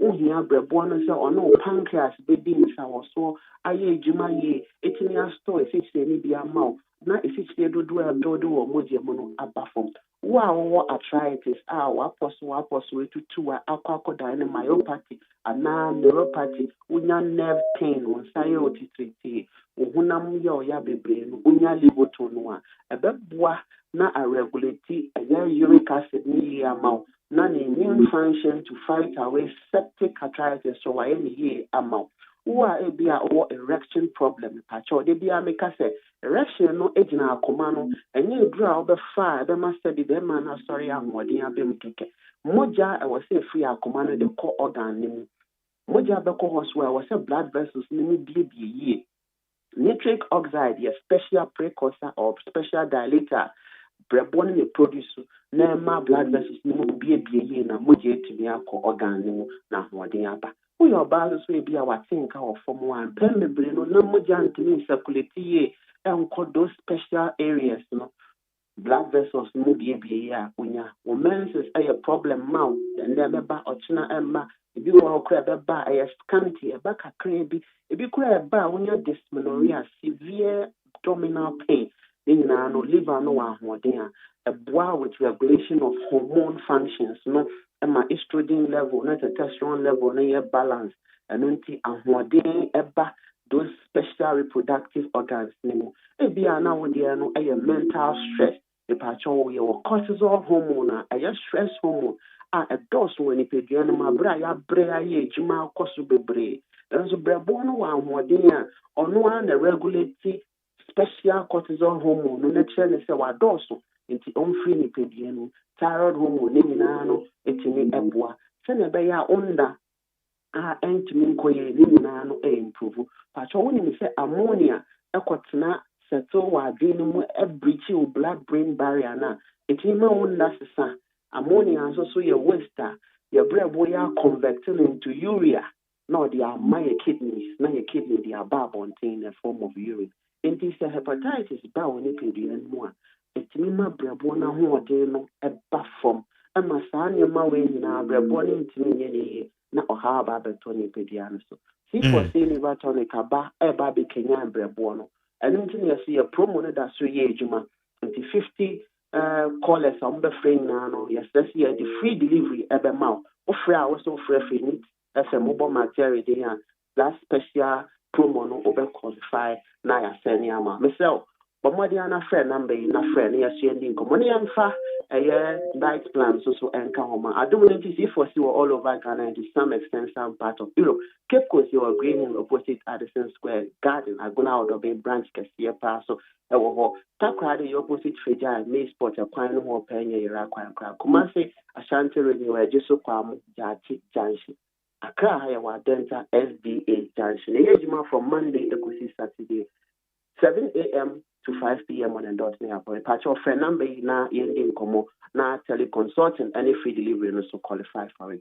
050 00 40 331 050 00 40 331 and answer 050 00 40 328 050 00 40 328. C4C liver specialist, your liver, your life. We believe in our medication and treatment plans. And anything that they be said, once treated, forever treated. Magdalene, Yankupon Count and open for you now. Nyamisra Monson.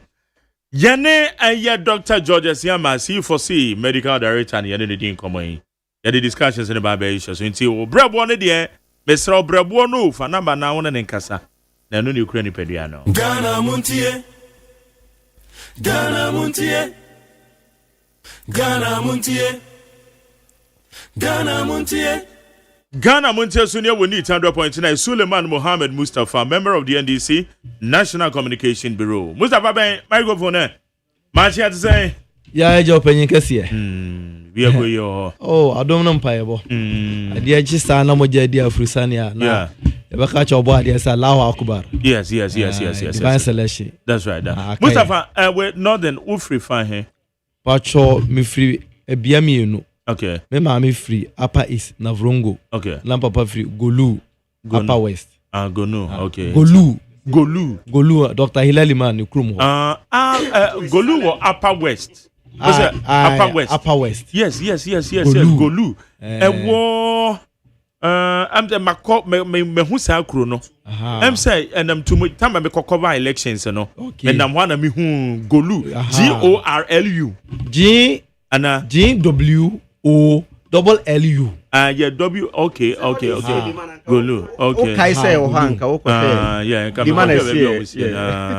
Honorable Sukaru. Okay. Le constituency capital. No. Oh, okay. Deputy Minister for Communication. Oh, okay. Yeah. Your friend says coding. Or define coding. Communication. Coding there. That's what we define our define. Parliament. Oh, okay. So okay. Coding your code. No. I don't know man I popular because he's not a very known person. We are no time I'll buy and awa also free. Boku. Oh, free Boku. Yes. Okay. Boku mo dia ni bisano. Boku ni omu be. Boku ezongo. Boku wana free. Oyene oyakusasi ni. Debi. Mampusini. Benka. Near Benka. It's also free Boku. Free Boku. Yeah, that's correct. From investment hu. Okay. The tia bibi samu no. Sema ekoso the northern part of the country. Boku di okan in sema ekoso. Yeah. And now check ben yiri say no kwa the Savannah region, but it's still the northern part of the country.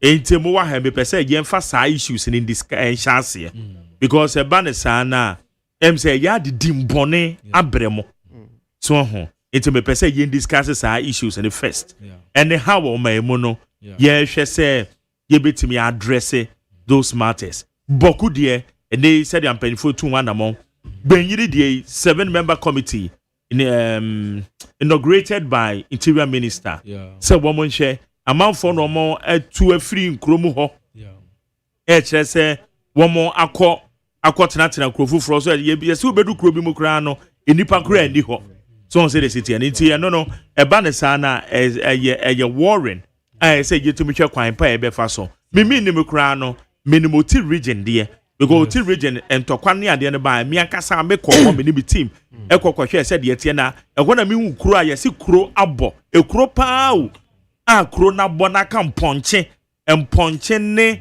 enwan ne nkokọ pe ene wo kro ma ye mmobo ewo kro mu because obekwa na me hu nwan se omde da nua na se mmobo na me say enye easy o iti such events no se wa experience na hu se de tie a otumi se enye asem ketua ene e ka ho asem ti mehwe se usually na me topics in BBM baby we interest wo ba we dey mu nyina maye move free the northern part into na person yen hwese ensem we yenka as the first topic na ye ba abroad ye arrest the media encounter na be so any other matters ye be ka ho asem eti sule mama chance yen free we yo me da say me free buni isi die wana meti buni isi so na techimai yeah so what am tell mu nkui pa I do nkui me regional minister honorable Yewura Francis Owusenchi okay Wabakra. Oh, okay, good. And I a political coordinator. Yewura, I Prince. Obe Prince, no maybe I call. You be Prince, your mouth called Brown. Which man, why you are changing to win? That's a minimum. Oh, Oba, no Aba. Yes, with the wood to Miss Obana, a just because I saw sign cockroach. Watch ye share a regional outreach program, Crassi. Yeah. Last 2 weeks. But with the my break here. Okay. It's watching a Techiman North and South. Okay. Nti mi ya na just say demo no pa that's good fine nti openyi asema waka edika pa meni agipa so say weni emra edika ya mi hia menua awal meta hwe no e kasamfoni so metie no nti menua awal assalamu alaikum penyi sa eye mentim ase ade oyeni ebreye no eyade ha adwene papa mekai ni ebio maniso edikan 1994 the Guinea Fowl War sa confirm ti o ntokwasi ema yenuanum konkomafo yenuanum ntwumurufo yenuanum baasarefo yenuanum dogombafo yenuanum mamprisefo yenuanum gonjafo na che say over the northern enclave na just upper east tribes no nkwa na mo nka ho yes a confirm obi kwoto a confirm ewo adwom na achinie ba ho sa na fani no bia abo no ho asie ma sa bere na mo senior high school second year ma yenu no say tamale nso dogomba dominated nti other tribes na no mo ne omo maka ne ko no students mo ho no asojafo be form ko Kamina Barras no mu jamo niama ho ebe na wotwe no na asuafo no so akwosesa mo niama no ebe hye no ho na asojafo no ba mo say aye ya adan na mo asuafo no kra no aban na ehwe mu mo papa no mo maame no mo ekwo ne ye pata mo so mo pese mo de ntokwa school mu ha omo pa mo asem de omo no kotu mu bia edane ntokwa o mo ntem mekai mini aba ko otumi fa mu sa wo ni say eko wie chire no wokọ Bono region wenchi ma hina asase so yewo kuro bia ye fro ho kobedi sa kuro no ye tukotenafo 1994 konkoma na number 1 eyi ne bae no asojafo no elidi omo sa de ometena wenchi ma hina asase na finally de mo kwotena ho o maka ho na bra me say wokọ sa kuro so wokọ hwe ado eduane pa yinu no mo produce ho ha enika nipa ntimi san ko ne chimbio obi o waka menua ba ko every pandai enante sa fa wuremu sa be pie o tamale esi ameka wo tu every pandai akora say tamale eyi bole na ote ebiom wo bate chimaya yenu no mo diga businessmen akese pa no omo firi boko ni nyina firi san tokoya mentimi ho ase a abai anka ebi kura ye de toye wo techimai mai hine ose ade yo na kunfia me otoso nan ene frɛ atukotena fo yi amaba ye ni omo tena fo se edi omo ka se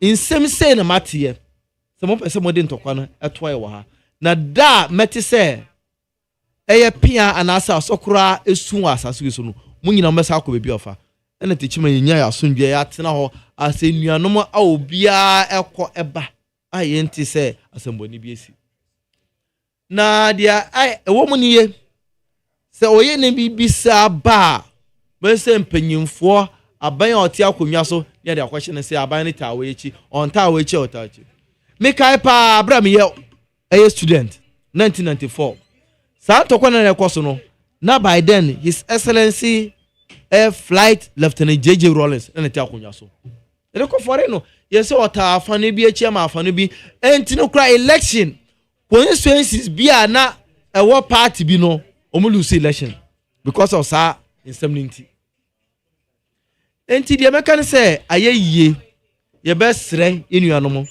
asemba ya no ene edika asemba yemfa no kro no nto bebi eda ne enka ne sidi sitie anya bia sansem we no enye yenuanom a na se me ne awala ye free srem manfi no enko na efore wo ba buni iskura mentim wase no bi wo ho saa na so me boy original minister abaso yie ewura Francis Owusu Entwi abra ye call a regional outreach program no baby a mentim wase nsase sem wo ho because wo ba buni isa a very complex region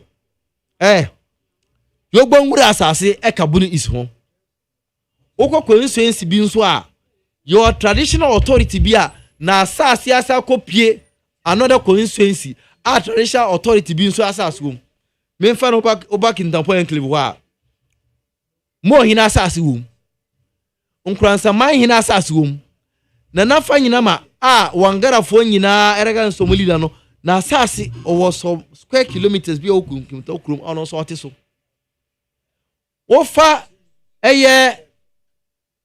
yogbongura na asase nso ebeka ho into one municipality no your traditional authority ba kwa nan into de bia no bebi ansase na wobo musa no share ensam ebebam uko share ahemfo a we say no ahene we awura ma asase we say no ne ya regional minister ka che say yo nanom atran konya mate na moni se me yebranja misade ba konsel oyo hene ba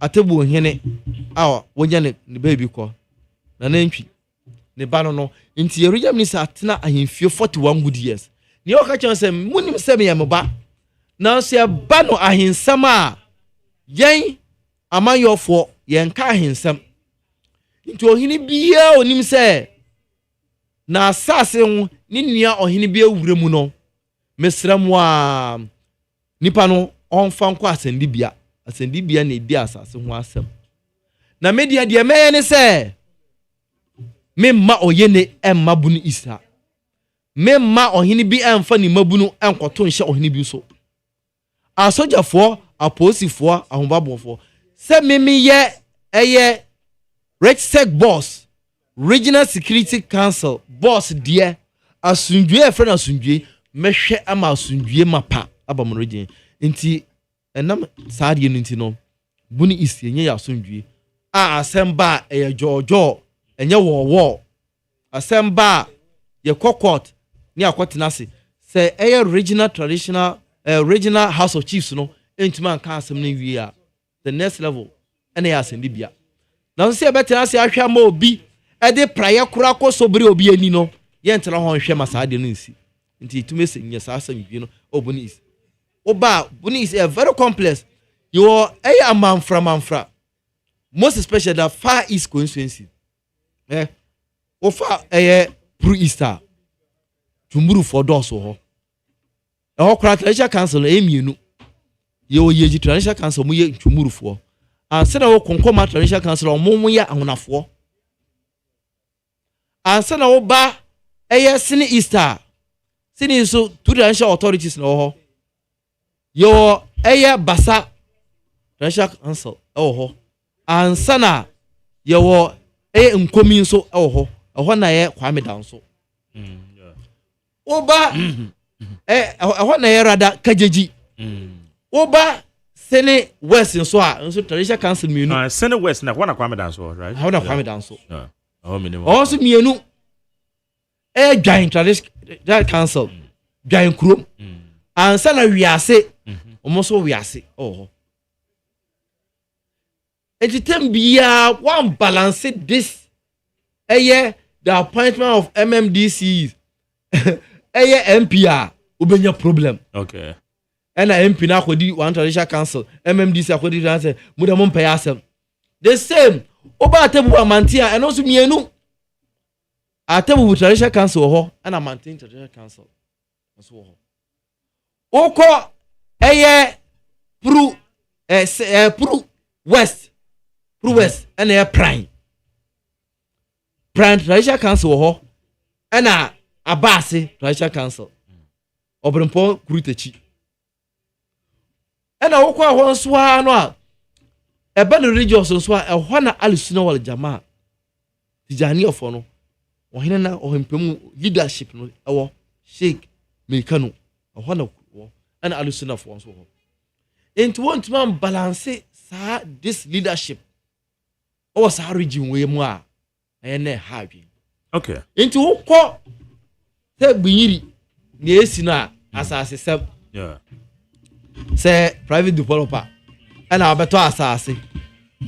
And I say oko na wakoye de mpuntu a eso de asase bra wakoye no. Wakoye na timamufo se MONTIE ase. Ama abufu hyew akwa ama say ahimfie kura akwhye no. They say there is already an undercurrent.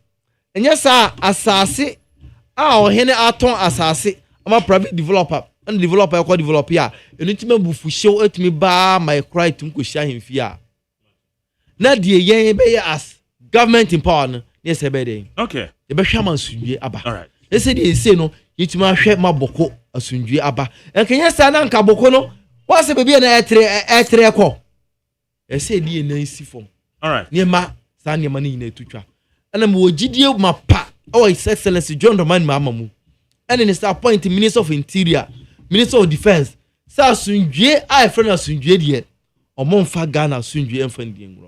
And you know, the version of Sunjwe no, Ababa. Yen GD say, Bayan or Chimmy and Sir Cobosmini. Bokon Semno, Ato Dean, and San Winso, a man also. Into Winso no, or 2 quarter of 4, a Beppe Biamo Martin. Na, I ask Sunjwe my pie, a Magana minor. It's a Sunjwe you are. Mpuntu ebia ni ho abeto se de osika no mponche kura ni nwan ne ana ayemobo nipa dasani nti kakra meka fa sansa all right awa Mark Jerry yes sir medase maminchia yetiefo ne yahwefo nyina na minchia menuano na menkasa medase pa for this opportunity me one of the communications aid to Dr. Baomia so ene owo Kumasi or spend 3 days in Kumasi and Obishia 4 constituencies El Konongo into Usha Santiachim constituencies me and Sano Central, North and South and Busome Frehu delegates our area Huninano Omunina Asiano El Konongo 3 p.m. or spend only 3 days a year Kumasi. Now, when we said the last time, no year campaign, no every single constituency. But we share time on that. So, because we are 1 day, one constituency, Krana, untimi we Ghana nina. Inti team no go so amoye adwuma. Now, also a bear cluster. Sana beya obetimi share delegate bi anti. Be a wo bia wo tie me bia Dr. Baomia beba. But this time around, untimi mba wo consider bia we are fortunate or cluster na wo constituency are fine, but the be cluster 3 bi.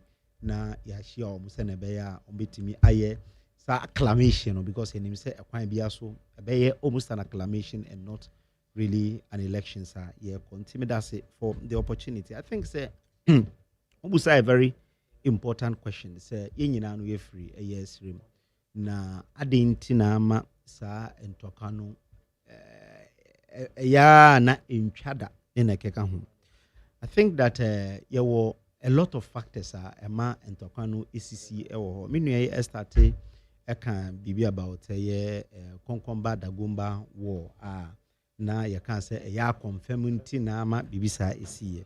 You see the problem is that it's not really about they are confirmed and that is it. Ya wo bibi a ewo hodada inti ebia entoka kitu ebisia because na no obi na koto na confirm inti in discussion no na nya problem baako ene baako kun ya baako wuye to wuye na friend nkrofo ena omo ba retaliation a omo etimi eye so sometimes when I hear say sa a confirm ntokwa no na mero ahụ kakra because enya confirm na dey ntokwa no even though na bargaining but ntokwa na si nipa mienu ntem nti esi ye no baako wuye omo wuye no na busuafo ebe kan say na omo mpene ombe avenge in avenge no na e fa ntokwa no ba ya nipa bebre ewuye. One thing that I have realized within the north and say send me ekra eka even Bunu East alone the number of paramouncies I owe Bunu East alone. That is the inherent problem I owe in the north. Share 5 northern regions now. Almost half of Asasia or Maimu Ewo. Almost half of the Asasia or Maimu Munino or the 5 northern regions. But unfortunately, Obati say plot to tea. Obino Biko. Just a single plot. A dame call Bunkrugu. Me were hoya to the extent that I'm eating issue. Because in entering the village, because Bunkrugu enye kurukesi bia, kurukitu ebi, uremo buonkwa na woko. Me shana mi say ehono omo kun because of asasia. Na me were ho because sa asase no kra no udua normal enye ye. Enye baabi na udua no ba ekra ye. So say ampase sa asase no which say bia wo ton plot to kra is not even up to 5,000 cedis. Na no timi ma ye kwa manipa wu a areho ade ba kwa ewom ene se poverty ka ho esan se obi a onni ne bibidi no ono na be kwa dwene asase na omako ho ntokwa nyina hwe Ashanti region land ni nyina vested in otumfo even though ohini bia ne no asase ni de pem ne na keka ho se ba ni dispute a omo ba bia omoko no moko ka ho asem ese aha we asase aha we asase na atu atwa kra unte se obi na obi ebeko ne na keka ho so eno one of the factors poverty eka ho de ehemu kenapa political interference politicians are ye ho gi ethnic conflict mo eno na ama boku de no aye kwa ankro de bia no obi ko gina ho ana akoye politics. Okay, I said before elections, President Mahama kujina ho ka say time bia NDC wo power bia no boko eti asumdwem MPP ba boko ekontokom. In the last 8 months, nipa awu ewo boko change the number of people who had died in the last 10 years. Nipa awu ewo boko alone. Dia aya record kura keke no. You remember say early part no bofre MC no. He was talking in the region of 200 people. Nipa ewu keke within this period because young politicians they dey on gym. To do gym one, there is the highest possibility say obobo nipa na to abuba. And as Obama your friend saying firearms now they are kokun. Okay, said there IGP okokrom ho no. Enye politics na ya hye nkrofo kutu pa. Okay, so mu tutu okra bo IGP kam. Omutu tuo bo IGP kanum no. Osan kopa omu che oka kire omu se oye recruitment oba so it is a level we have reached. Enunti na ama san tokwa no etuntwa. Because here politicians na ye be ho for bad intentions you know can obi kra timi etimi tutuo ebo IGP a yenim nipa na anka wo se eche no dey hu se ye treating as a crime but o ko kan se obefa omo adwuma kra yentimi anchi nipa ba akokra because they were emboldened e can say omo mpese omo MPs na omo ebeji votes no emma hobium. So IGP went there to calm tempers down or calm me tempers down, omo shoot to okra shoot in the car. So it tells you say politics musa Ghana ha ukum nipa kra no we NDC MPP anu anu wan hwa na wanya ho wafa ho adi kwa. And that is the problem with the conflicts in the north. Hwediasi ewo Savannah region. It is an eyesore because enye asase o. Reporters say who nyina kire say it is not even up to this studio. Because we see baby kitu bi na watwa nipa no edi kiosk bisi. Kiosk anase container sa asase no ho entina omo akon but you see enye no na de ntokwa ne bae. There is already another current lobby for no any gonja for ewo asase emanso nketinketi a ewo ho.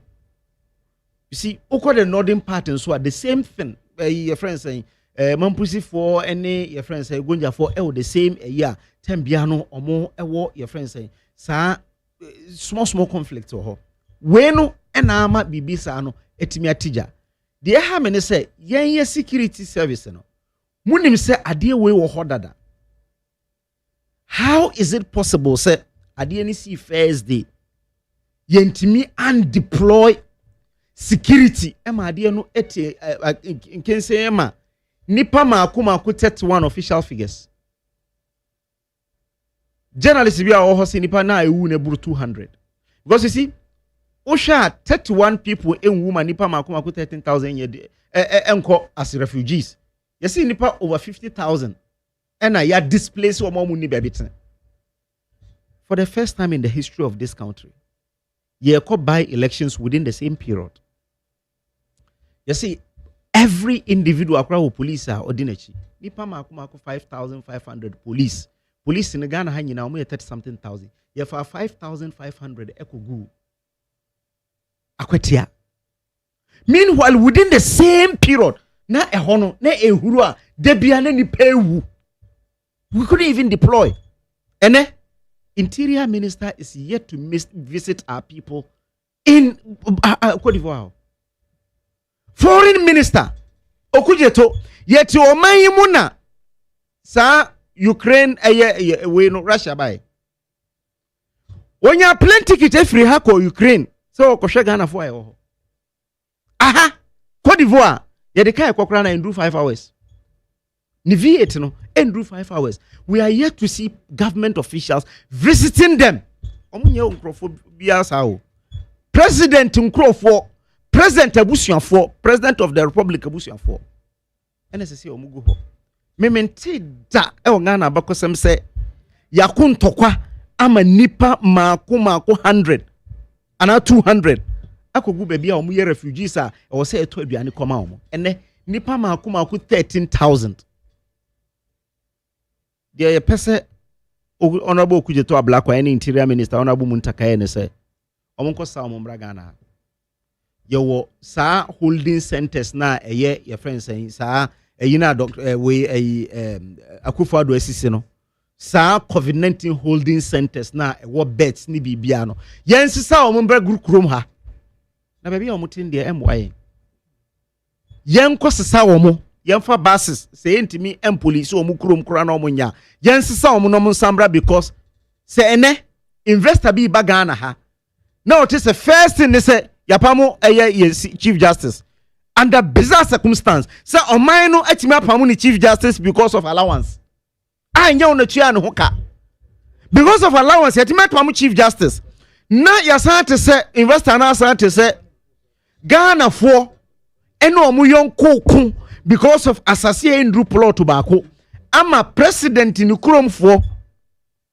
akoye refugees ewo kuro bi so a mingin say investor bi abepese obeba Ghana ha enunti na ma make say president opese investor tenya confidence in this country a onko say yenu mra Ghana ha ye obebi bibria e betimi keep omo na omun free Ivory Coast to hono because Ivory Coast Ivorian president and so obo am na omo aduani kakra yeso say am omo aduani kakra da bi e betimi ahwe omo ye ma omo mra time of COVID-19 by ye holding centers bebre even in the savannah region you holding centers bebre yes you about 4 holding centers yes eti bed wo ho bi bia wo ho ai betimi asese o mabegu ho a na ye ma o mun kodida tent e wo e ho esanse ye kuntoko Ghana ha eti that is very important na e wo say nyina ye the insecurity in this country is worsening by the day insecurity no it is worsening by the day ene ya IGP de hia ne kese pa ne se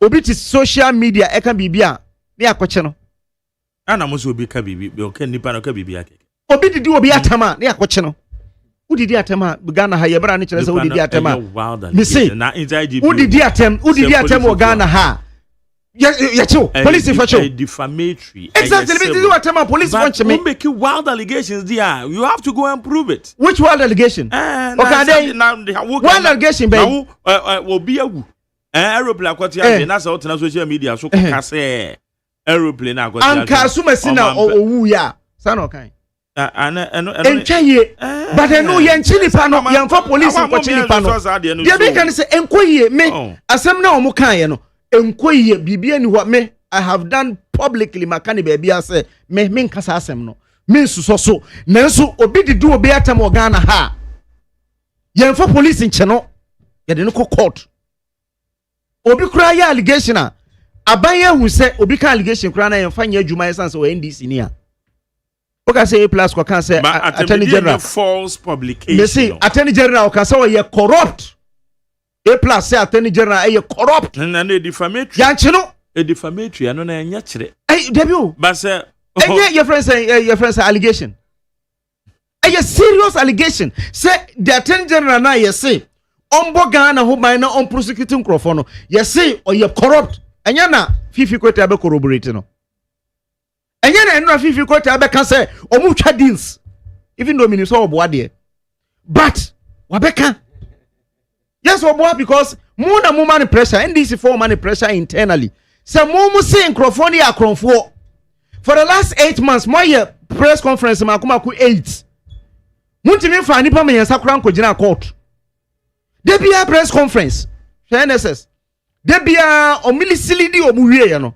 instead say ebe pam no no ye na ko hye baabi wa misili di omu say software ni na edi wey osesi bemu edi wie scan na keka o kan nyina wie ye no minister says software na o say the software ni nye hwe iti me use software no wakaya to the extent that I na me no kasai obi a wo national service bi anya pen national service starting in September I said my interview nti yes starting national service September but obi anya pen me nua ba wa wie school because there when you pen because nipa na o te ho no o hwehwe mu a odi betu mu o ma wie ska o mo di software na ye no o hwe no software no enye hwe it was say me software no minister say there be uko use software na ebeka say na watch antronti yes software no say me sesa no ense say ebe pam no no ya sa man baby say on kwata na kude Ministry of Finance ya promote no esa say we mislead wo mo enu ntina na make say the insecurity in this country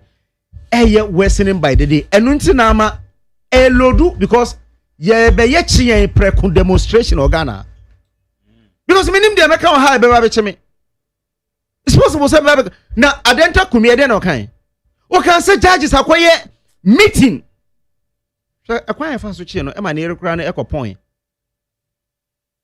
hwe kwan fa so chi no because waka bibia emfata we invite no abronye e de na we enya invitation o invite no o mo invite ni wie no ono ande de ne hu koe o mo ko Moses abofie hwe se ne o mo ko real hall no me say enya mi nwanwa se dakro obi we shoot police ni bia ku no Ghana because ekwan o mo fa so ye no wo hwe video na o mo ko Moses abofie no what in the fie police was starting huri wall I be hooded se ono no ehu se nipa no obi ehuri ni wall na wo ye hooded na o shoot na okum nipa kwa obe was na ekoche no but look at eye police for what bibi what hudu anim ukuta tuo wakofuru obi wall se ukuta search warrant krana ye huri wall emfa chire fonkrofo ekogina jana wall na chi na ma obi nwura inside nka say police for no ba inside no ma huri wall na ba and I say obi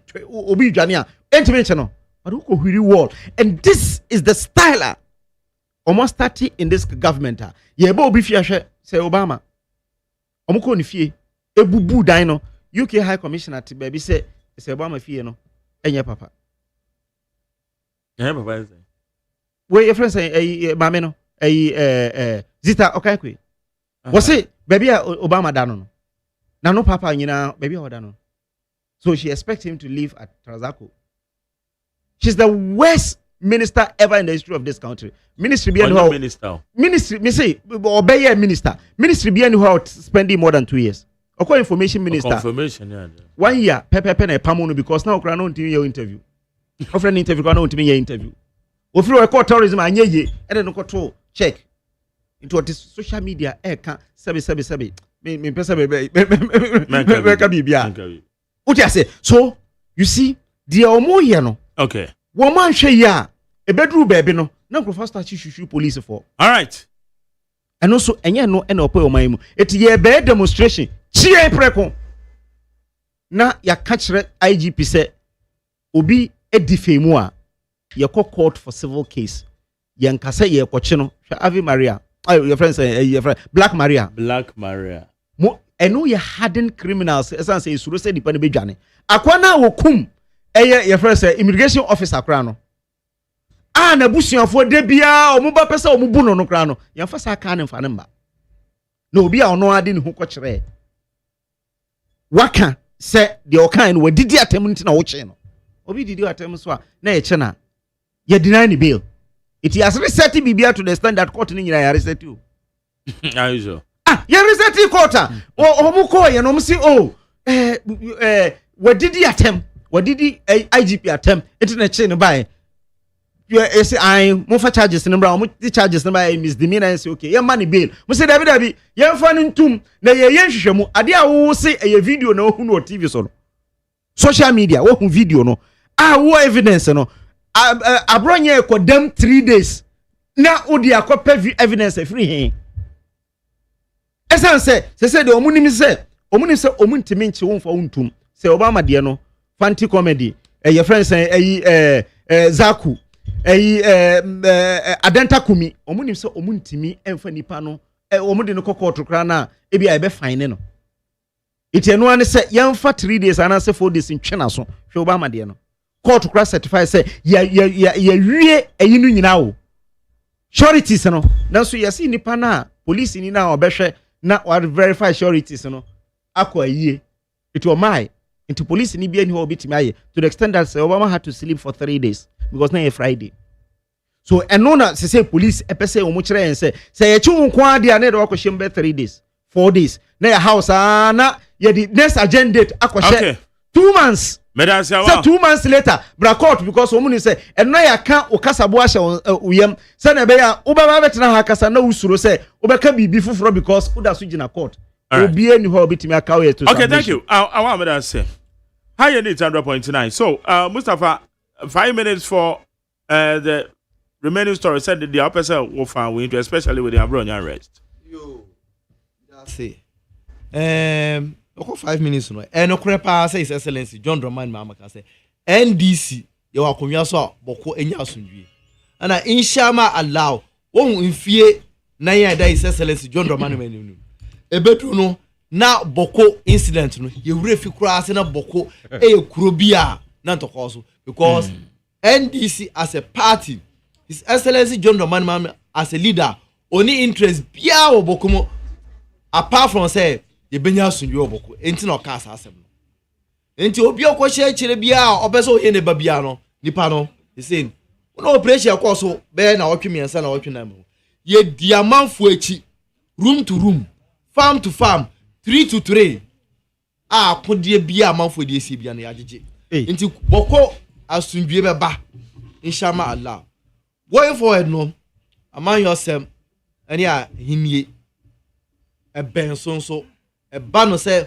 why na asase ne dia ye de se de da atika no court ne bebuya asundue bia ya asundue no be ma ba bebria menu ya ka say atu court na ma cross border ye ni Ghana ha na ye no Burkina Faso Cote d'Ivoire for cross ba e honom no binyiri no e ben Cote d'Ivoire sin Ghana into we holding center menu ha wale tra ka no entu ko ba wo yes sa mo mbra yetimamu ha ena ura a kasama afo ba omia etam Ghana $10 million. Edima say ye see a withholding center wali say the beya ye nya air COVID-19 ni seso yare wo yes what me make up ko read auditor general report on sika ye di $120 million no for COVID-19 fund ye di no me say ko sa bia no ye di $10 million say ko si hospital ne seso hospital na holding center Mr. Mamenkasa ukasa na mo hapa yes ye di si hospital ne seso be say Greater Accra Hospital COVID-19 ba ya ye di na amanfo kogu no na so kwa foundation level ye money pa no $4 million we di foundation level into we holding center wo kan kra ndo me minim asema wo ka fa ho afei ba ko enua abronye die yi so abronye minu no pa me na yi debate say minu awalt na yi onu ana no na yi ni nka ho e say officer oye Mr. King Kong o shasie every ewura the then as much remeso no ye regional chairman abra oye minister e kan sem fa no wo kra be kasati a na dan kokfa do because me woni table a o ka say na nado e say me kra me ni buo bia ma o say we mampanyin e say bre no ana your opposition no o frɛ me a obi say abro nye wo ho te sen na regime mo te sen e say the o frɛ me a me ho te sen wo bi sasa regime a ho te sen nti amomo no obu no kra no me hu de also na mo ano de no nkɔbɔ yewura kenja akompre kwa Japan ye ni min sema yakoso ene ye beka ade be chia ma asa de ache bia na otwekura ne yenkan enwie ye one yewura dampare issue o kan ya say yewura dampare kura ebe friend say o ne no nkɔ no mu ni nkodi nkɔmɔ opanyi bi wona yemfa IGP ma no nsema o ka fa dampare ho die bebre anche bia no huri si yekaba eya lawyer Joyce Ba Mutare so edi nkontombo sisters nsem chichire no say yetua no na 50,000 as presidential staffer o Jubilee House asem no asendi bia o yenwie ye be wan say wasa huri abesi seseles John Dramani Mahama from opposition to power ni nyina o ka obi amfa ne hwe wo fa na fefa sa say de kra no wonya ono akasa no ne online radio station bubogum ena na no akwa ni nka akoka ne yenka ene ya tobiri no Ghana mra na yejuma enye ndisi ne ache no aposifo no na aka nti se mo bekọ ene monchi ye nyina wo seden o ede mra na yejuma nti asem so o kafa NSA ho no eno na mo NSA current leadership ho nsem no se do sika no enye sa na tie se eye minister eka say sa eye software no and on the book run into on say and anye sa software ni ntina enye sa software na the book no ano ni de ho abedadi eni ntina yi ne de bi nye sa na tie software no minister from day one and am panyimfo ne board aka kire yewura no say on say software na enye software foforo because the agencies be bre ho a software have been compromised baako metmark on authority meme region say there's no a single data on at free SHS secretariat because we don't know where you home or what in Canada wanya Hanover bibia ni ho inti current free SHS secretariat regional boss no on this by this traffic no quality data the data bi on here ibisa no man national say na sie no afra brand tele afra no I wouldn't say me no nyina afra tebu I didn't tell him so say na Hanover note crown for pia mame o mame bibia afra asema ba na me yima no a what can just no fra. What is the correlation? The correlation is that softwares have been compromised. Okay. So there's the need for us to change software. Mo gidie pa say me nia ba me boss Root Sedo ena me nia be ma honorable minister na Pablo Debi Meka current deputy general secretary Fuseni Donko. Fuseni Donko, yeah. So now on the so on the year in charge of finance and administration and root I take over and I'm a professor Jani Biaba. Okay. To be sure say the issues at the national service we say in our root Kasai or say by 1st November no Bibiaba ye say no take over Meda say and also Bibiaba tell me why the who say 3 minutes adie no ye nyina no ye call ye national service starting in September omo pin in mind on my registration crowd. I send the admit because of challenge I want to say they are a bunch of incompetent people and now more because you see Felix has been at the agency for the last 15 years.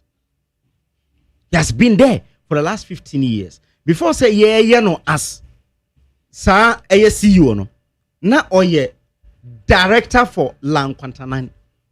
District director and the MPP no way director. That's correct. So obi a obaye no and was starting Felix and what system no match. Exactly. Yes. 15 years now na ene what be the timetable for national service. What's the timetable saying? I mean, November tie. And that's Felix is here free. That was root. Minister root time. Ene almost starting November, which it's not very feasible because I feel. But what's your seminars here? Felix in the moment say a software no yeah. That is the case. Yes. And the minister say even through presidency no one much man say on software no now one more entrance for auditing because Felix no also what check because na me Felix say Felix no Lankwantana what is Medina no yeah director yes one money from director and from say executive director secretary Debbie at the district director district director that's it. Then I can say Obaya no first now and say he started raising issues and mentioned the software. So the presidency and the minister are right to have told him to change the software because who say software ne dibo chrono. So say the ekoto just say chrono bi amayo because press conference makumaku 8 attorney general here no. They be a press conference be obeka ho asemo.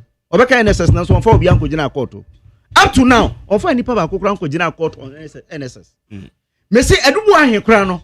Edubu ahin had to sue the state for defamation and say na odi edubu ahin court. Because ora no, omo dey buy say omo dey tarnish the images of former appointees no ma janisa because omo nim say bibi enim anka bibi omo a 8 months ni. Enu nti na ama Felix. Me say Felix fifi kwete.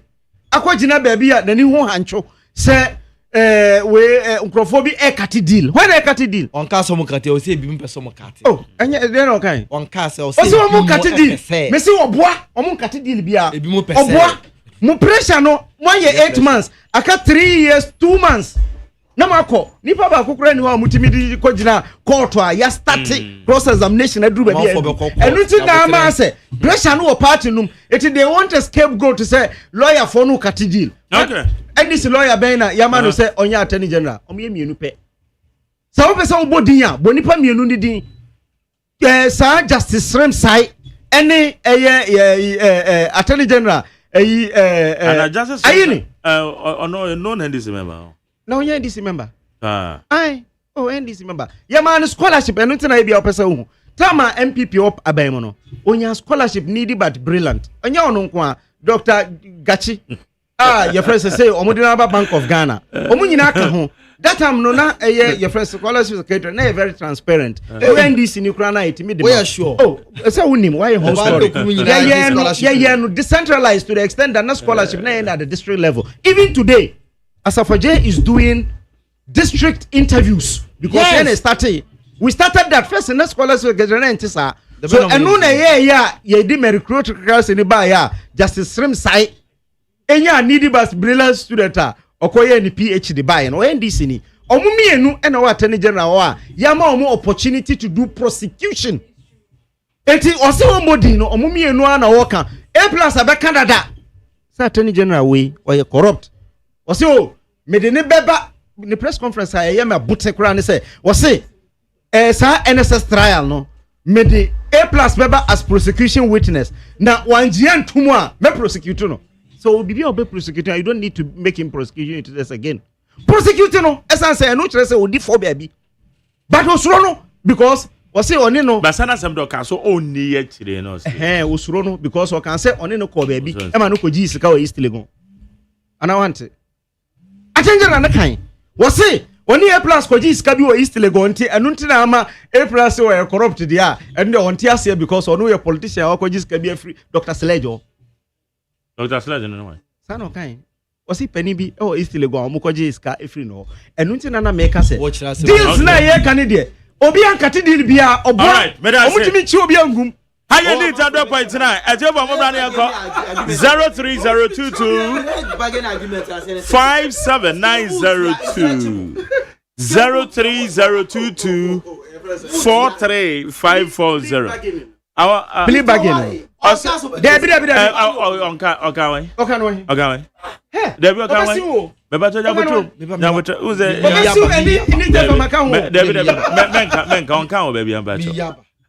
Attorney General say nipa bi Ama me kra maka sa Attorney General mention the names. Man, name be man. Bajo. NSC. Omo issue no. Embezzlement and NSC no. Why na kwaso person o go play back again? Me ba body o say yes. Yes sir. Me go minister. Attorney General, ma me tell. Attorney General na mu na ntimi ammo. Na wo na bebo wa. Me ba to bodi me ba shi me de minim. Okay. But I say ma me wa je ma che. Maje. Yes sir. Wa nya be ma banya me do wadru ashama. Okay, all right, go. Maje na say uji a time no, yes re. Mamintia regional chairman Honorable Ashimo ana communication officer Sami Jemfi or boy Juma papa Maje me pacho awa Muhammad na ti wo me pacho kasa ne ko wo se meje o time wo ba enso a wo awa Muhammad bi o ko join ni MPP ni di afedi akofit seminal dosun je ye tenina ni se NDC amanyo kuonu yesi kukuru ni daya akika ni su be dai Mudi muhuni, yewa opposition, na yendidi ya kufado ya atamu sao. Mudi ya opposition ni saa suba wedia. Muka mubetile opposition ya che. Mubepata na fuache o. Se mubefua siya criticize President Mahama. Muka ina $20 CD. Na ina $20 ni na CD ni abino. Mukriticize na nye. Muka ya tembitie na muti o mainu. Ame mu papa President Mahama diabano. Enu na gana ni biyaka mwase. Okay, me dan say, me for next one, me better match here. Mr. No cross and I'm out me ho kakra. Me dey say, ma me ntia na wa papa chema so sojare. Baby obi a Onyankopon nko so hira no. Chema ka chen say mpapa ya mmedwa no. Oh, me nyano. One the special no boss for no. Wa wuni ni bita. Me ba. Okay, you go. Ya be kana chiro. Ma me ntia ma di gibi. Honorable Akukan ni do ashama ina ni so ma pani won ka wo. Won bom homo di pa. Openi kete. Once a mini MPP ni eti studio ka chere se abosumi wo twimi. Omo nkasa omo mpanifo ni bi mu krono a omo bo wo ma no ba we ntimi fa omo ko jira mra no na ye ne ya se ye ntimi fa omo ko jira mra no emfa omo bia nkoto asiate because ono nkasa ni se na ba mu nkofo ni bi bo wo ma no krono eti wo we shi se NDC aban ntimi fa omo nkoto asiate ye bu sa ni de na o se den and next for the MPP ni mu abetina ni se platform get we so and one can just with the MPP only be for Chrono Catastrophe for you, Mom Jatuku or Mano, and the young woman who was yet to know who he is, where people. You catch a Tony General, on my name, no minister. No one man did before Casado. Now, Bronya, yes, threat. So we will be a who may defend your Bronya. No, we wouldn't have woman. Okay, better say, Mr. Grass, better say, Never so much. Oh, and that's so much. Hey. Yes, sir, bro. Yeah, good morning. Yes, sir. Yeah, Apostle. Yo. Now, what is the idea of my people? The idea of my name, Everyone say, yeah, Papa, your mama, or your phone, you need a guy. Now, baby, I didn't free him. I started to come. Anka wase papa jo mama nka wase asem nka so oburu mu ntemtem na nka de braba ana ye mpanyifo openkofo a omo ya titiri fo omo wo Ghana oman mu abai mu a not me, but they sat down. None of them could even come out with a single word to tell the people that what people are doing is not the best, but they sat down quietly looking at people killing themselves. It is not the best. Our senior politicians have to rise up from the northern and speak to our own people that we want development at the north. We don't want any distraction. If they come together, bring all of us together, I think there will be a peace. Come on, me don't say, me fa last but one, Margie. Yes, I too. Yo.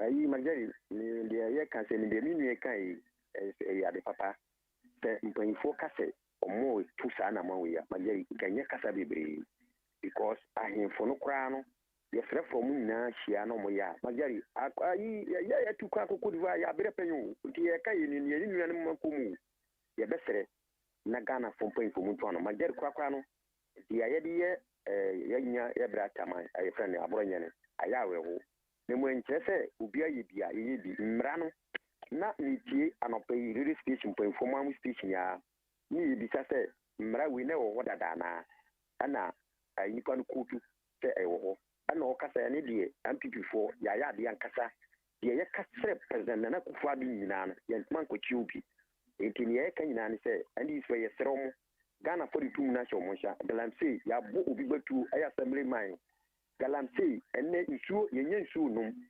galamsey nti enne ye ka kire se ilad be yen water be yen pia kese na water be so bi nye nsuo num ne ye te dun so otu na TV asem magari na ye sa ka kire se ye de mera foforo ba yen pia lad be ya magari aya wo se ndi so ye sere mo ye ka so mbe bo Ghana fo enne nyemo mo ye de na ko government school magari bisa minisa wora we research me say and before mo government school no you put 500 600 a obanti mi ko class 1 ye kwaya na ye bae okay me chira uguma pa ye me chira papa me da say ma me fa next one mache champion magdalene yanko ana ba ya mi asun bi ko ana me ma o ya akọ me da say de to no ya amen kan ono she odin amen mintia me amenia na key incoming national organizer the way am channel must know di ni ra boache eja konso no bona baso na must know di ma MP no man gan magderi ye best re aye MP sa o me fin no fo no say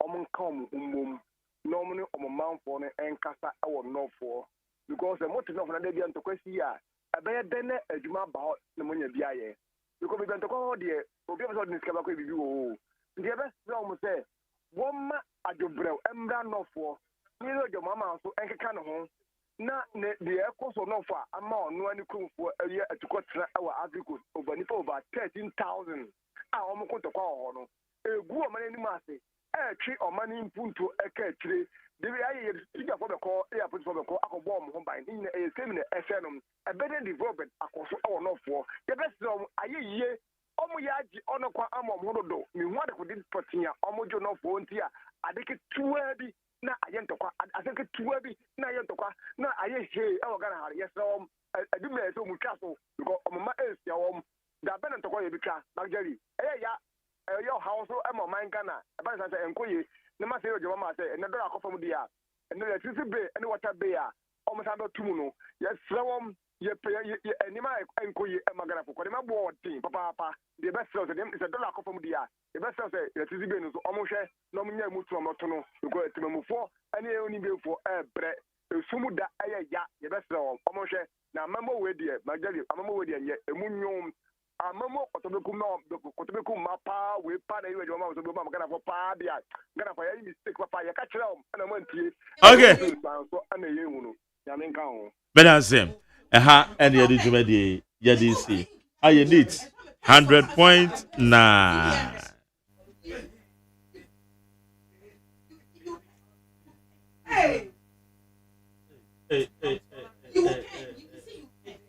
hey the end the grand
All right, thank you very much for joining me right here on the 100.9 Ghana Muntie. My name is Mark Jerry OSEI AGYEMAN.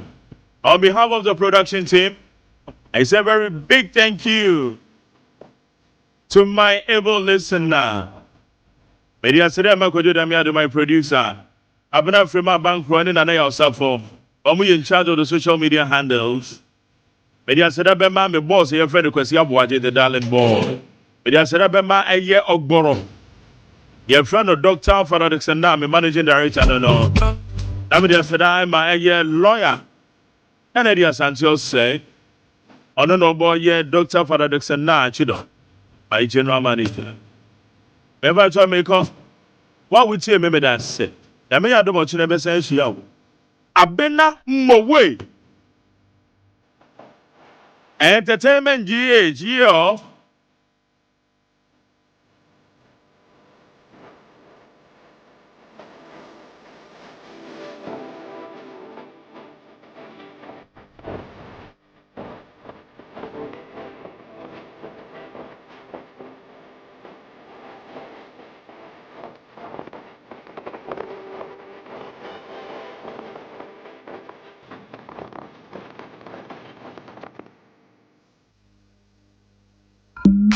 Why is it when them go to Samson?